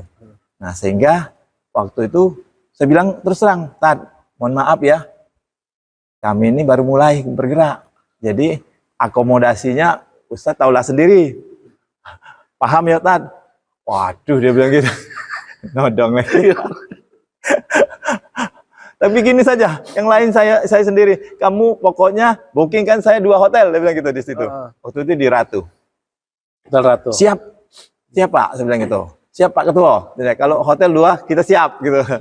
Sehingga kita booking kan beliau datang dan adakanlah peletakan batu pertama. Nah itu cikal bakal dari perjalanan daripada pendirian Masjid Cengho.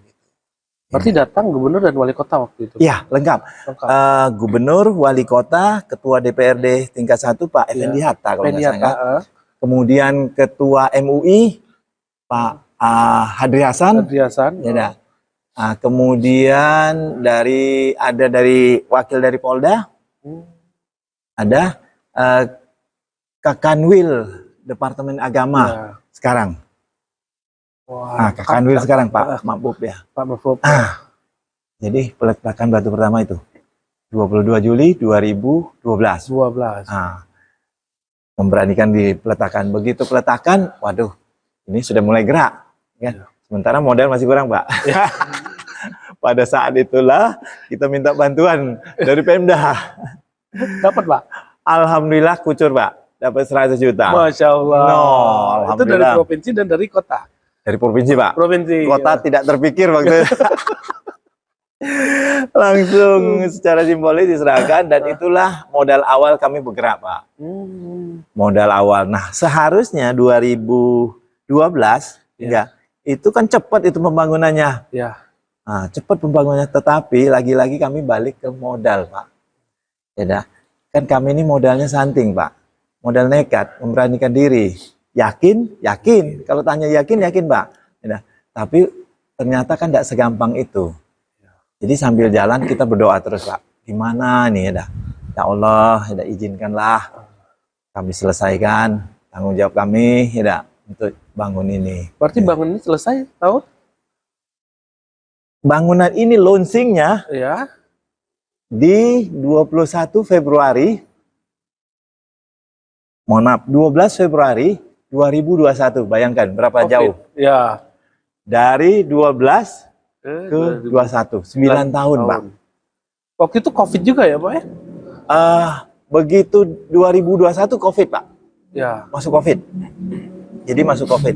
Jadi saya sampai begitu lama tuh saya setiap kali ketemu Pak Gubernur malu saya.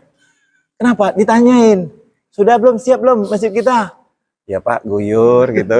Itu yang berani saya ngomong gitu. Nah, jadi kalau ketemu, waduh, belum disapa saya udah malu duluan Pak gitu. Ya. Nah, jadi padahal perhatiannya kan luar biasa. Ya. Kita ditanyain tuh maksudnya baik kan gitu. Cuma kitanya yang malu kan gitu. Mau datangi beliau masa datang terus kan gitu. Ya enggak? Jadi 12 Februari 2021 dan itu kita pilih memang berdasarkan ini. Itu hari Imlek. Kita pilih memang di Imlek hari itu dan di hari Jumat. Subuh kita startnya. Enggak. Nah, subuh startnya di Imlek. Makanya semalam kami adakan acara itu dalam rangka milad juga.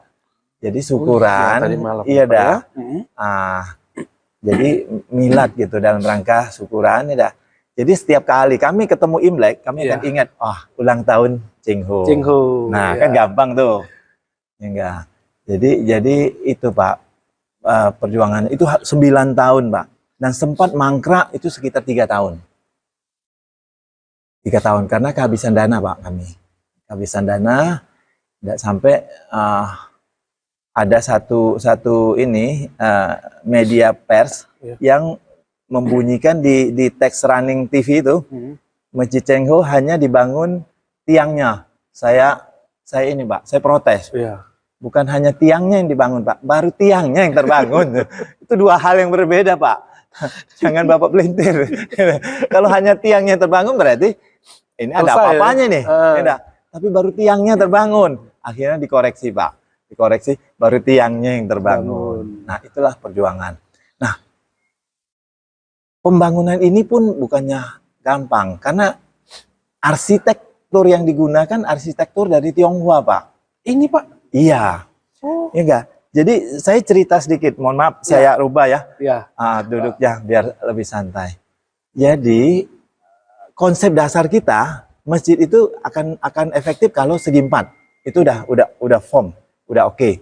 Tapi ke atasnya ini arsitekturnya kita mau meniru arsitektur dari Tionghoa yang diangkat dari tadi itu tempat ibadah kami yang lama. Konghucu, kelenteng. Nah, jadi mulai cari arsitek tidak yang bisa coba tuangkan ide kami dengan di dalam ini kan gitu, kertas kan gitu. Dan pertama kali yang saya ketemu adalah arsitektur dari Jawa asalnya, Ibu Retno, suku Jawa. Ya, saya berusaha menyampaikan dan dia akan tuangkan dalam bentuk kertas.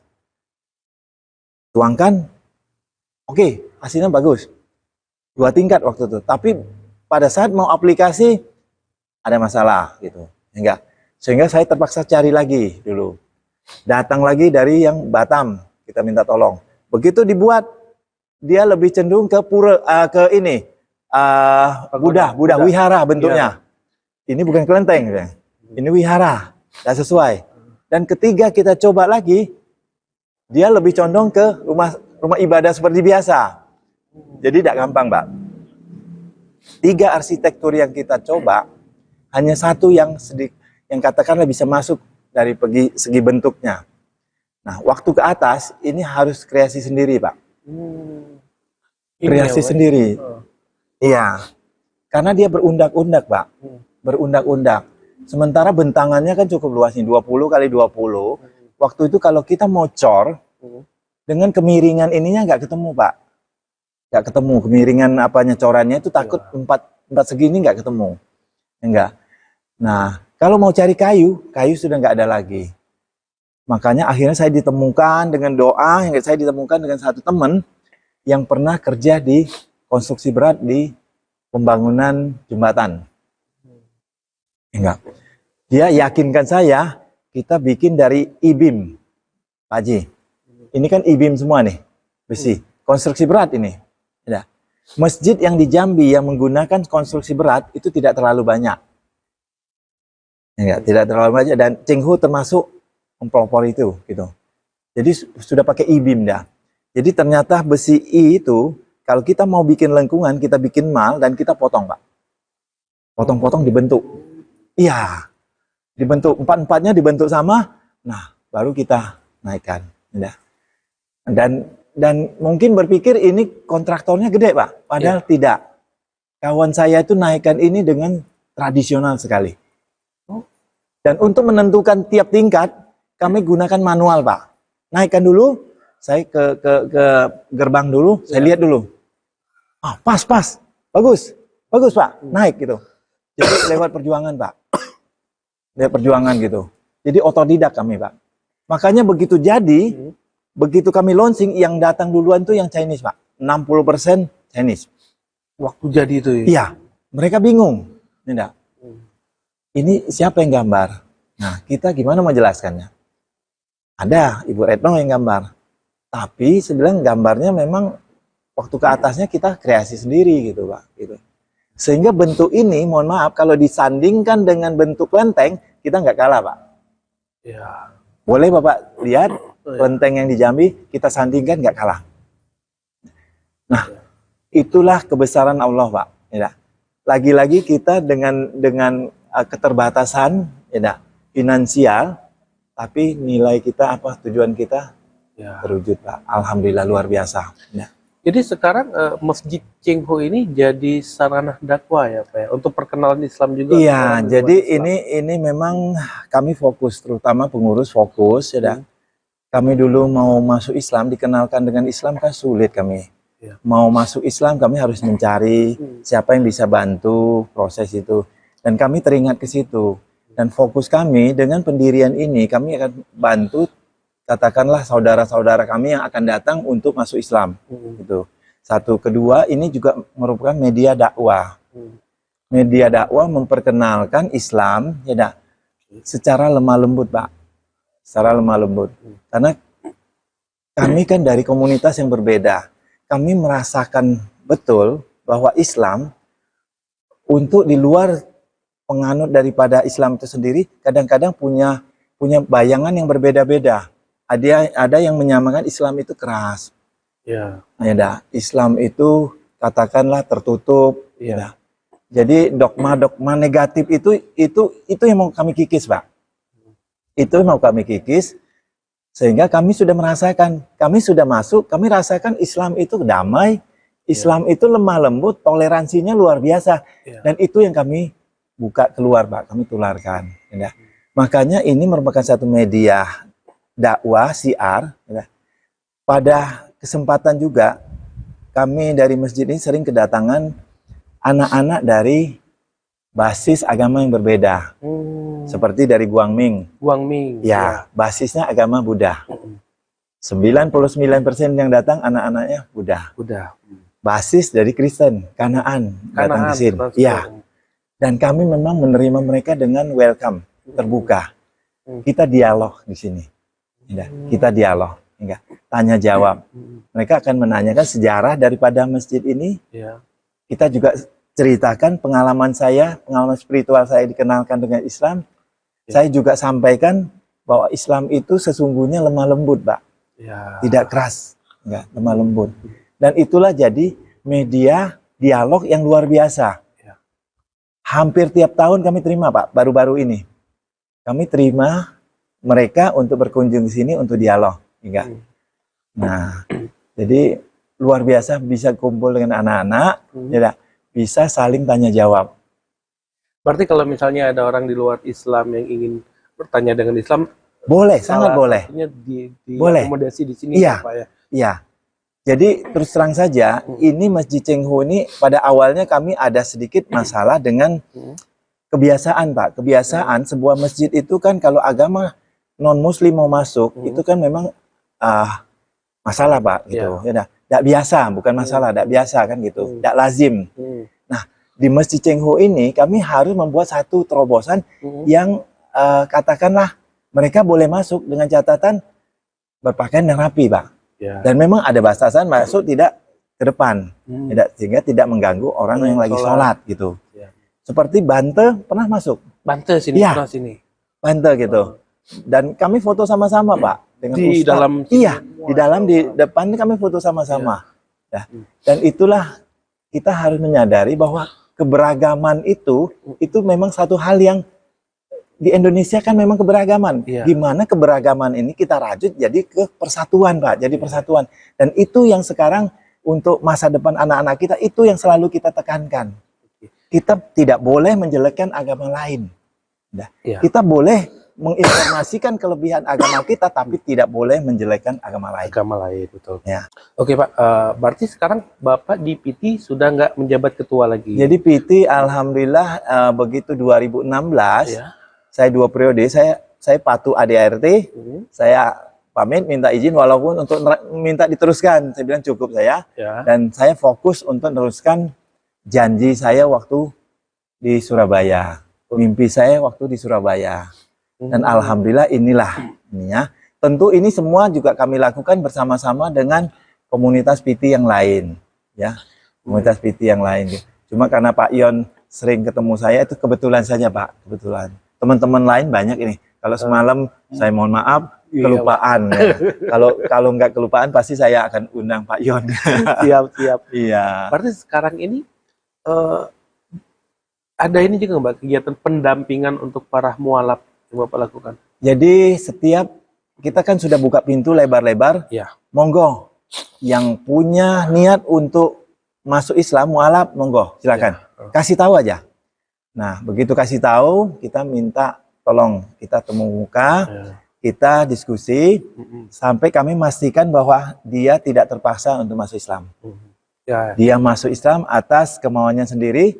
Sudah kita dapat keyakinan itu, oke, siapkan diri, kita akan bantu. Yang mohon maaf, yang laki-laki yang belum dihitan, kita akan hitankan. Jangan khawatir, masalah biaya segala macam jangan khawatir. Enggak. Habis itu kita ajarin sampai kepada kita siapkan pendampingan untuk menuntunnya syahadat. Nah, sehabis itu dia akan balik ke lingkungan, Pak. Betul. Nah, kita juga minta kalau dia tidak sibuk, dia balik ke sini untuk kita bina terus. Ya, tapi pengaruh lingkungan juga kuat sekali. Kita harapkan ini bukan jadi tanggung jawab kami aja, tapi lingkungan juga punya tanggung jawab apabila memang ada mu'alaf di lingkungan tersebut, Pak, gitu. Ya, berarti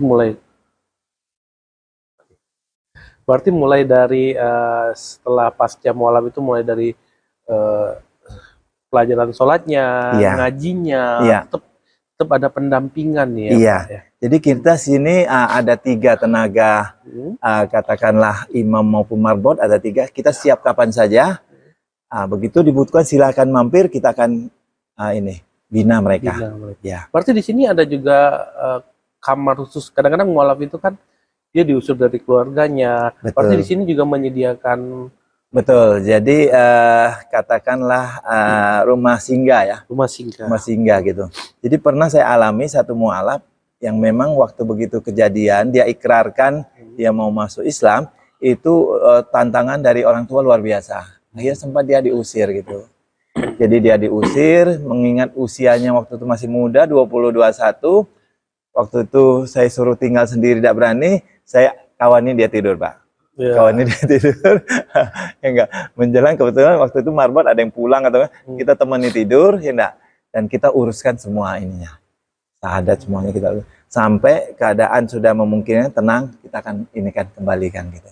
Makanya di sini kita ajari, kalau orang tuanya katakan tidak sependapat, tidak setuju, itu hal yang wajar. Yeah. Ya, Islam sendiri ini kan sangat-sangat menghormati orang tua. Ya. Kita tidak boleh memusuhi orang tua, tidak boleh. Ya. Justru kita harus tunjukkan, dengan kenalnya Islam, kita harus lebih patuh lagi, lebih ini lagi ke orang tua gitu.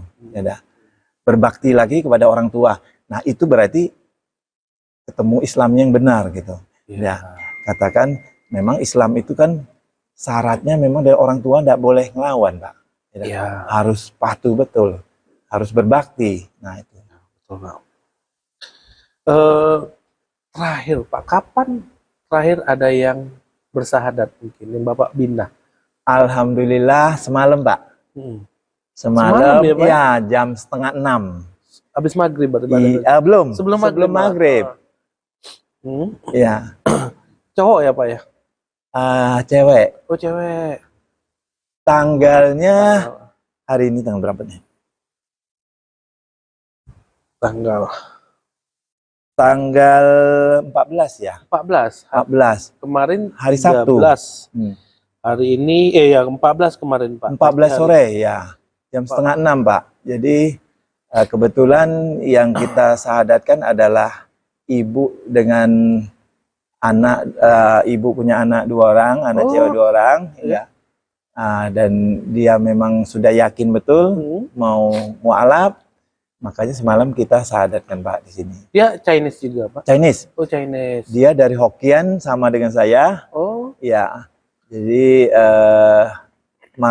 katakan yayasan yang sebelum masuk Islam juga sama di Puncak itu, Pak. Oh, yang di Puncak. Oke, itu betul. Ya. Jadi sekarang dalam masa pendampingan lah ibu dan anak-anaknya itu ya, Pak. Ya. Jadi kita sudah kenalkan dengan komunitas kita. Kita juga katakanlah nyampaikan ke lingkungan yang terdekat, ya enggak. Kita sama-sama punya tanggung jawab yang sama. Oh, berarti setelah sahadat Bapak juga ke lingkungan rumah. Harus, karena yang ikut ini kan banyak juga dari lingkungan. Oh, ke masjid yang ada di dekat rumah mereka. Tempat tinggal terutama, kawan-kawan terdekat. Nah, itulah yang menjadi pendukung pertama dulu, yang terdekat. Oh, sampai segitunya. Iya, biasanya teman-teman yang muslim atau muslimah yang terdekat, mereka akan ikut menyaksikan sahadatnya ini gitu loh. tetangganya mualaf itu ya. Dan disitulah begitu disahadatkan kita ajarin cara berudu, ya, cara sembahyang berjamaah sudah mulai ini. Berarti wah ini keren ini. Jadi bukan cuma sekedar mengsahadatkan sudah atau mengajarkan Al-Quran, tapi sampai ke lingkungannya ya. Iya, jadi lingkungannya pun kita juga harus sampaikan, ya, karena ini tanggung jawab tidak sebatas di kita. Tergantung di mana waktu yang ada, lebih ke dekat kemana, di situ punya tanggung jawab, Pak. Enggak. Kita sama-sama Muslim misalnya, tahu-tahu ada tetangga kita yang mualaf, itu tanggung jawab kita, Pak.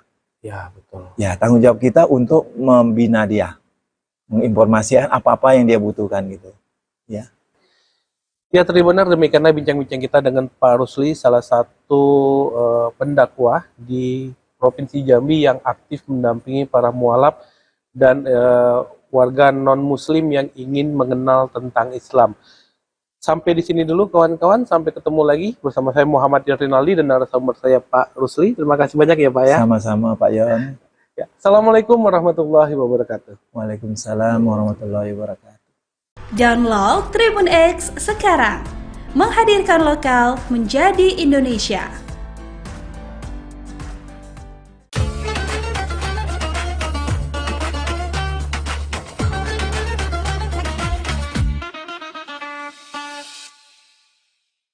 Assalamualaikum warahmatullahi wabarakatuh. Alhamdulillahilladzi an'amana bi ni'matil iman wal islam wa faddala bani adama bil ilmi wal amali ila jami'il alam. Allahumma salli wa sallim ala sayyidina Muhammadin khairil anam wa ala alihi wa ashabihi wa duriyatihi ya nabi'al ulumi wal hikam. Subhanaka la ilma lana illa ma 'allamtana innaka antal alimul hakim. Sadaqallahul azim wa sadaqa rasulul karim wa nahnu ala dzalika minas syahidin. Kaum muslimin muslimat yang dirahmati Allah Subhanahu wa taala, puji syukur kehadirat Allah atas nikmat yang dicucurkan ke hadapan kita semua. Salawat beriring salam semoga senantiasa tercurah limpahkan keharibaan pembawa pelita Islam, junjungan agung baginda Rasulullah Muhammad sallallahu alaihi wasallam, para keluarga, para sahabat, serta para pengikutnya hingga di akhir zaman. Kaum muslimin muslimat yang dirahmati Allah Subhanahu wa taala, salah satu di antara tujuan Allah Subhanahu wa taala mensyariatkan ibadah di bulan suci Ramadan ini tidak ada lain adalah untuk membentuk pribadi-pribadi yang bertakwa kepada Allah Subhanahu wa taala. Sebagaimana Allah tegaskan dalam Al-Qur'an, ya ayyuhalladzina amanu kutiba alaikumusiyam kama kutiba alal ladzina min qablikum la'allakum tattaqun. Wahai orang-orang yang beriman, diwajibkan atas kalian untuk berpuasa sebagaimana diwajibkan atas umat sebelum kalian agar kalian menjadi orang-orang yang bertakwa. Kenapa Allah Subhanahu wa taala sangat berharap dengan ibadah puasa yang dilaksanakan di bulan suci Ramadan ini agar kita menjadi orang-orang yang bertakwa? Hal itu tidak ada lain di balik ibadah puasa Ramadan yang kita laksanakan ini. Ternyata di dalamnya terkandung nilai-nilai karakter yang itu merupakan bagian dari parameter orang-orang yang bertakwa. Apa saja nilai-nilai karakter yang diajarkan oleh puasa di bulan suci Ramadan? Yang pertama, Ramadan mendidik kita agar kita memiliki karakter yang ikhlas. Oleh karena itu, apabila kita renungkan bersama, di saat kita puasa di bulan suci Ramadan, tidak ada yang tahu diri kita sedang puasa atau tidak, kecuali hanya kita dengan Allah Subhanahu wa ta'ala. Karena ibadah puasa ibadah yang penuh kerahasiaan antara kita dengan Allah Subhanahu wa ta'ala. Beda dengan ibadah yang lain. Kalau kita sholat, mungkin orang lain bisa melihat. Kalau kita membaca Al-Quran, orang lain bisa mendengarkan. Kalau kita infak sedekah, orang lain mungkin bisa tahu. Kalau kita pergi haji umroh, mungkin orang sekampung tahu semua. Karena sebelum berangkat kita berpamitan. Tapi yang tahu diri kita sedang puasa atau tidak, hanyalah diri kita dengan Allah Subhanahu wa ta'ala. Oleh karena itu, ibadah puasa adalah ibadah yang mendorong diri kita menjadi orang yang benar-benar ikhlas. Karena dalam pelaksanaannya, yang tahu kita sedang puasa hanya diri kita dengan Allah Subhanahu wa Ta'ala. Oleh karena itu, ibadah puasa, ibadah yang agak sulit dimasuki sifat riya, sum'ah, ujub, pamer, dan lain sebagainya.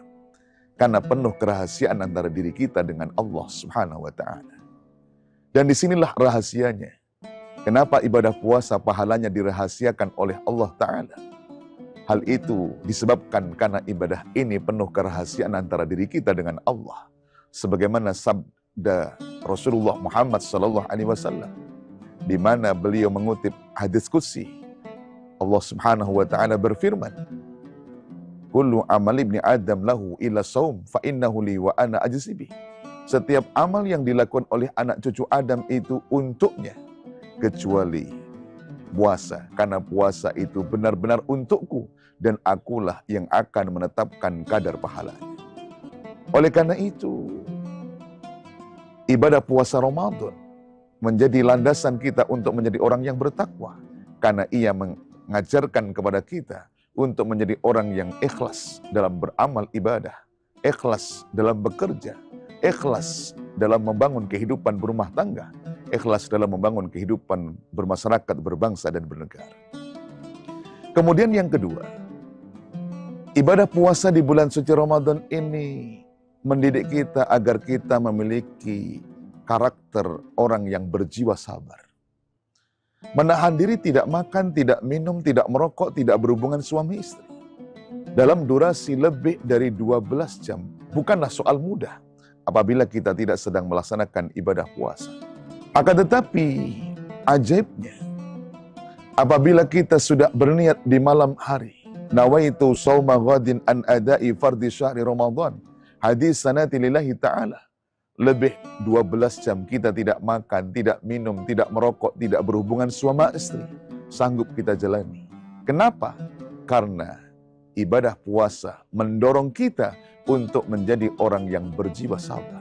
Dan kita bersyukur hidup di Indonesia, di mana durasi siang dan malam kita sangatlah seimbang. Kita hari ini rata-rata subuh mungkin di sekitar jam 5, mungkin maghrib sekitar jam 6. Akan tetapi saudara muslim kita yang tinggal di Jazirah Arab, di negeri-negeri Eropa, mereka ada yang berpuasa hingga 14 jam, hingga 16 jam, bahkan ada yang sampai 18 jam. Tapi pertanyaannya, adakah mereka kemudian yang meninggal disebabkan karena puasa? Hampir tidak kita temukan studi kasusnya. Kenapa? Hal itu salah satu di antara rahasianya, kedahsyatan puasa mendidik kita untuk menjadi orang yang memiliki karakter berjiwa sabar. Maka kalau kita ingin menjadi orang-orang yang takwa setelah Ramadan ini, maka jadilah menjadi orang yang sabar dalam beramal ibadah, sabar dalam bekerja, sabar dalam menjalankan tugas, sabar dalam membangun kehidupan bermasyarakat, berbangsa, dan bernegara. Kemudian yang ketiga, di balik ibadah puasa Ramadan ini mendidik kita agar kita memiliki karakter untuk berjiwa jujur dan disiplin. Karena hanya orang yang jujur dan disiplin yang ibadah puasanya dapat kita pastikan benar adanya. Salah satu contoh misalkan, di saat kita berada di siang hari, misalkan pada saat di tengah hari setelah masuk waktu zuhur, kondisi yang mungkin amat lemah tubuh kita. Tapi ketika zuhur, kita disyariatkan untuk sholat zuhur. Sebelum sholat zuhur, kita wudhu. Ketika wudhu disunahkan untuk kumur-kumur. Seandainya tidak ada kejujuran dan kedisiplinan pada orang yang berpuasa, kan sesungguhnya bisa saja saat kumur-kumur orang itu menelan air di siang Ramadan. Tapi pernahkah itu kita lakukan? Tidak pernah kita lakukan. Kenapa? Karena ada kejujuran dan kedisiplinan saat kita sedang berpuasa. Begitu juga ketika di sore hari. Walaupun di meja makan kita terhidang makanan yang lezat, minuman yang sedap, tapi selama masuk waktu maghrib belum tiba, kita tidak berani makan atau minum makanan tersebut. Kenapa? Karena ada kejujuran dan kedisiplinan dalam hati kita. Kita jujur. Karena apabila itu kita langgar, maka ibadah puasa kita akan batal. Kita jujur, mungkin orang tidak melihat, manusia tidak tahu, tapi Allah Maha tahu kalau itu kita lakukan batal ibadah puasa karena memang belum tiba masanya. Disinilah kejujuran, kedisiplinan diajarkan di dalam ibadah puasa Ramadan. Harapannya bahwa setelah kita usai melaksanakan ibadah puasa Ramadan, menjadi orang yang jujur dalam beribadah, jujur dalam bekerja, jujur dalam membangun hidup dan kehidupan ini. Kemudian yang terakhir, di balik ibadah puasa Ramadan, mendidik kepada kita satu karakter untuk memiliki kepedulian terhadap sesama. Oleh karena itu, di saat di siang Ramadan, kita dalam keadaan lapar, haus, tubuh kita lemah. Hal itu di antara faedahnya, agar kita turut merasakan, begitu juga yang dirasakan oleh fakir miskin, anak yatim, kaum du'afa, yang belum tentu setiap saat ada makanan dan minuman yang dikonsumsi. Sehingga harapannya, ada tumbuh empati sosial terhadap mereka, maka kita diharapkan bisa berbagi di Ramadan ini. Maka setelah ibadah puasa Ramadan usai, ada syariat kita untuk menunaikan zakat fitrah, sebuah simbol pengajaran kepada kita bahwa Ramadan semestinya mengajarkan kepada kita menjadi orang yang peduli terhadap sesama. Begitu juga ketika baginda Rasulullah Muhammad SAW, ketika beliau ditanya, ayul afdal sedekah, paling sedekah apakah yang paling utama? Baginda Rasulullah Muhammad SAW menjawab, sedekah fi Ramadan, yakni sedekah yang dilakukan pada bulan suci Ramadan. Mudah-mudahan kita bersama oleh Allah Subhanahu wa Ta'ala diberikan kekuatan untuk bisa menyerap energi, nilai-nilai karakter yang ada di Ramadan dengan berjiwa ikhlas, sabar, jujur, disiplin, dan memiliki kepedulian sosial, sehingga Ramadan ini bisa menghantarkan kita menjadi pribadi-pribadi yang bertakwa kepada Allah Subhanahu wa Ta'ala. Demikian, terima kasih atas segala perhatian, mohon maaf atas segala kekhilafan. Wallahul muwafiq ila aqwamit thoriq, ihdinas siratal mustaqim, wa'fu minkum, assalamualaikum warahmatullahi wabarakatuh. Download Tribun X sekarang, menghadirkan lokal menjadi Indonesia. Nah, ini kita lagi menyaksikan ada pesawat yang lagi take off, Tribuners, seru banget. Lihat, yeay! Nih kita lihat ya, dari jarak dekat aja kita bisa lihat gitu loh dengan mata telanjang. Kalau pesawatnya lagi persiapan landing gitu, udah sampai di tanah aja tuh pesawat. Lihat kan? Jadi seru banget nih di sini. Di sini kita juga lihat nih pepohonan di samping-samping yang bikin suasana sepoi-sepoi makin nyaman buat betah-betah ada di sini. Dan tentunya karena di sini kamu datang cukup membawa uang parkir aja, alias di sini gak ada biaya tiket sama sekali.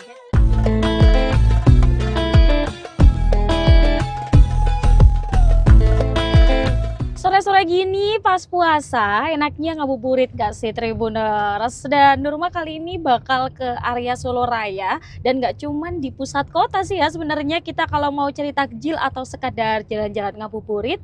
Kali ini Nurma bakal ke salah satu tempat rekomendasi. Jadi di sana kamu bisa ngelihat pemandangan yang super cantik ya di sana. Dan kemana ini arahnya? Kita langsung aja menuju ke sana, yuk.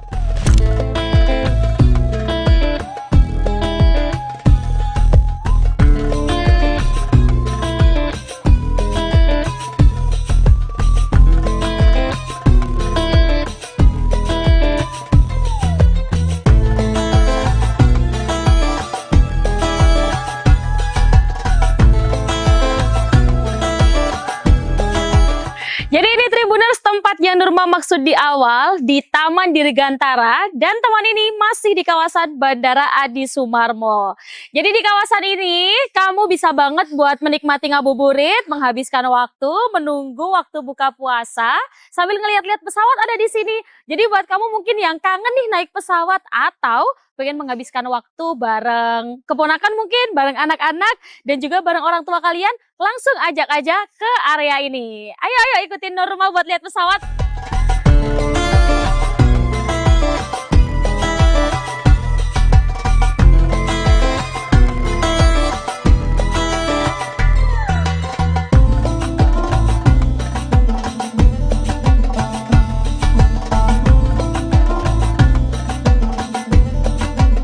Tribuners, kita di sini lagi nunggu ada satu pesawat yang lagi mau take off. Jadi ini masih muter ya di arah sana. Dan nanti pesawat ini bakalan persiapan juga tuh melintasi di sekitar sini. Ayo kita tunggu nanti, kita lihat dari deket ya. Nah ini kita lagi menyaksikan ada pesawat yang lagi take off. Tribuners, seru banget. Lihat, yeay! Jadi seru banget kan, kalau kalian ngabuburit di Taman Dirgantara, bisa lihat pesawat take off, atau juga kita tunggu ya nanti ada pesawat landing juga.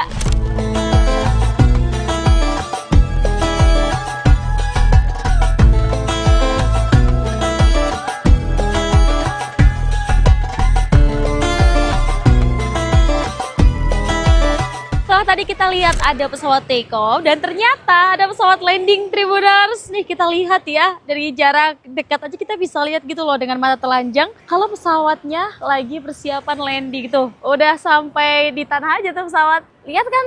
Jadi seru banget nih di sini. Selain kita lihat pesawat siap-siap buat take off, kita juga lihat nih pesawat landing juga.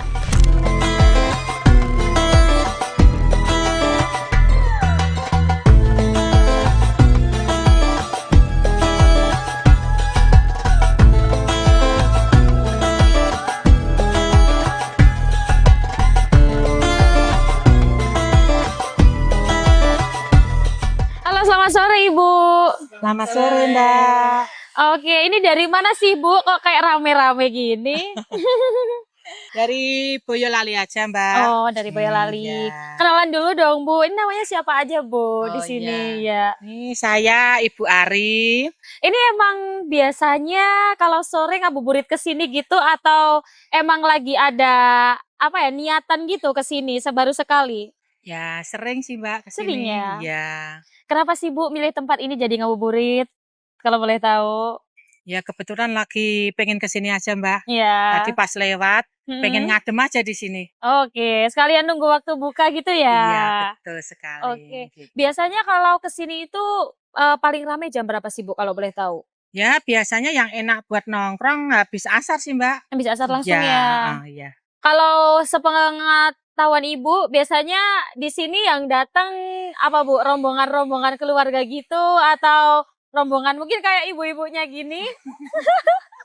Atau komplit nih Bu di sini? Ya komplit sih Mbak, tapi kebanyakan yang pada bawa anak-anak balita gitu Ya. kan. Ya soalnya buat hiburan anak-anak juga sih. Hiburan anak-anak juga. Iya. Tapi buat niat utama nongkrong. kesini sambil lihat pesawat itu atau Iya. cuma ngadem aja? Dua-duanya? Yang utama ya lihat pesawatnya itu Mbak. Lihat pesawat itu Iya. ya? Oke. Udah lihat berapa pesawat Bu dari tadi Bu? Baru 2 itu aja nggak jalan-jalan nih Mbak. Nggak jalan-jalan, ya udah nanti tunggu Iya. sampai jalan ya Bu? Iya oke siap. Oke. Oke kalau gitu terima kasih Bu, sampai jumpa lagi. Iya terima kasih Mbak, Iya, sama-sama. sampai jumpa Bu. Di belakang aku ramai banget kan Tribuners, jadi di sini emang rekomendasi banget buat kamu ngabuburit. Dan untuk suasananya sendiri, Nurmang rasain beneran yang adem, karena selain kita bisa melihat pesawat, di sini kita juga lihat nih pepohonan di samping-samping yang bikin suasana sepoi-sepoi makin nyaman buat betah-betah ada di sini. Dan tentunya kita sebagai warga negara yang baik, jangan lupa jaga kebersihan ya, agar teman-teman yang lain nih kalau misalnya ngabisin waktu di sini tetap nyaman juga.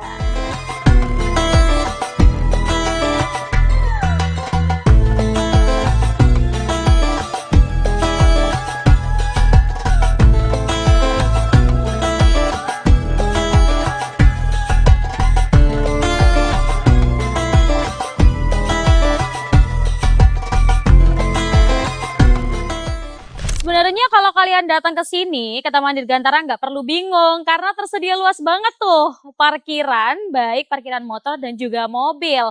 Dan selain itu, mobil kita nggak bakalan kena panas karena atasnya ada pohon-pohon besar ya, yang juga buat suasana makin nyaman. Kalau mau cari-cari menu buat buka puasa, itu jangan khawatir Tribuners karena di sini tersedia banyak banget tuh menu buka puasa dan juga takjil-takjil yang bisa dibeli di dekat Taman Dirgantara, bahkan di depan parkiran langsung. Kalian tinggal nyebrang aja tuh, udah bisa milih mau yang apa aja, mau gorengan, mau makanan, mau lauk pauk, hingga minuman tersedia banyak banget pilihannya. Jadi kalian nggak perlu jauh-jauh lagi buat cari bahan buka puasa.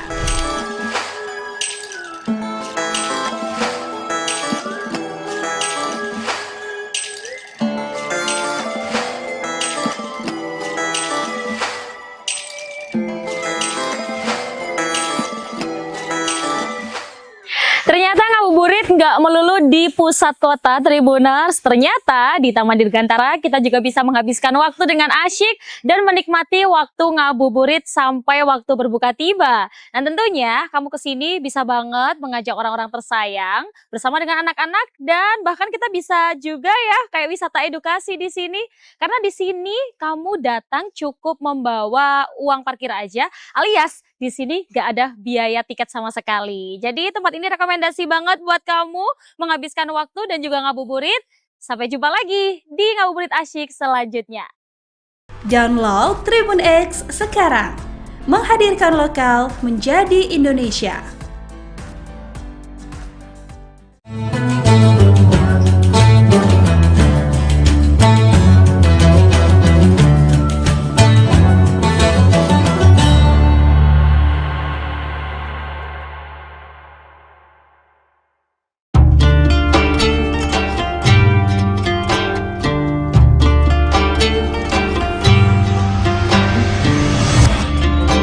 Syukur alhamdulillah, tahun ini kita masih dipertemukan dengan bulan suci Ramadan.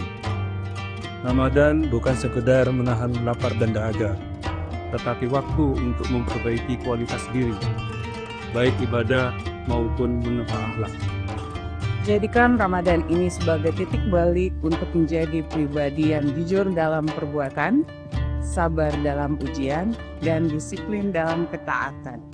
Dewan Komisaris, Direksi dan seluruh karyawan PT Semen Tonasa mengucapkan Selamat menunaikan ibadah puasa.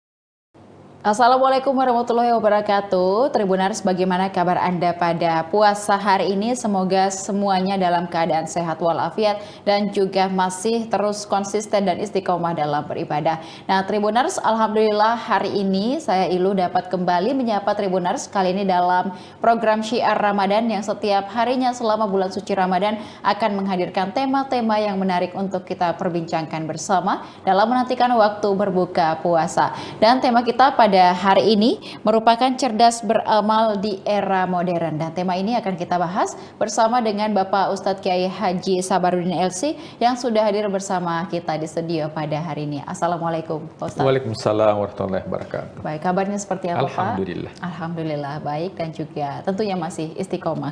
Baik, nah kemudian tema kita merupakan cerdas beramal di era modern. Nah, kita tahu bahwa untuk beramal mungkin di era sekarang ini Pak ada banyak caranya.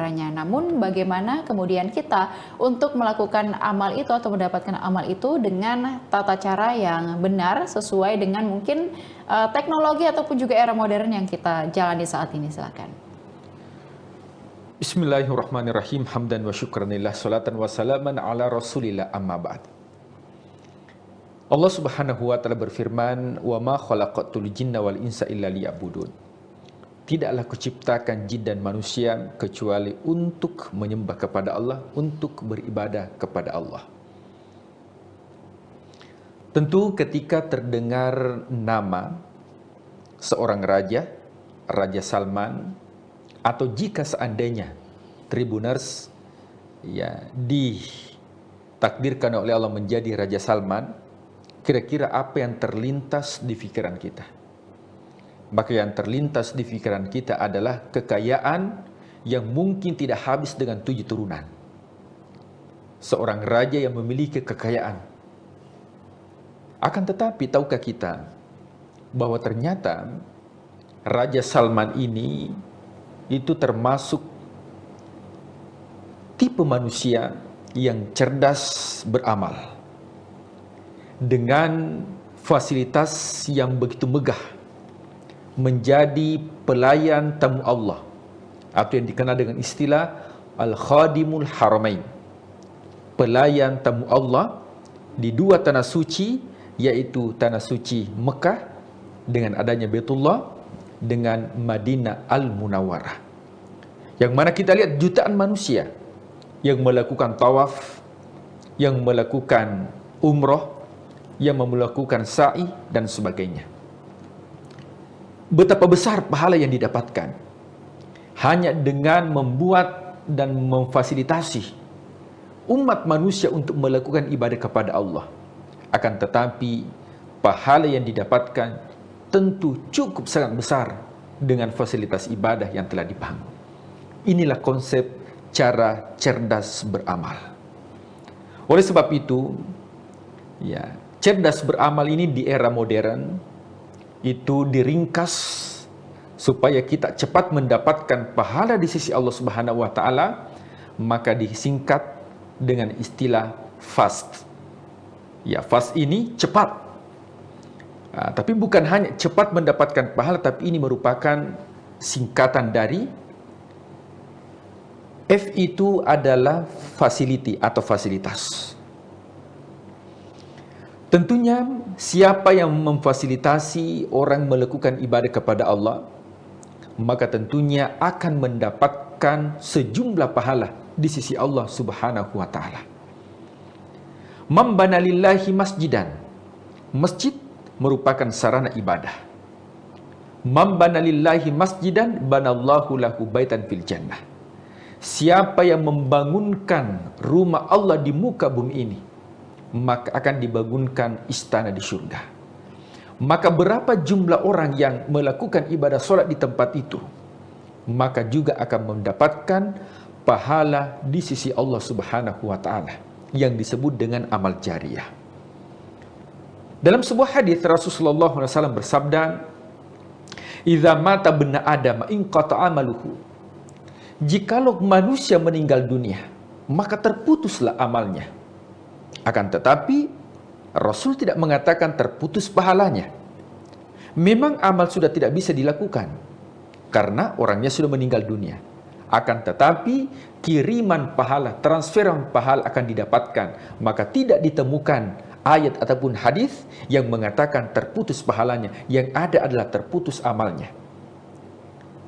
Ada 3 golongan disampaikan Rasulullah SAW. Yang pertama, sedekatun jariyah, yaitu sedekah jariyah. Sedekah jariyah ini artinya ada investasi yang kita lakukan, ada sesuatu yang kita lakukan, ada sesuatu yang kita bangun yang dimanfaatkan oleh orang banyak. Selama itu dimanfaatkan dalam kebaikan, maka selama itu pula kita akan mendapatkan pahala. Dan inilah cara cerdas dalam beramal.